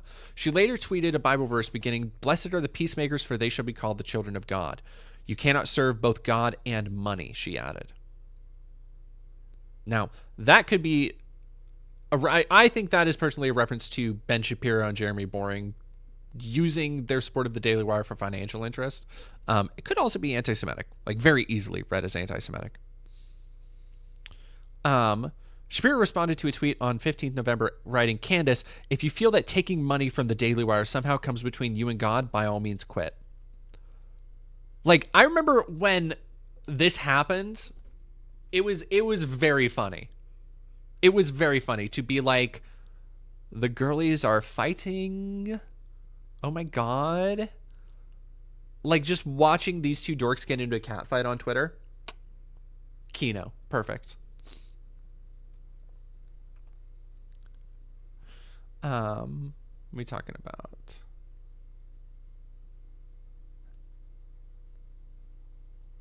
Under 35.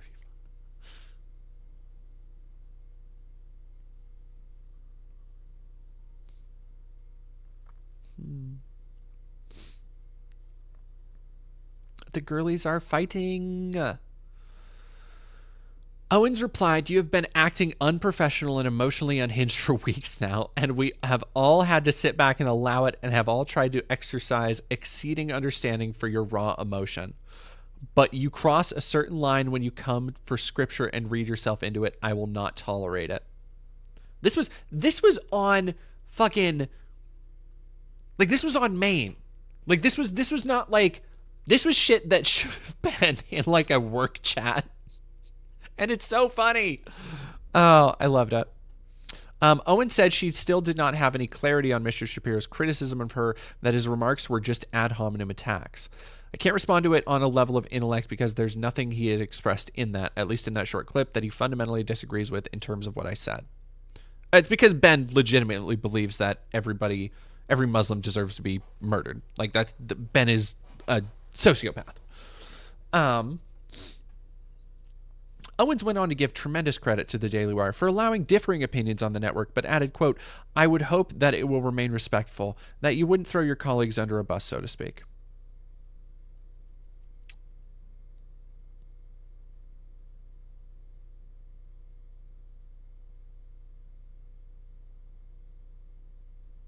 Doesn't seem like they like differing opinions, if I had to guess.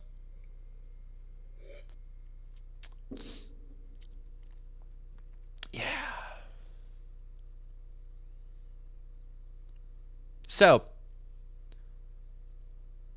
she finally flew. We saw it a little bit with the Hitler stuff earlier, and here she finally flew too close to the I'm just asking questions, son. And I do want to see that Jimmy Dore clip, so I'm going to pull that up too. Because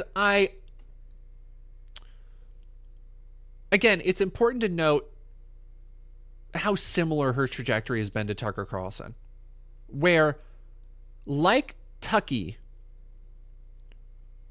I've seen so much less of her since she has gone solo. And the thing is, I don't think she's going to get another like platform. Like, all of the other the mainstream conservative media platforms, The Blaze, Daily Wire, are all pro-Israel. She has tarnished her reputation now at this point.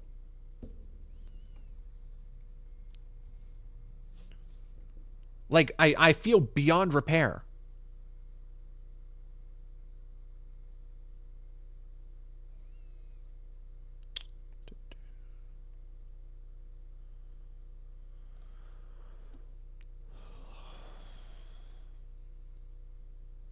And of course, let's check out Jimmy Dore, famous. We don't love Jimmy Dore, but definitely not a conservative. Serious on tour. I'll be in Davenport, definitely a Iowa. Serious person. Well, Hero 001, maybe she can try a Milo thing at some point, but even Milo is basically forgotten. Like, Milo is like he's basically doing like survival Christianity. I've never seen anything quite like it. Like, whatever the opposite of prostitution is, but still effectively prostituting yourself. Like, Milo is like selling shit on Christian QVC. Like, it's fucking wild. Yeah, that's like, there's no way. Like, what the grift goes crazy with Milo. And I don't even know how, like, unless she went full Christianity, which of course there's always a way. There's always money in that for right-wing people. Can I come on to talk about the wild Judeo-Bolshevik rant she goes on in this one? Maybe. Let me see. Probably not tonight, but maybe eventually. Just because we're probably going to end up being around 5 hours. And I usually don't go over 3.5-ish. But yeah.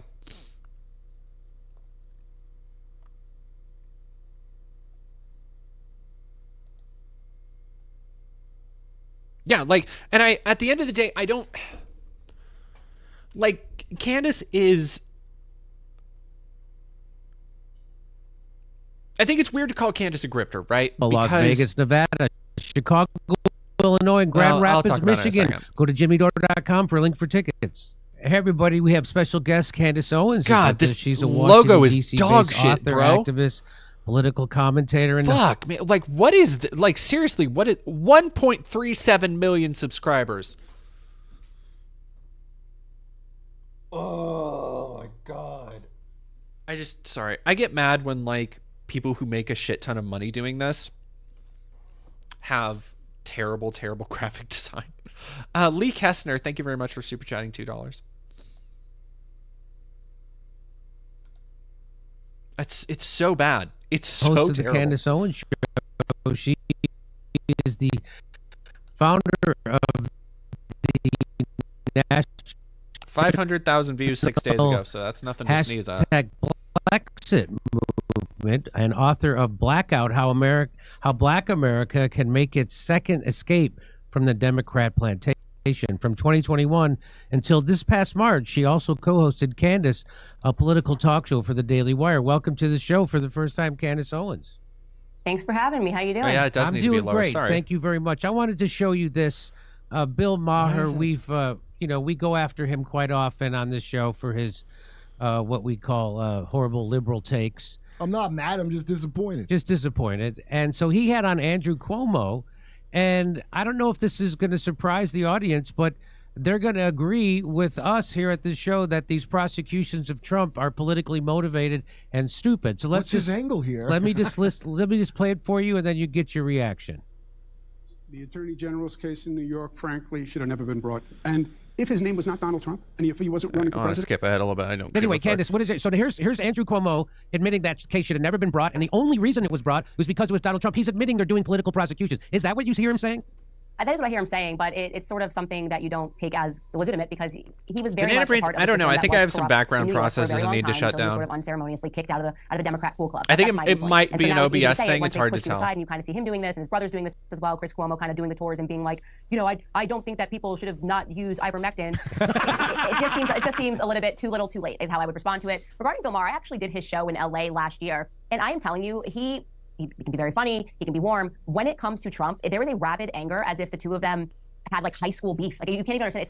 It's like ancestral beef that he has with Donald Trump. Like I don't understand it. He genuinely has Trump derangement syndrome. He wants him to be prosecuted, as you hear him saying, as if he did something and told people to storm the Capitol building and commit crimes. So I don't understand what his obsessive anger is over Trump. It's nice to hear them say it. I just don't think it means much, if I'm being honest. He definitely has Trump derangement syndrome.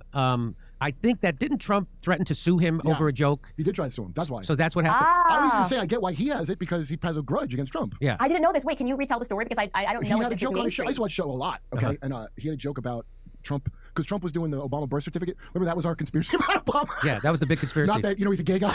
Anyway, he goes, I want Trump to prove that his dad's not an orangutan, and he showed an orange orangutan. And so Trump sued him for defamation for that joke, and he had a whole thing of, and I was on Bill Maher's side on it. I'm like, wait, you can't say his dad's an orangutan? Like, it's a joke. It's a Bill Maher show. So that's what I think that grudge is from. This fucking sucks, dude. On the Bill Maher show, which is a mainstream fastball down the middle. God damn. How long did they talk about?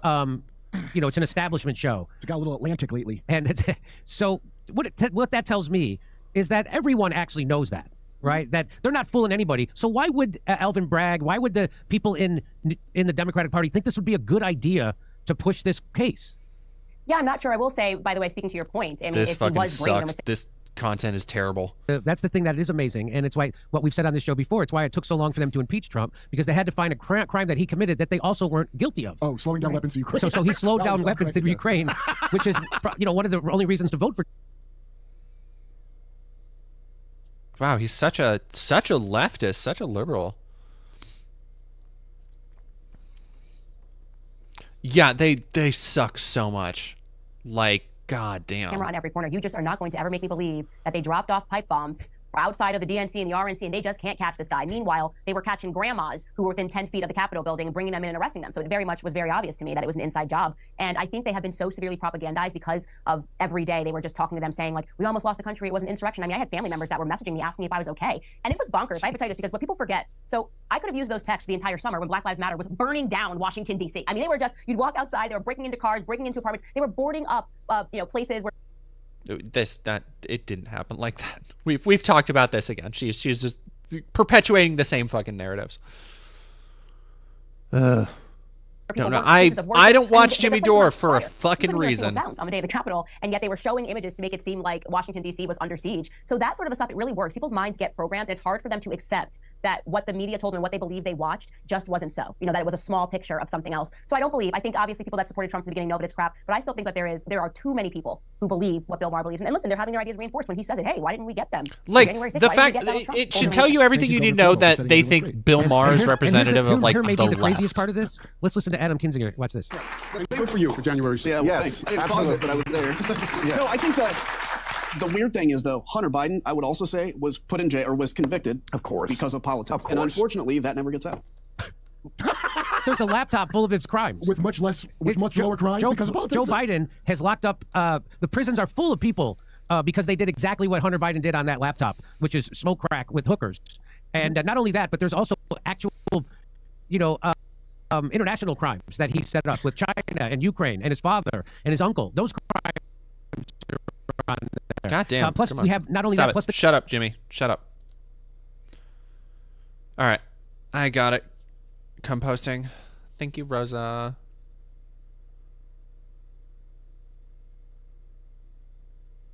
Ethel Kane content. Orgalorg, are you secretly Kalen? Are you secretly Kalen Conrad?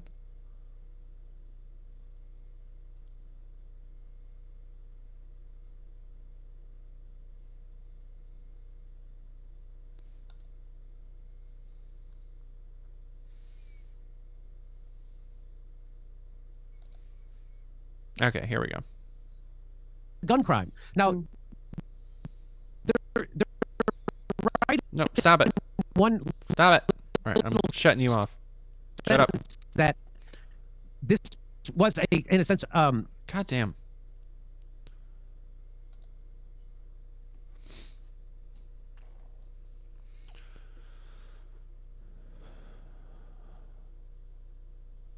Blame Jews for Stalin's massacres. Oh, boy.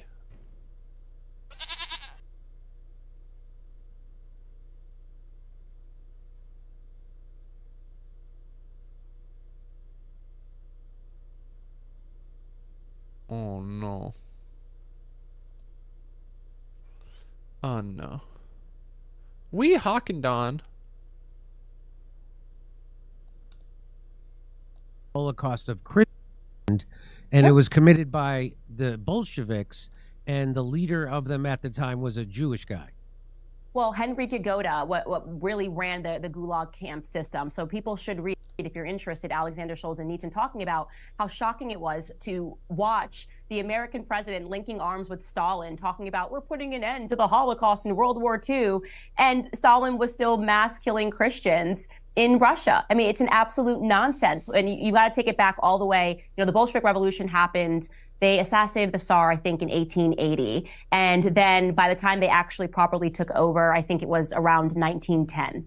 And so what was going on in Russia at that time was they immediately took over. They started a gulag system, concentration camps, where they were mass drowning Christians in barges. And this information is readily available, and yet you never learn about it. Ever. And people don't want to talk about it. It makes them very uncomfortable. Well, I didn't hear about it until I heard you talk about it. Yeah, Henry Yagoda. Look him up. It's stunning. I mean, he must have killed alone 15 million people. Candace, and this is a person that's not even spoken about.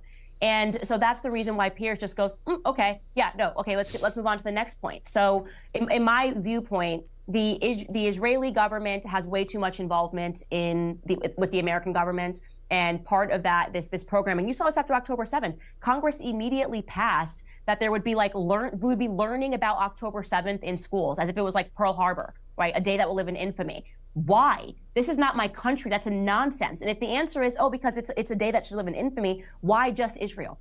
Why just Israel? Right. Why not also what's happening in Armenia or happening in Nigeria or happening all over the world? Why not a day that will live in infamy? Russia actually just went through a terror attack. And Russia has a lot of Christians. I'm Christian. So if we can just start drafting over days of terror that happen on the basis of our religion, I'd like to draft what just happened in Russia. I want my kids to learn about that in school. Go ahead, Kurt.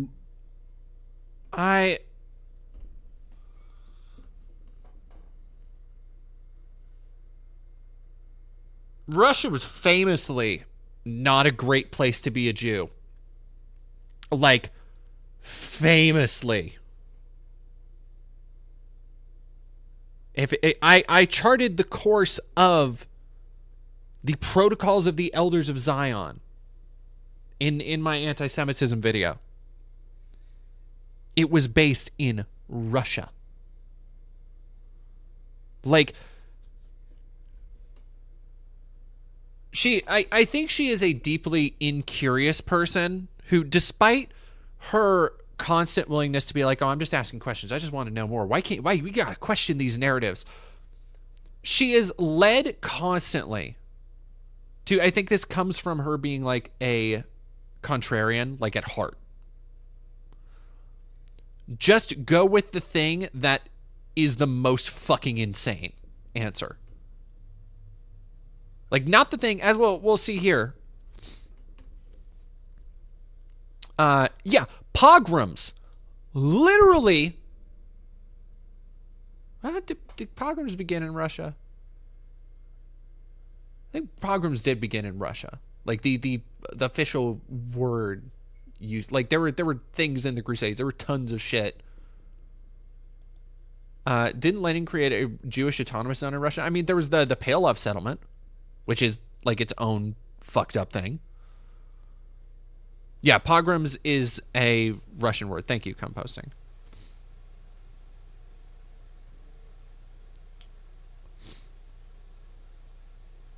What was I? Ooh, I want to see that new FD video. What was I? I was looking up. Oh yeah, Candace Owens. Yeah, like the idea of a pogrom had been done before, all through the Crusades, all through the Middle Ages, like specifically. And I unfortunately, while I shoved as much information about that stuff into my brain as possible, I'm unfortunately already lost a little bit of it. But I want to go into, real quick, as a last resort, everything anti-Semitic. Another person fired for criticizing Israel. Man. Let's go. All right, I do want to... Did I miss the juiciest bit? I don't know, Draxus. There's a lot. Everything we learned about World War II is a lie. That's another one she's got recently. Yes, ladies and gentlemen, we are finally back. Let's talk about her science thing, what she said.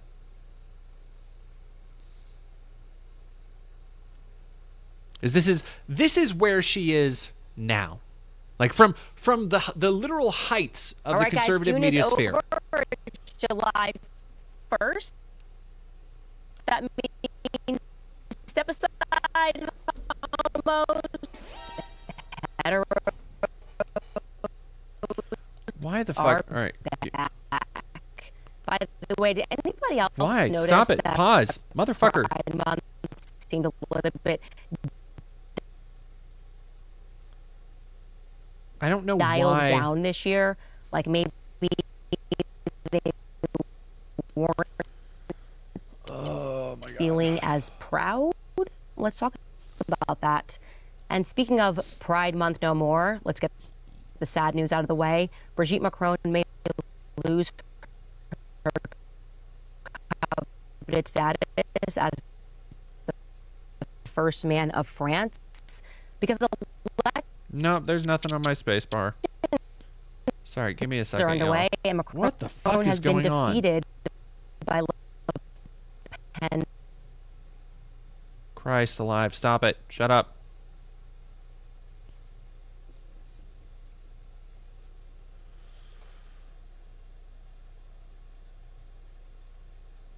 All right, give me task manager.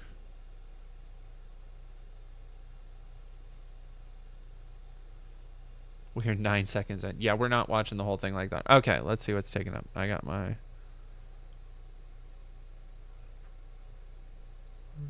All right, I'm gonna shut off some stuff.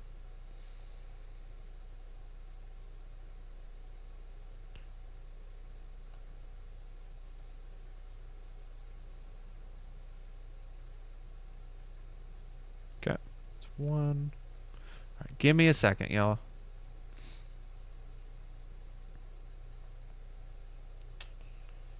Two.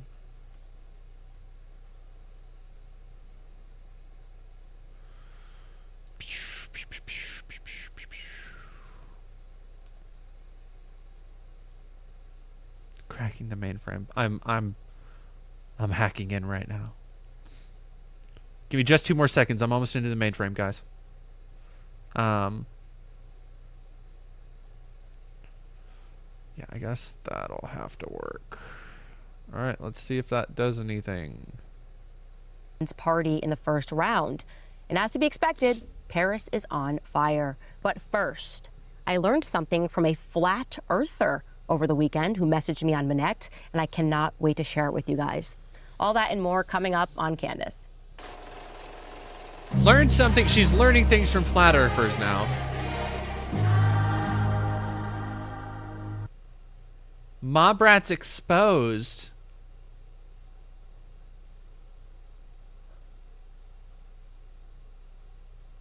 All right, let me pause this for a second because Mob Rats Exposed. Nobody on YouTube banned Mob Rats Exposed yet. Do you have something you want to say to me, buddy?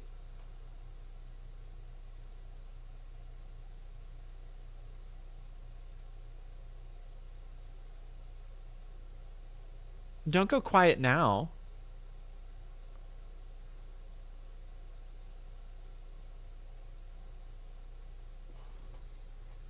Oh, come on, Snookums.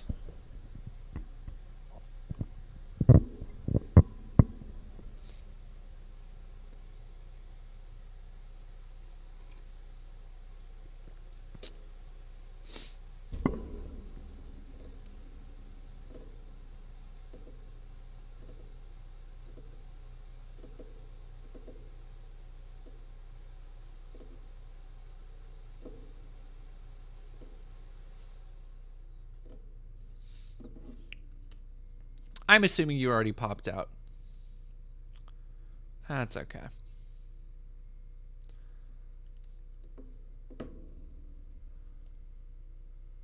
Freak in the meme way. I doubt it, but that's okay.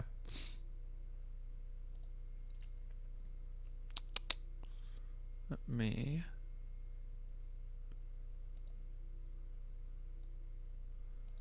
And let's put on the... There we go. All right. Oh, and thankfully she put it into... Ah, here we go. So yes, we were talking about earlier how she is just so... She's a contrarian at heart. Like, that is the thing that defines, I feel, her existence at this point.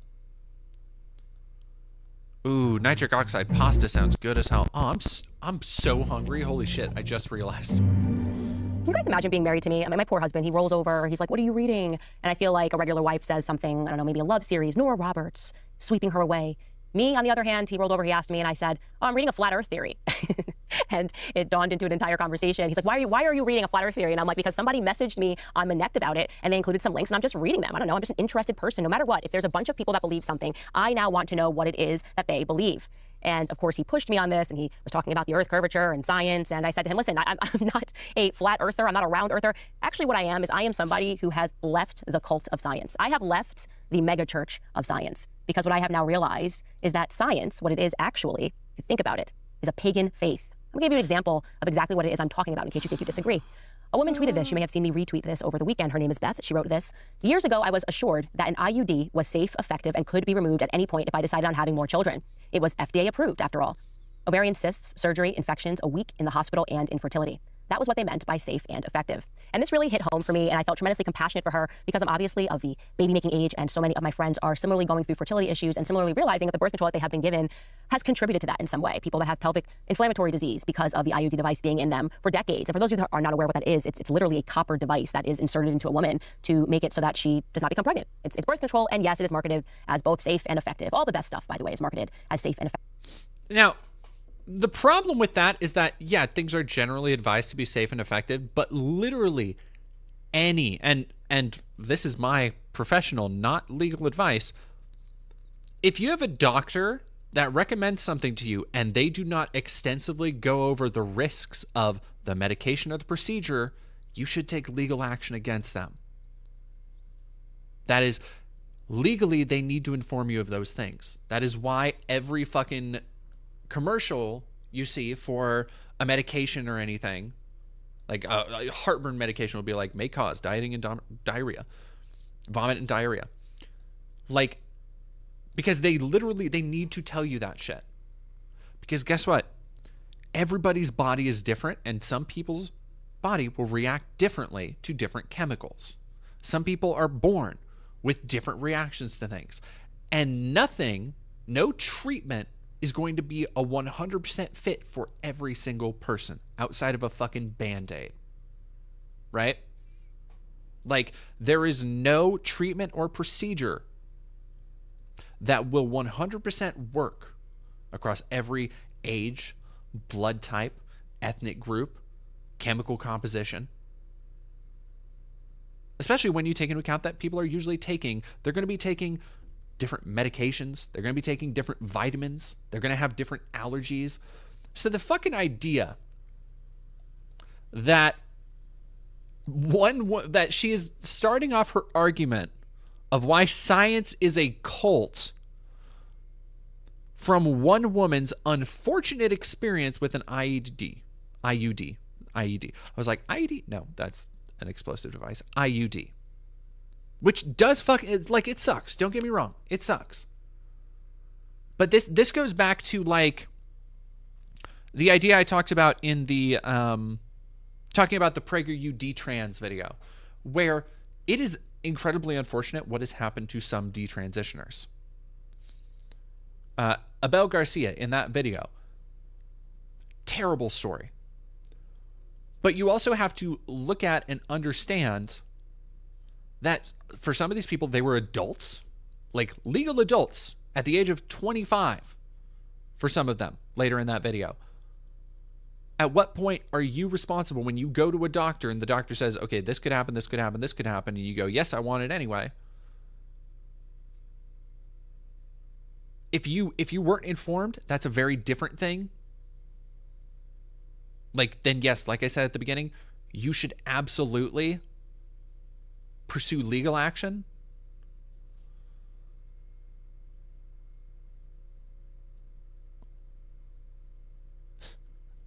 Ninja Proxy, $5. Thank you very much. Para-character lifting weights saying keep it up. I'm not sure what that means. Yeah, Diddums, that was the documentary where they basically talk about like being pressured into. Yeah, it's fucking rough. Like that was rough for me to go through. And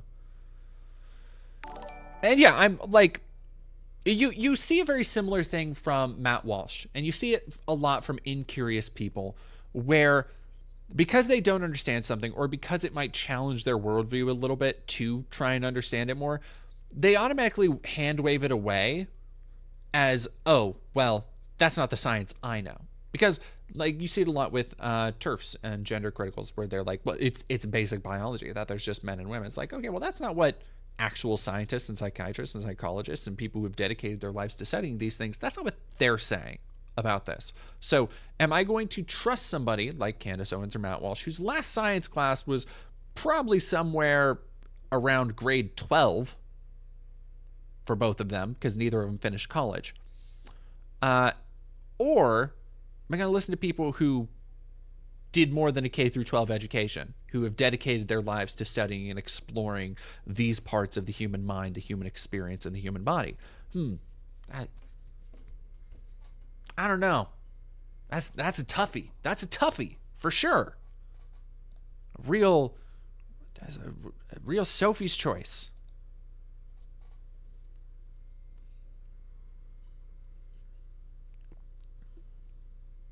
Effective. And I was saying to my husband how it's become such a difficult topic to talk about because I am compassionate for my friends that are going through this. But then there's another side of me that is just amazed, confounded. And I genuinely ask this question. I say, how could you how could any person get to a point where a doctor tells them that putting something that is copper inside of them for a long period of time is perfectly safe and effective and will have no long-term side effects, without that person being told the information, just having something that comes online inside, something spiritual, maybe as opposed to referring to it as your gut instinct, we should refer to it as the Holy Spirit. The Lord takes you and goes, that actually makes no sense. I have suffered from this condition of not trusting authorities when they say something to me that is so obviously stupid my entire life. And I contribute that maybe to coming from the school of hard knocks. Genuinely, I think that I'm grateful. I am grateful for having gone through the school of hard knocks, because you are required to have an element of common sense in order to survive. And when I look at people and they hold on to, but the doctor said this, but the expert said this, and I see how extreme the things that they will do. They were masking 2-year-olds because doctors said, no, this person, if they breathe, it's going to be a bad thing. Well, I realize that that's a faith. That is a faith, and it is not a science. And regarding a common sense to that exact— I'm sorry. I'm fuck. I haven't seen this, but the dissonance of saying that trusting the science, quote unquote, trusting the science, is a faith. Yet you are saying that somebody who gets an IUD should get a gut feeling that comes from the Holy Spirit, the third member of the triumvirate.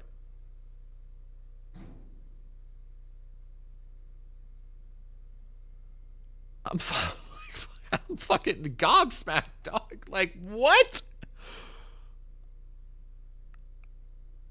Okay. Proceed, fucking, I guess. The same effect, my husband showed me a clip of Andrew Tate, and he was similarly discussing COVID. He was also one of the voices that was telling people, hey, maybe don't just trust the experts on this one, before it was cool to say it. I think it was maybe just me and the Tate brothers. He's the second most Googled man in the entire world. I know a lot of people feel that they don't understand why he has. Okay.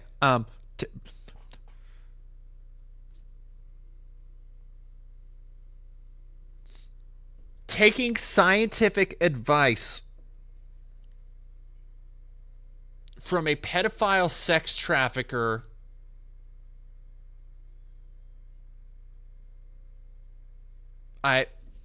that's like, I could cut it off here. Like, this is how far she's fallen from interviewing the fucking president. That's where she started her career. And her hubris, her need to be contrarian, has dragged her to these depths. Like, she is truly like a modern Icarus that we're looking at here. The depths, they sink lower. What color is your Bugatti, bro? No, see, I put too much British in it. Like, there's too much British in it. And my Andrew Tate. I can only say water, like he says it.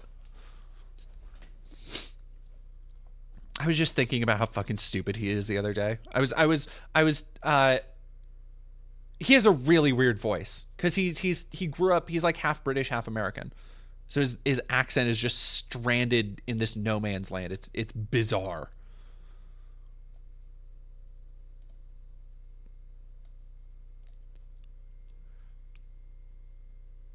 As a platform that he has, but I found this clip to be extremely interesting. Take a listen. One of my habits now is ignoring all data. It's great. I love when people come to me and say, actually, we've got the data to prove what? You little what are you going to prove to me? I can prove to you that the ice caps are melting. There's ice in my water right now. I'm going to leave the water unattended until the ice melts. Will the water overflow out of the cup? No. Why are all the richest, most important people in the world who are pushing this scam buying beachfront homes? Oh, but the data says. The data's from the Matrix, and you are the Matrix, and the Matrix is still alive. Anyone who actually analyzes data nowadays proves they're advanced. How do you... Have you seen that graph thing, that meme, where you have the most stupid people and the most intelligent people do this? Now, mind you, he's made a lot of... Candace, honey, darling. How do you look at this man gesticulating like this? Just sitting very awkwardly in front of a car. Grumbling to himself. Yeah, why is he sitting like that? Couldn't tell you. not providing any actual facts or sources to the things he's saying, the assertions he's making. And you think, you watch this, and you think, maybe he has some points.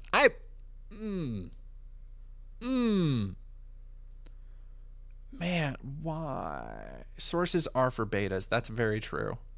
That's very true. And his the graphs he has are meme graphs. This is, I can't, like, here, you want some real black pill shit? There are millions of people who legitimately take this dumbass seriously. Like,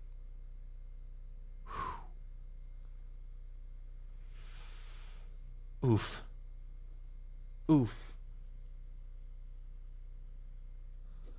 right, I'm gonna order some Uber Eats while Top G talks.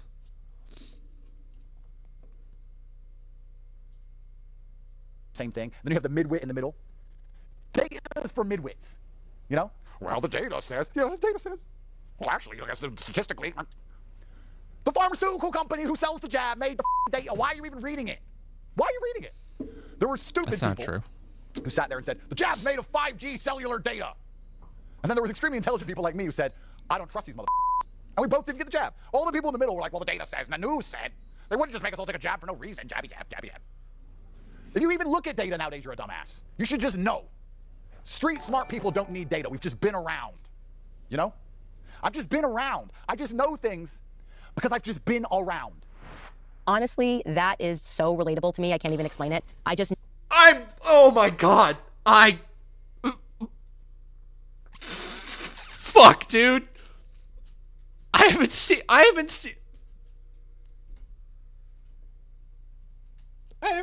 this, but like, what are you doing, Candace? What are we doing here? Like, you just know. I've just been around. Like, I've just been around.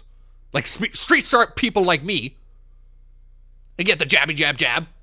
I've just been around. So you know about vaccines and chemical compositions because you're street smart? You Bugatti-ass dipshit? And Candace sees that and is like, honestly, me. Oh my gosh. You're so real for this. Like, she saw that and was like, just like me for real. Fucking what? I'm stunned. I'm stunned at that fucking response. Like, oh man. Dispenser05, is this a grift or has she recently experienced brain damage? I'm gonna say it's a little column A, little column B, but it is not recent. None of those are recent. Noah G, thank you for $2. Yo, why Tate arched like that? I have no idea. I couldn't tell you. I couldn't tell you.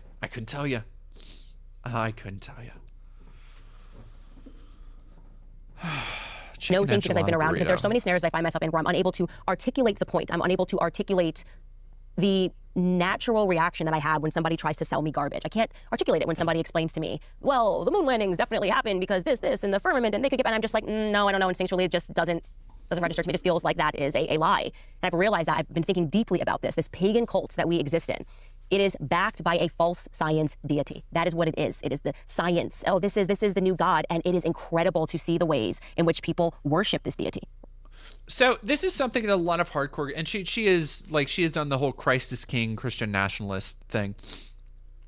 This is something I notice a lot of Christians have done, and they've done this for a while, right? Matt Walsh does it all the time. Other people, when they call other things a religion, like Candace is doing with science here, they've done it a lot with trans people and trans issues, and it's not because they actually have the standards or strictures of a religion. Like, there's no commandments if you're queer, you know. Like, you can be queer and still be an asshole. Milo Yiannopoulos, we've talked about him today, is gay. I still believe he is gay. Like, it doesn't really work like that, But I think the reason that they have to oversimplify their opponents into that kind of category to say like, oh, because we have a religion, so they must also have a religion, even though most of them don't.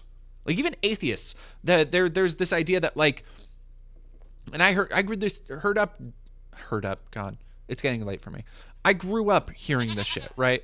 Where atheists were also treated as a religion. Well, actually that is their religion. And it's like, no. Like sometimes something is just different, but they get all of their moral justifications, everything in the world, who they think should be killed, who they think is different from them, why they think that's bad. They get all of that from their religion. So they need to have somebody else have something similar so they can feel like they're on an ideological balance, right? So that they can have my thing good, this thing bad, because they're both religions. I can understand that framework, right? Except it's not that. Like you can be Christian and be a scientist. Like they're a Christian scientist. That's kind of a different thing. But this trying to frame it as a religion just doesn't work for something, especially as expansive as science. Like you're going to say every field of science is it its own denomination? Like are you a cult member of science because you're like, oh, you know what, actually I'm getting sick. I think I'll take a flu remedy. I'll take a vitamin C packet. Are you going with which like here's you want to know the really ironic shit? So many aspects, like literally every aspect of this shit, both her and Andrew Tate benefit from. How the fuck do you think Andrew Tate got so ripped? Do you think it's just because he's built different, because he's naturally just such a fucking Sigma? No.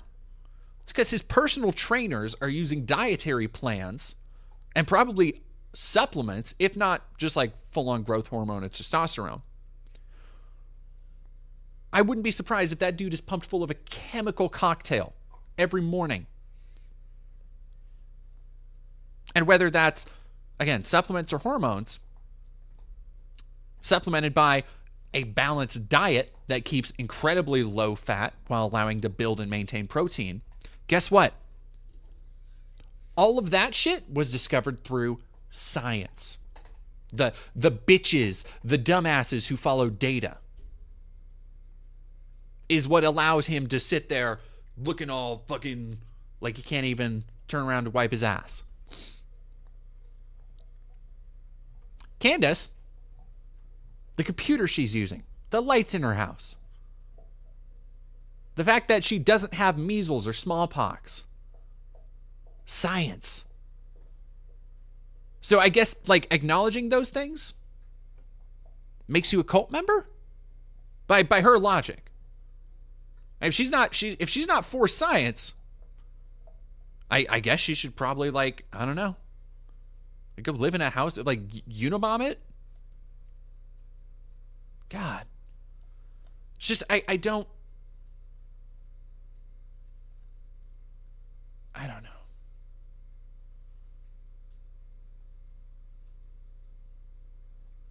Wait, what is white flag? Are you making fun of the French mockingbird?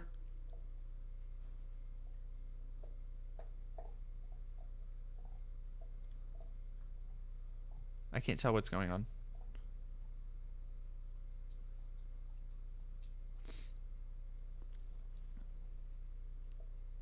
Yeah, no, don't worry. They're doing their best to bring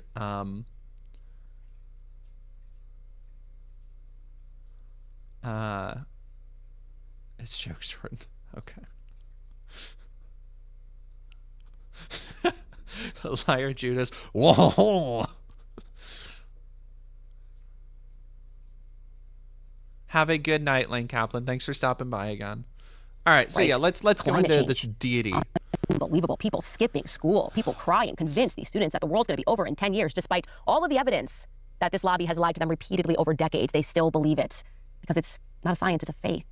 Vaccines. I was legitimately raised to believe that my children would die unless I offered to the God of science their bodies. So they could just get jabs on jabs. What's it, like 74 jabs now that children have to get from the time they're born until they graduate high school. And then I decided I wasn't going to do any of that. And I have the healthiest kids in the entire world, 3 of them. So yeah, I did not sacrifice. Okay, well, you didn't do any of that, and your kids are probably going to be infection vectors at some point because other dipshits like you are doing the exact same thing.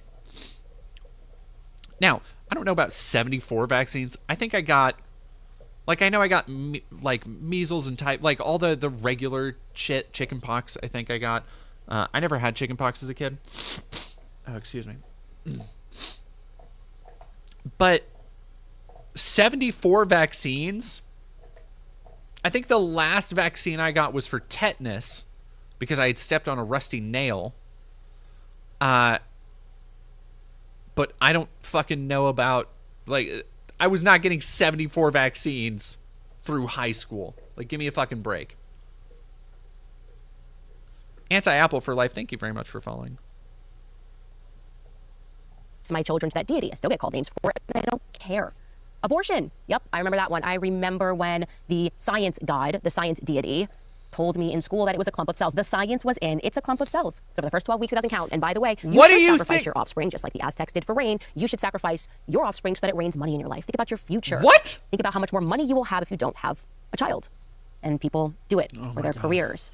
And then when my husband and I were in that conversation and he started speaking to me about, you know, the Earth curvature and all of that stuff, what I offered back to him, not because I believe in flat Earth, but just because I disbelieve the notion that science is ever settled. I said to him, I can imagine 60 years from now where there'll be a couple sitting in bed and there will be someone explaining to them how the science proves that transgenderism is real. Because it's happening right now. That is another pillar of the pagan faith. A pillar of the pagan faith. God, it's so just mad about trans people. That science was settled and explored like literally decades ago, like literally almost 100 years ago. We're coming up on when the Hirschfeld Institute was burned down by the Nazis. So not that you would know anything about that, Candace. That has been established, and now you have corporations requiring people to say Happy Pride on the way out in June because they understand that psychology is a part of the game, and they will make up the science. They will find the science so that you learn in school how educated you are when you hold these specific positions. And don't even get me started on history. Don't even get me started on history. Lie upon lie upon lie. I think the thing that broke me historically was learning about what they did, what we did, the Allies, to the Germans. Unimaginable. Unimaginable that all we're learning about is the Holocaust, and then we allowed what happened to 12 million Germans thereafter who were put into concentration camps, tortured, raped, had their children killed, and we believe that we are the good guys or something like that. And so now I ask this question to myself. Literally, why was I put into public school? Why are we all put into public school? And the answer is obvious. To be programmed, to be indoctrinated, to be baptized into this pagan faith. This is why the longer people stay in school, This is why we... I can't... I'm fucking...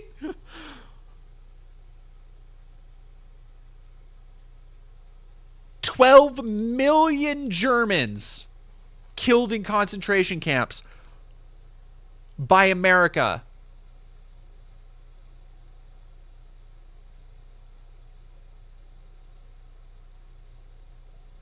And we put kids in schools to indoctrinate them into this religion, but don't worry about my kids I'm indoctrinating to not have vaccines and to be open to the possibility that the earth is flat.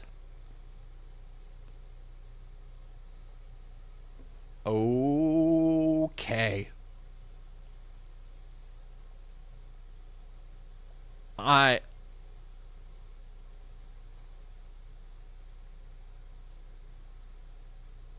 What is that? What is the population of Germany today? I'm assuming it'll be more, but like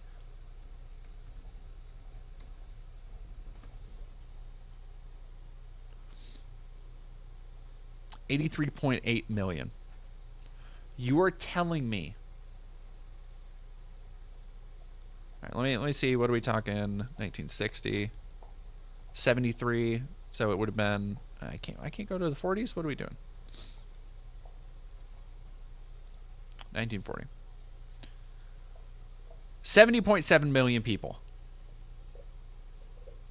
So what is the percentage of 12 out of 70?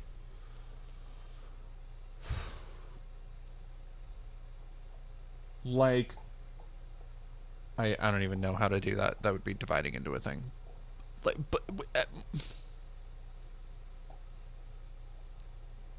That is a massive chunk. That is double the Holocaust for Germany. And nobody's heard about it. Yeah, like 17% of the population. Google 12 million Germans. Yeah. Concentration camps? Flight and expulsion of Germans had fled or expelled from East Central Europe into Allied-occupied Germany and Austria. This must be what she's fucking talking about. Fled and were expelled. To expel Germans from the annexed territories had been proposed by Winston Churchill, so this is the United States. Supported the annexation, opposed the idea, wanting to naturalize the Germans as Polish citizens and assimilate them.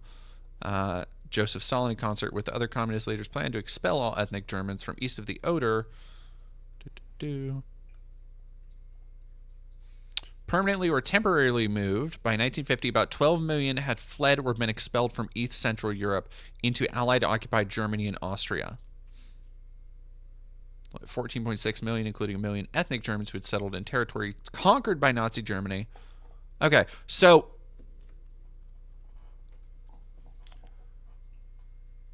this was moving people who were in German territory that had been conquered during World War II back.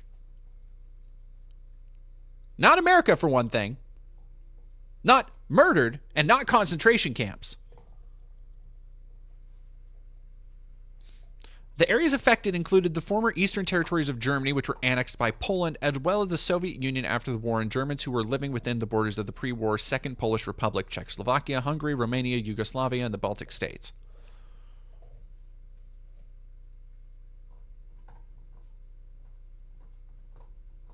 The death toll attributable to the flight and expulsions is disputed, with estimates ranging from 500,000 to 2.5 million.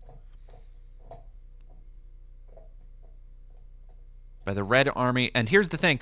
I would bet the Red Army capped a lot of them. I'm willing to bet, like real talk, I'm willing to bet the Red Army fucking did most of that murdering. Like, the Russians were not fucking chill with Germans. Especially after the Russian front. Fleeing of ethnic Germans immediately following the Wehrmacht surrender. Third was a more organized expulsion following the Allied leaders' Potsdam Agreement, which I'm assuming is when, the United States would have come into the fold on here, which redefined the Central European borders and approved expulsions of ethnic Germans from former German territories transferred to Poland, Russia, and Czechoslovakia. So, what she is talking about, like, she is literally just spreading Nazi propaganda at this point.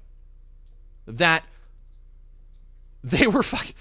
Oh my God.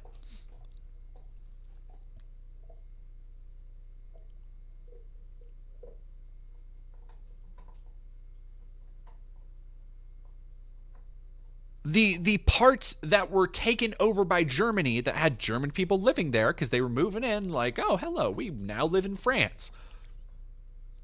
Now live in Poland. And she is trying to make that sound like it was a it was a Holocaust against the German people. To be clear, much of that death toll wouldn't have been the result of murder, disease, starvation, famine, etc. Oh yeah, like that also should be said. Like I'm not saying like, oh, they deserved it or anything. It fucking sucks I'm sure it sucked for a lot of people who were kids. I'm sure a lot of kids died. I'm sure a lot of women who were just following their husbands died. Like, sure, a lot of people in Germany thought like, oh yeah, we're living a happy life. This Hitler's an okay guy. We're going to go get like fancy new homes in Poland. I'm sure it fucking sucked. However, that is an entirely different thing than what she's trying to portray here.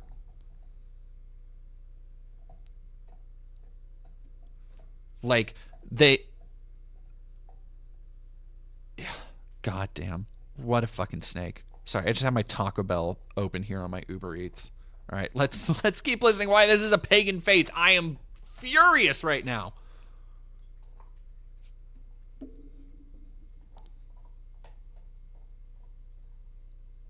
Fuck it, I'm getting a gordita the dumber they become, crunch. and the more committed they also become to this church of humanism, because that's ultimately what it is. They place their faith in humans, while at the same time bizarrely mocking Christians.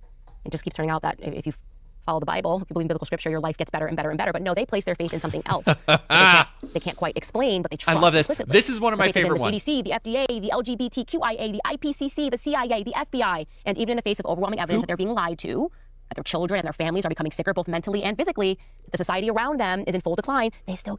Because you seem like such a mentally healthy person. You seem just like a really good specimen there.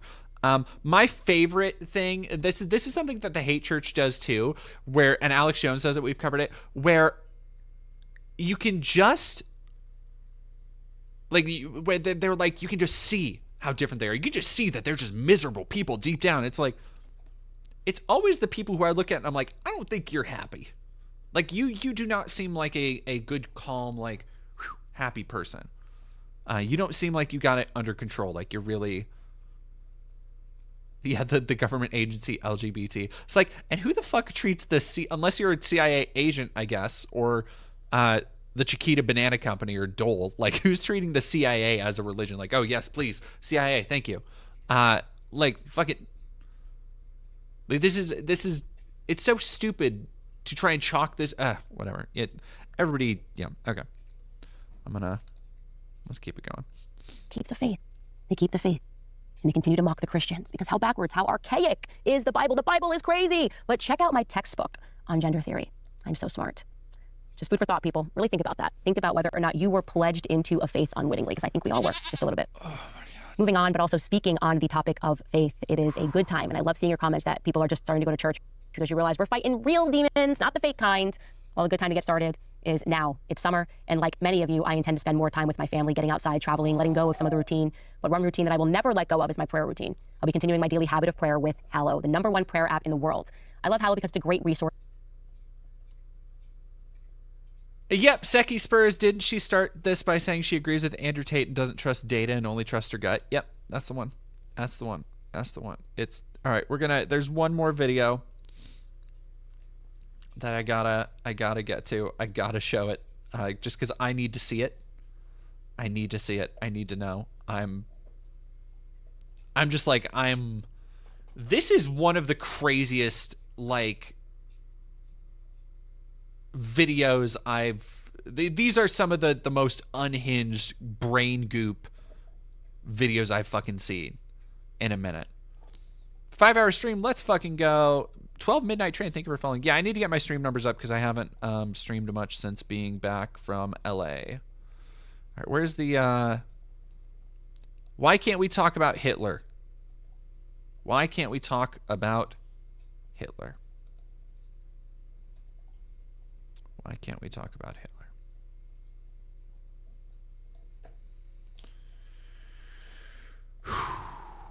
Okay. We got it. We're good. We're good. I can do this. I can do this.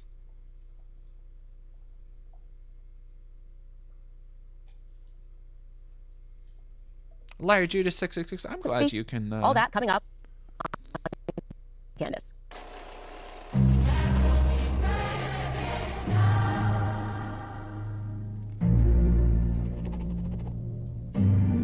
So you guys already know that I absolutely loved Tucker Carlson Down Under, the way that he was just giving it to the journalists, because all of the questions were so predictable when they got on the subject of Russia, because how could they resist?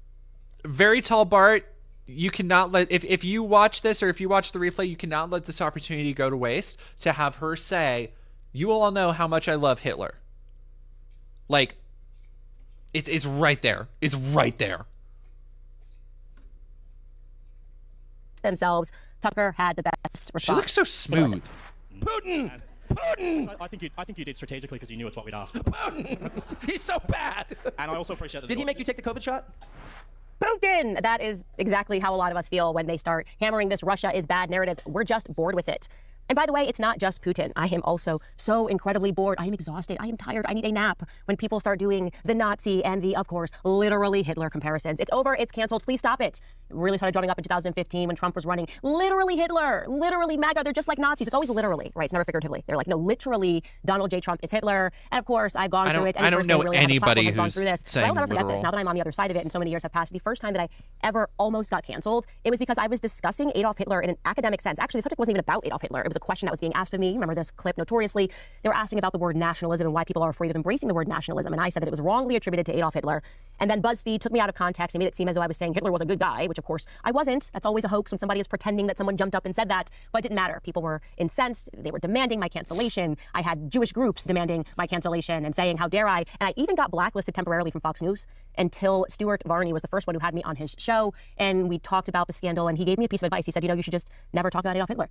And at the time, I was so appreciative. I was like, thank you for allowing me to not have my entire platform canceled. But I reflect on that, and I'm like, what an absolute nonsense that is. And I'm not saying this about Stuart Varney, but just that general idea, and that is an idea that permeates, is that we are not allowed to discuss Adolf Hitler.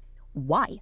That is crazy, especially because he is the focus of all of our youth indoctrination, right? We have a visceral response when we hear his name. That's why I did the sound effect, dun, dun, dun, because they've turned him almost into Lord Voldemort. I don't know if you're a Harry Potter fan. I definitely was and am. Of course you are. Of course, that's all. Like, of course you are. Like, have you tried not talking about Hitler?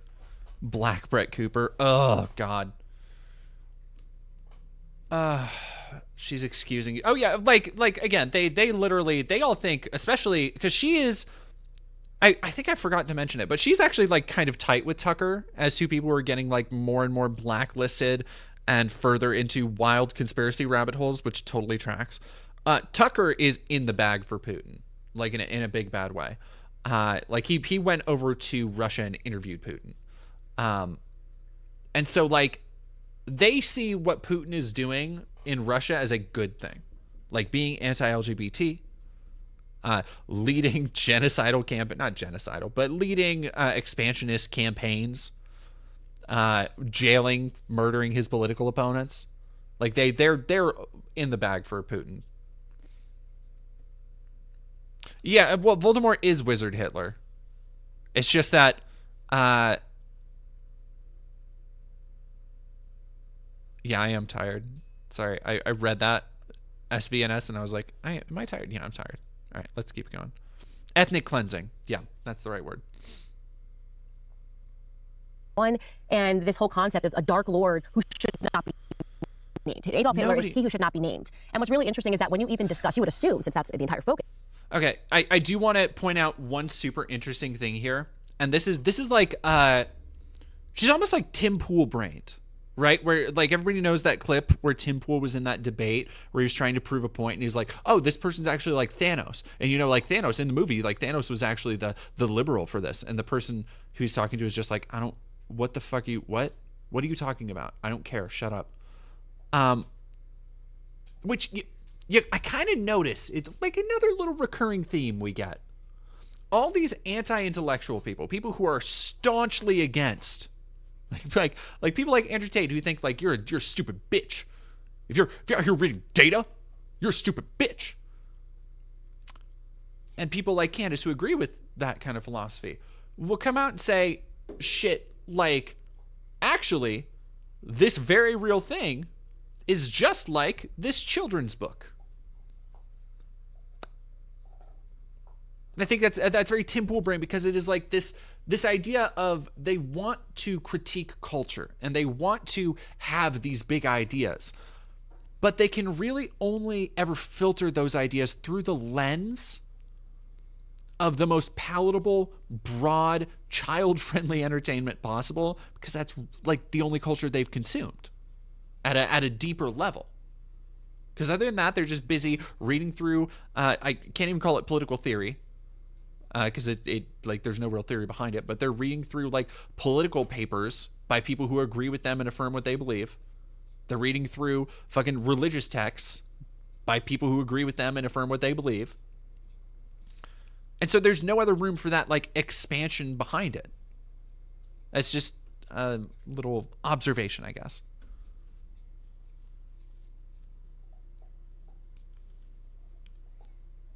Sam Cedar interview, that's what it was. Sam Cedar.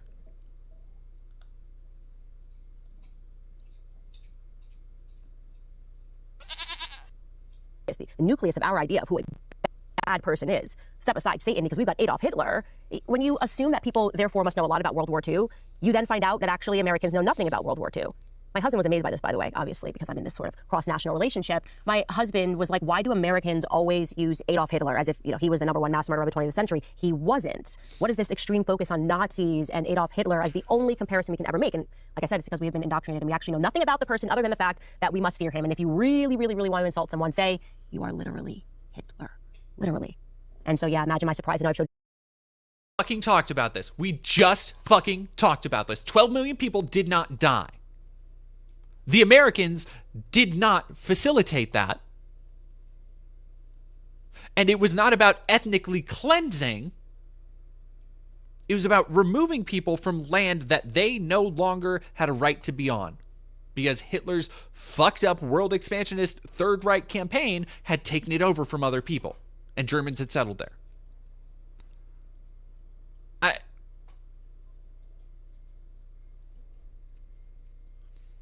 No. Wait. Does anybody have audio? Okay, back now?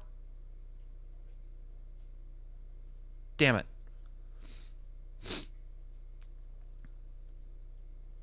No audio here? All right, let me know. I think who's having, is Twitch having audio issues? Okay, no, it was buffering over on YouTube. Stream is A-okay. The mic is plugged in. My mic is plugged in. For it to work. Okay, are we good? No, mic didn't go out. You were getting to the good part too. All right, YouTube can hear me, Twitch can't.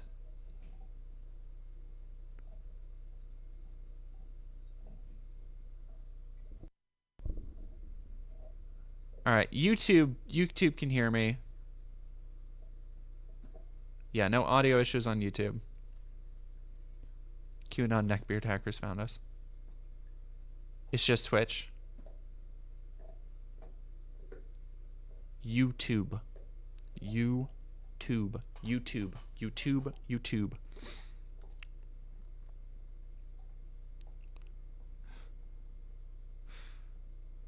Okay. Oh, Twitch, y'all got audio cut. They were streaming while I was. Mic.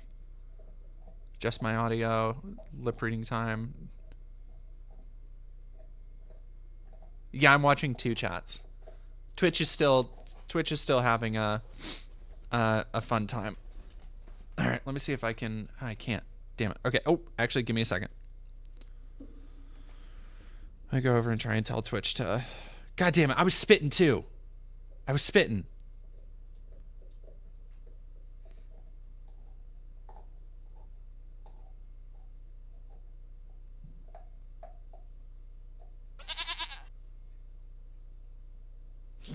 Rosa.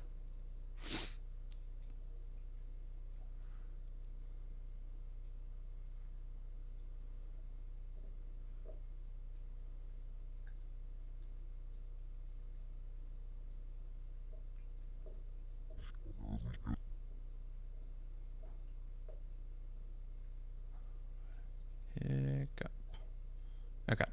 All right, can anybody hear me on 1984? Reload chat, YouTube is fine.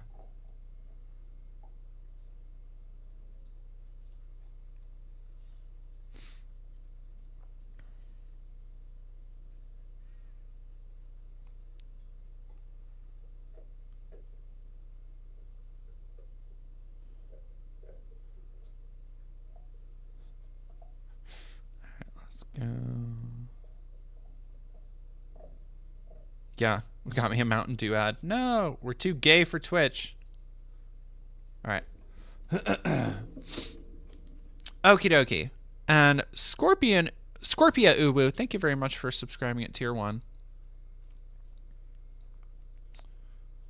Sound worked for the ad, but then the video had nothing? That is bizarre. Yeah, YouTube audio is fine. Huh. I ain't going to YouTube. All right, well, I'm about to finish this anyway so I can get my Taco Bell on. Okay. Yeah, I have a couple minutes. While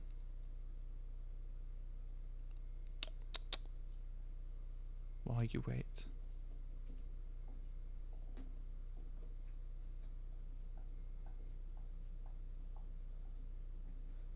Sorry.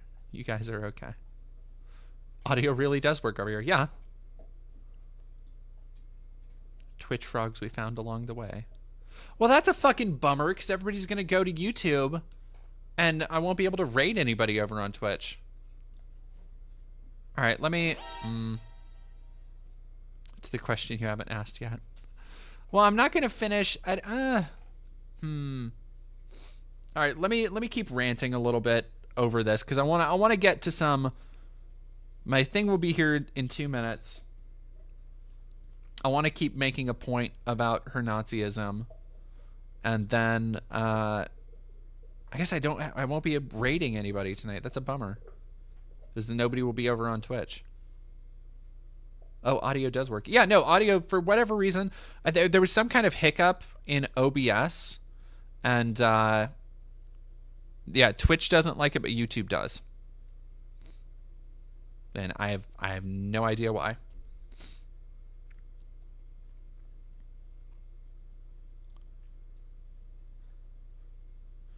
Oh, I can raid on YouTube? I wonder if there's any... Well, no, I can't because I do everything from the Twitch app.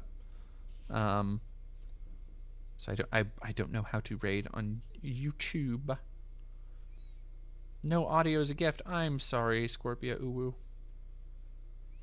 Microphone down. Has subscribed. I wish I could tell you, Scorpia Uwu, I am giving you a little heart.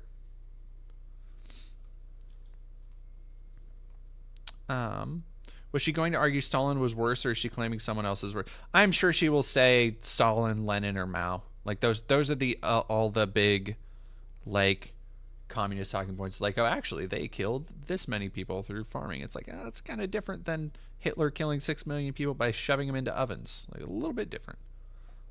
You can audibly tell us to raid rather than using the feature. I suppose that's true, but that's so much work. Like, it's so much more work. All right. My car is coming. I'll be right back. I'm going to get my food.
Okay.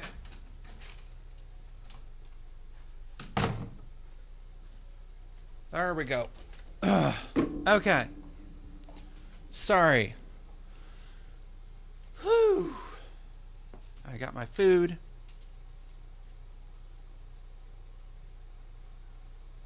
Oh, Just Lurkin, thank you very much. I appreciate that. All right, let's finish this up.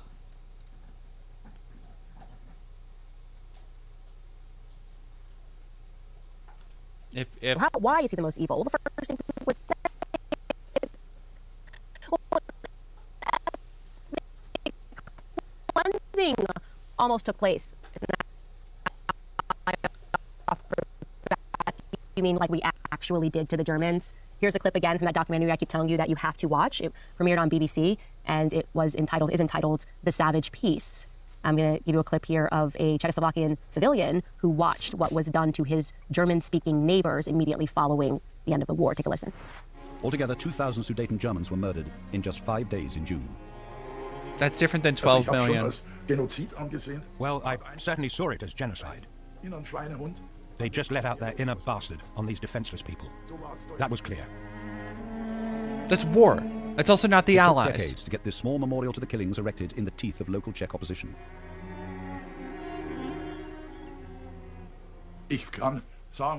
I can say that what happened here in 45 is no different at all to the Third Reich.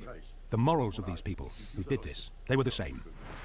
They were the same. You're probably thinking, but Candace, literally Hitler had the camps. That's what made it different. It was the camps. Imagine camps being used to kill people. Oh, you mean the exact same camps that we then transferred the Germans into so that we could, mass kill them?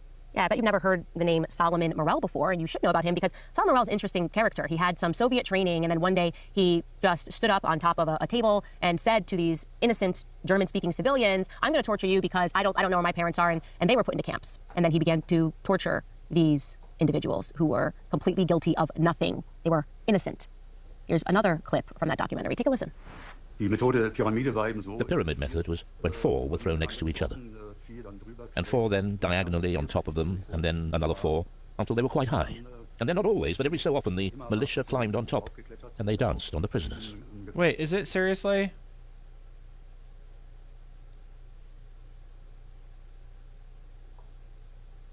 Are y'all? No, I'm not muted. I'm not muted.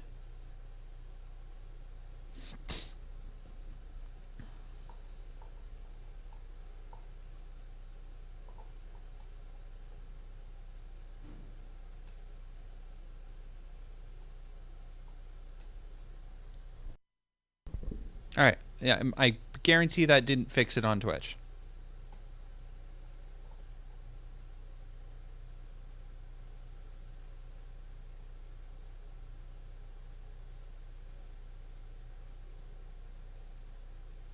Unless, nope.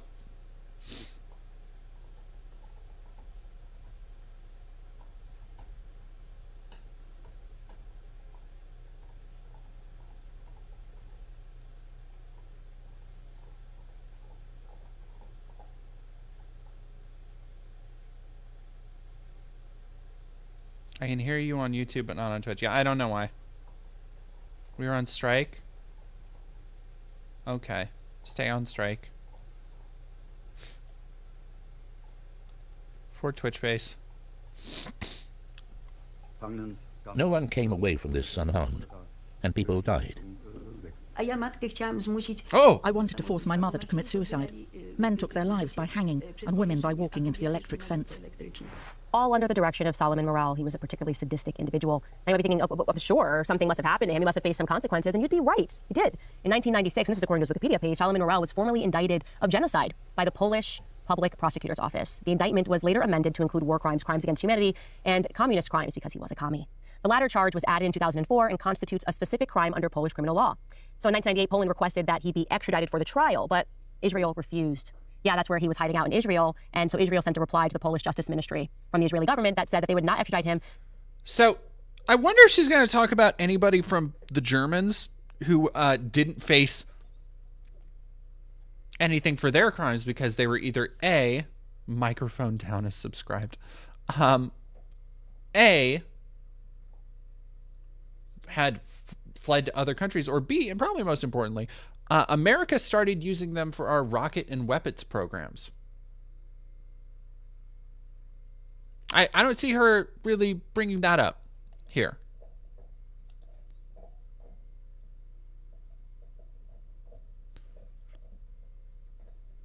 Yeah, she's saying Israel is doing that. Because the statute of limitations had expired on war crimes. So you can put, Germans into a pyramid, innocent civilians. You can watch them suffer. You can murder them in mass. And I don't know, I guess statute of limitations can expire. That's all I'm going to say on that because Israel is, of course, our greatest ally, the most moral everything in the world. Do you know who else agreed with those Czechoslovakian civilians that the things that were done to the Germans were utterly horrific? She's like legitimately seething over this. With his name because he was a very decorated U.S. general in World War II who led the Third Army, both in France and in Germany.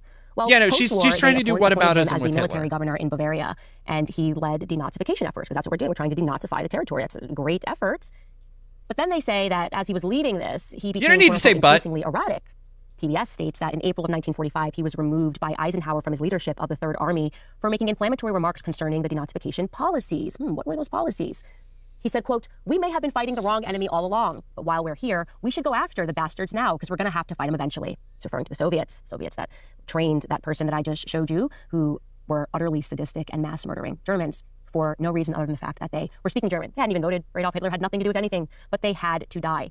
So yeah, if that's what your concern is, if you're worried about camps, we did that. If you're worried about ethnic cleansing, we did that. Don't even get me started on... We did that? What? Do you think we were the Soviets? Like, how are you going to say, oh, this is what the Soviets were doing? We did that. We had people in camps. And we ethnically cleansed 12 million people. God! Oh, she's so dumb. She's so dumb. She's just so dumb, dude. The camps that we forced our own American citizens into following Pearl Harbor. Yep, that's a thing as well. Of course, you remember that. Japanese. Some people weren't even Japanese. They were just Japanese looking. And we went ahead and we put them in camps after Pearl Harbor, and we made them stay there until the end of war. So don't let that be something that you think we're not capable of. But then you move on to the experimentation. Yes, of course, that's been embedded into our minds. The Nazis experimented on innocent people. Candace, come on, that's the difference. They experimented on twins. I mean, some of the stories, by the way, sound completely absurd. I mean, like the idea they just like cut a human up and then sewed them back together. Why would you do that? Literally, even if you're the most evil person in the world, that's a tremendous waste of time and supplies. Just slice a person in half and sew them together. That just sounds like bizarre propaganda. But let's just go with it. Let's say that that's actually true. Okay, that experimentation is the thing that sets the Nazis apart. Well, why did we bring them all over here thereafter? What was Operation Paperclip? We took all of those top Nazi scientists and we brought them to America. I wonder why we did that. Maybe for a little more experimentation. Have you heard of Dr. Sidney Gottlieb? Have you ever heard of the CIA? If you think experimentation is unique to the Nazis, you need to wake up. Oh, but Candace, the Nazis murdered people with special needs. You heard of Planned Parenthood? They literally tell you to abort your children if they have special needs. You learn that in the school system. And in terms of experimentation, I invite you again as required readings. This book, Chaos, man. They're talking about this specific operation that took place under the directive of LBJ, who was also a monster, a monstrous president that we had. And this operation was called Phoenix. And I'm just going to read you just a couple of... No, she thinks that anybody who disagrees with her shit is automatically pro, CIA and pro-government.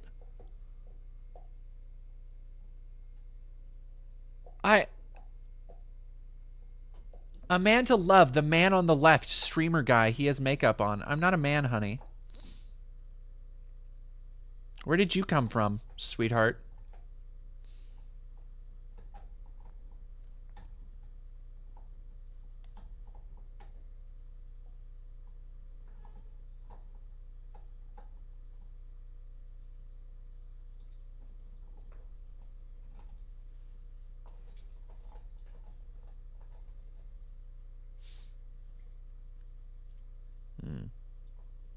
They're in timeout. Thank you, Banana Brains. You can let me play with them a little bit first.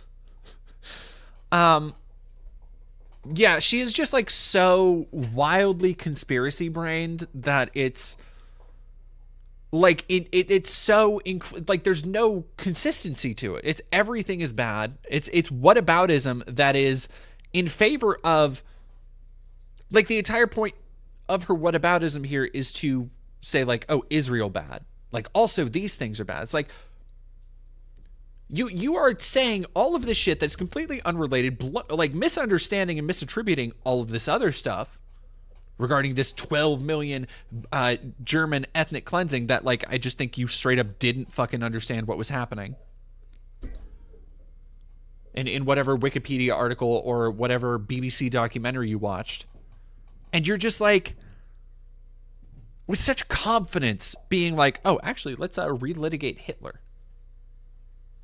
And if you think Hitler's bad, mayhaps have you considered the CIA? I don't know. Think about it. It's I thought about it just now, and I'm Hitler's still bad. What the fuck?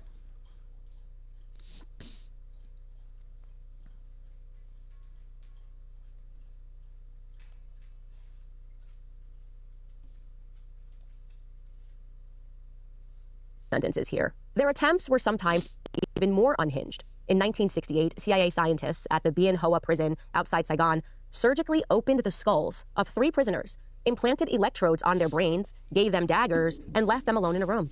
They wanted to shock the prisoners into killing one another.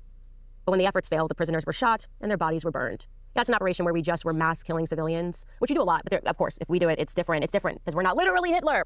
I'm sure she has a lot of the same concerns and personal issues with all of the attempted overthrows and coups the CIA has done. A lot of the shit that we did from the 50s through the 60s, like in the School of the Americas, where we basically taught warfare to anti-communist governments, so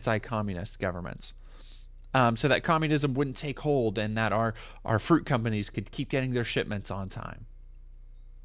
Where we basically, American intelligence agencies basically taught militias how to torture and rape people. I'm sure that she has the same problems with American intervention in South American politics and in communist movements over the last 100 years. Do you want to bet? Because I mean, she hates commies so much, so that might interfere with her a little bit. With her ideology that like, oh, the CIA is evil and bad. Does it mean like that? I don't know.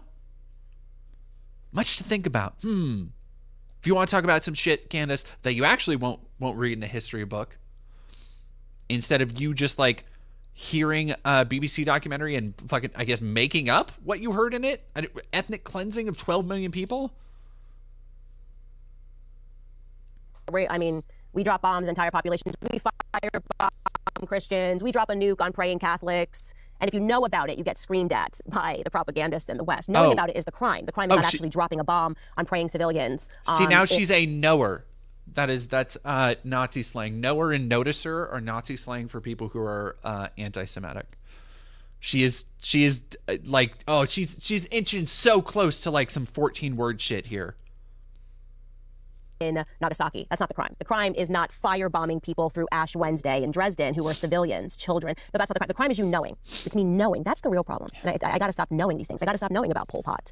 I got to stop knowing about the Cambodian genocide and knowing that, of course, there were people that did worse things throughout history. Especially as a Christian, I have got to stop talking about Henry Gagoda. They get real upset when you talk about the Bolsheviks. You want to know why? Because the Bolsheviks were never brought to heel. The Bolsheviks never had to face trials. There were no Nuremberg trials for the Bolsheviks. In fact, many of them came to America, and many of them are in positions of power right now. And that's why they get real angry when you start looking into history, when you start recognizing that they are intentionally telling. She is literally like you combine this. Holy fuck.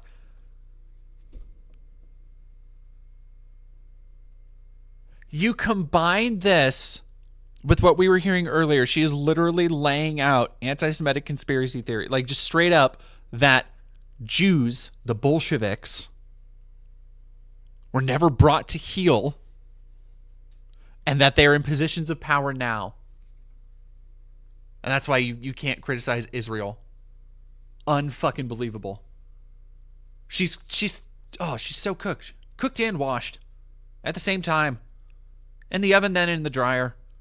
God damn.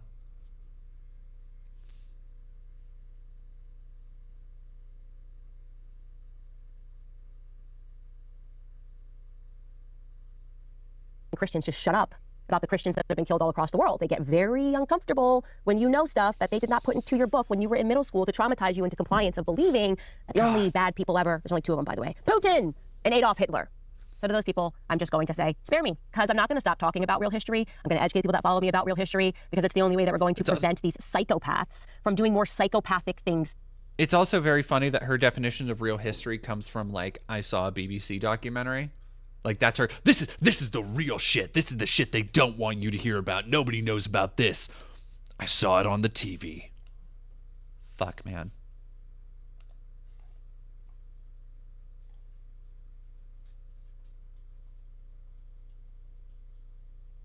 In the future, if you're looking for people that behave like literally Hitler, it ain't me, buddy. You got to start examining your own government. That's all I'm going to say on that topic. You know the reality that's surrounding us right now. A lot of us are struggling to keep up with everyday bills, food, gas, the power bill. You are married to a rich asshole. Shut up. Notifications so that you hear more. Follow us on. that I never thought I'd experience. Our family has been through unimaginable hardships, and now we find ourselves on the brink of losing everything. Just under 4 years ago, our lives were shattered when my brother was involved in a tragic... Okay, so this is the Kyle Rittenhouse thing. So that's it. That's all I'm willing to go through of Candace Owens tonight. God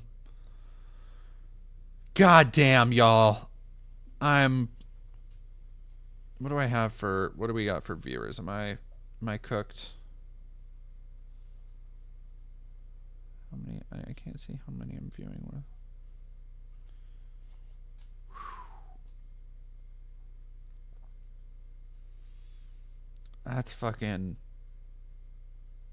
That's rough stuff. That's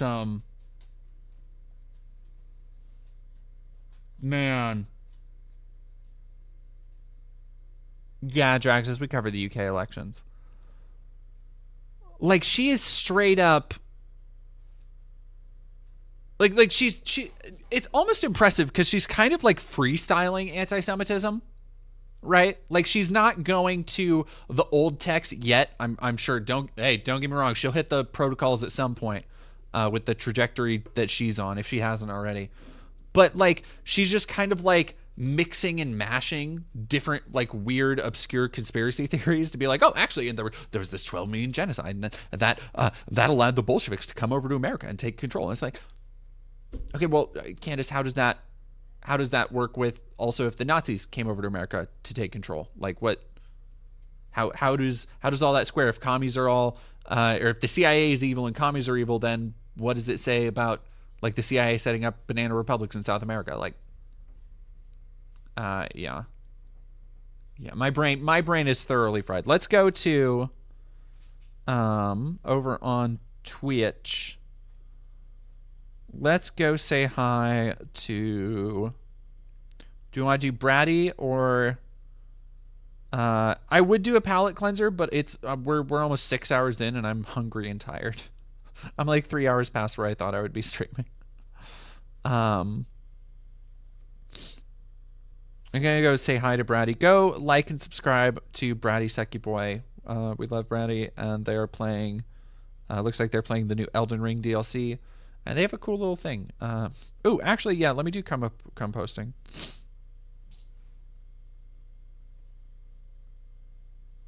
Okay, so is it CM posting? CMU. Oh, that's me. OMG. Okay. All right, y'all. Where's my... How do I still have 40 viewers when there was no fucking... There's no audio. What are you crazy people doing? Go over and say hi. All right. Love y'all. Go like and subscribe to Composting. And thank you very much for watching. And I will see y'all later.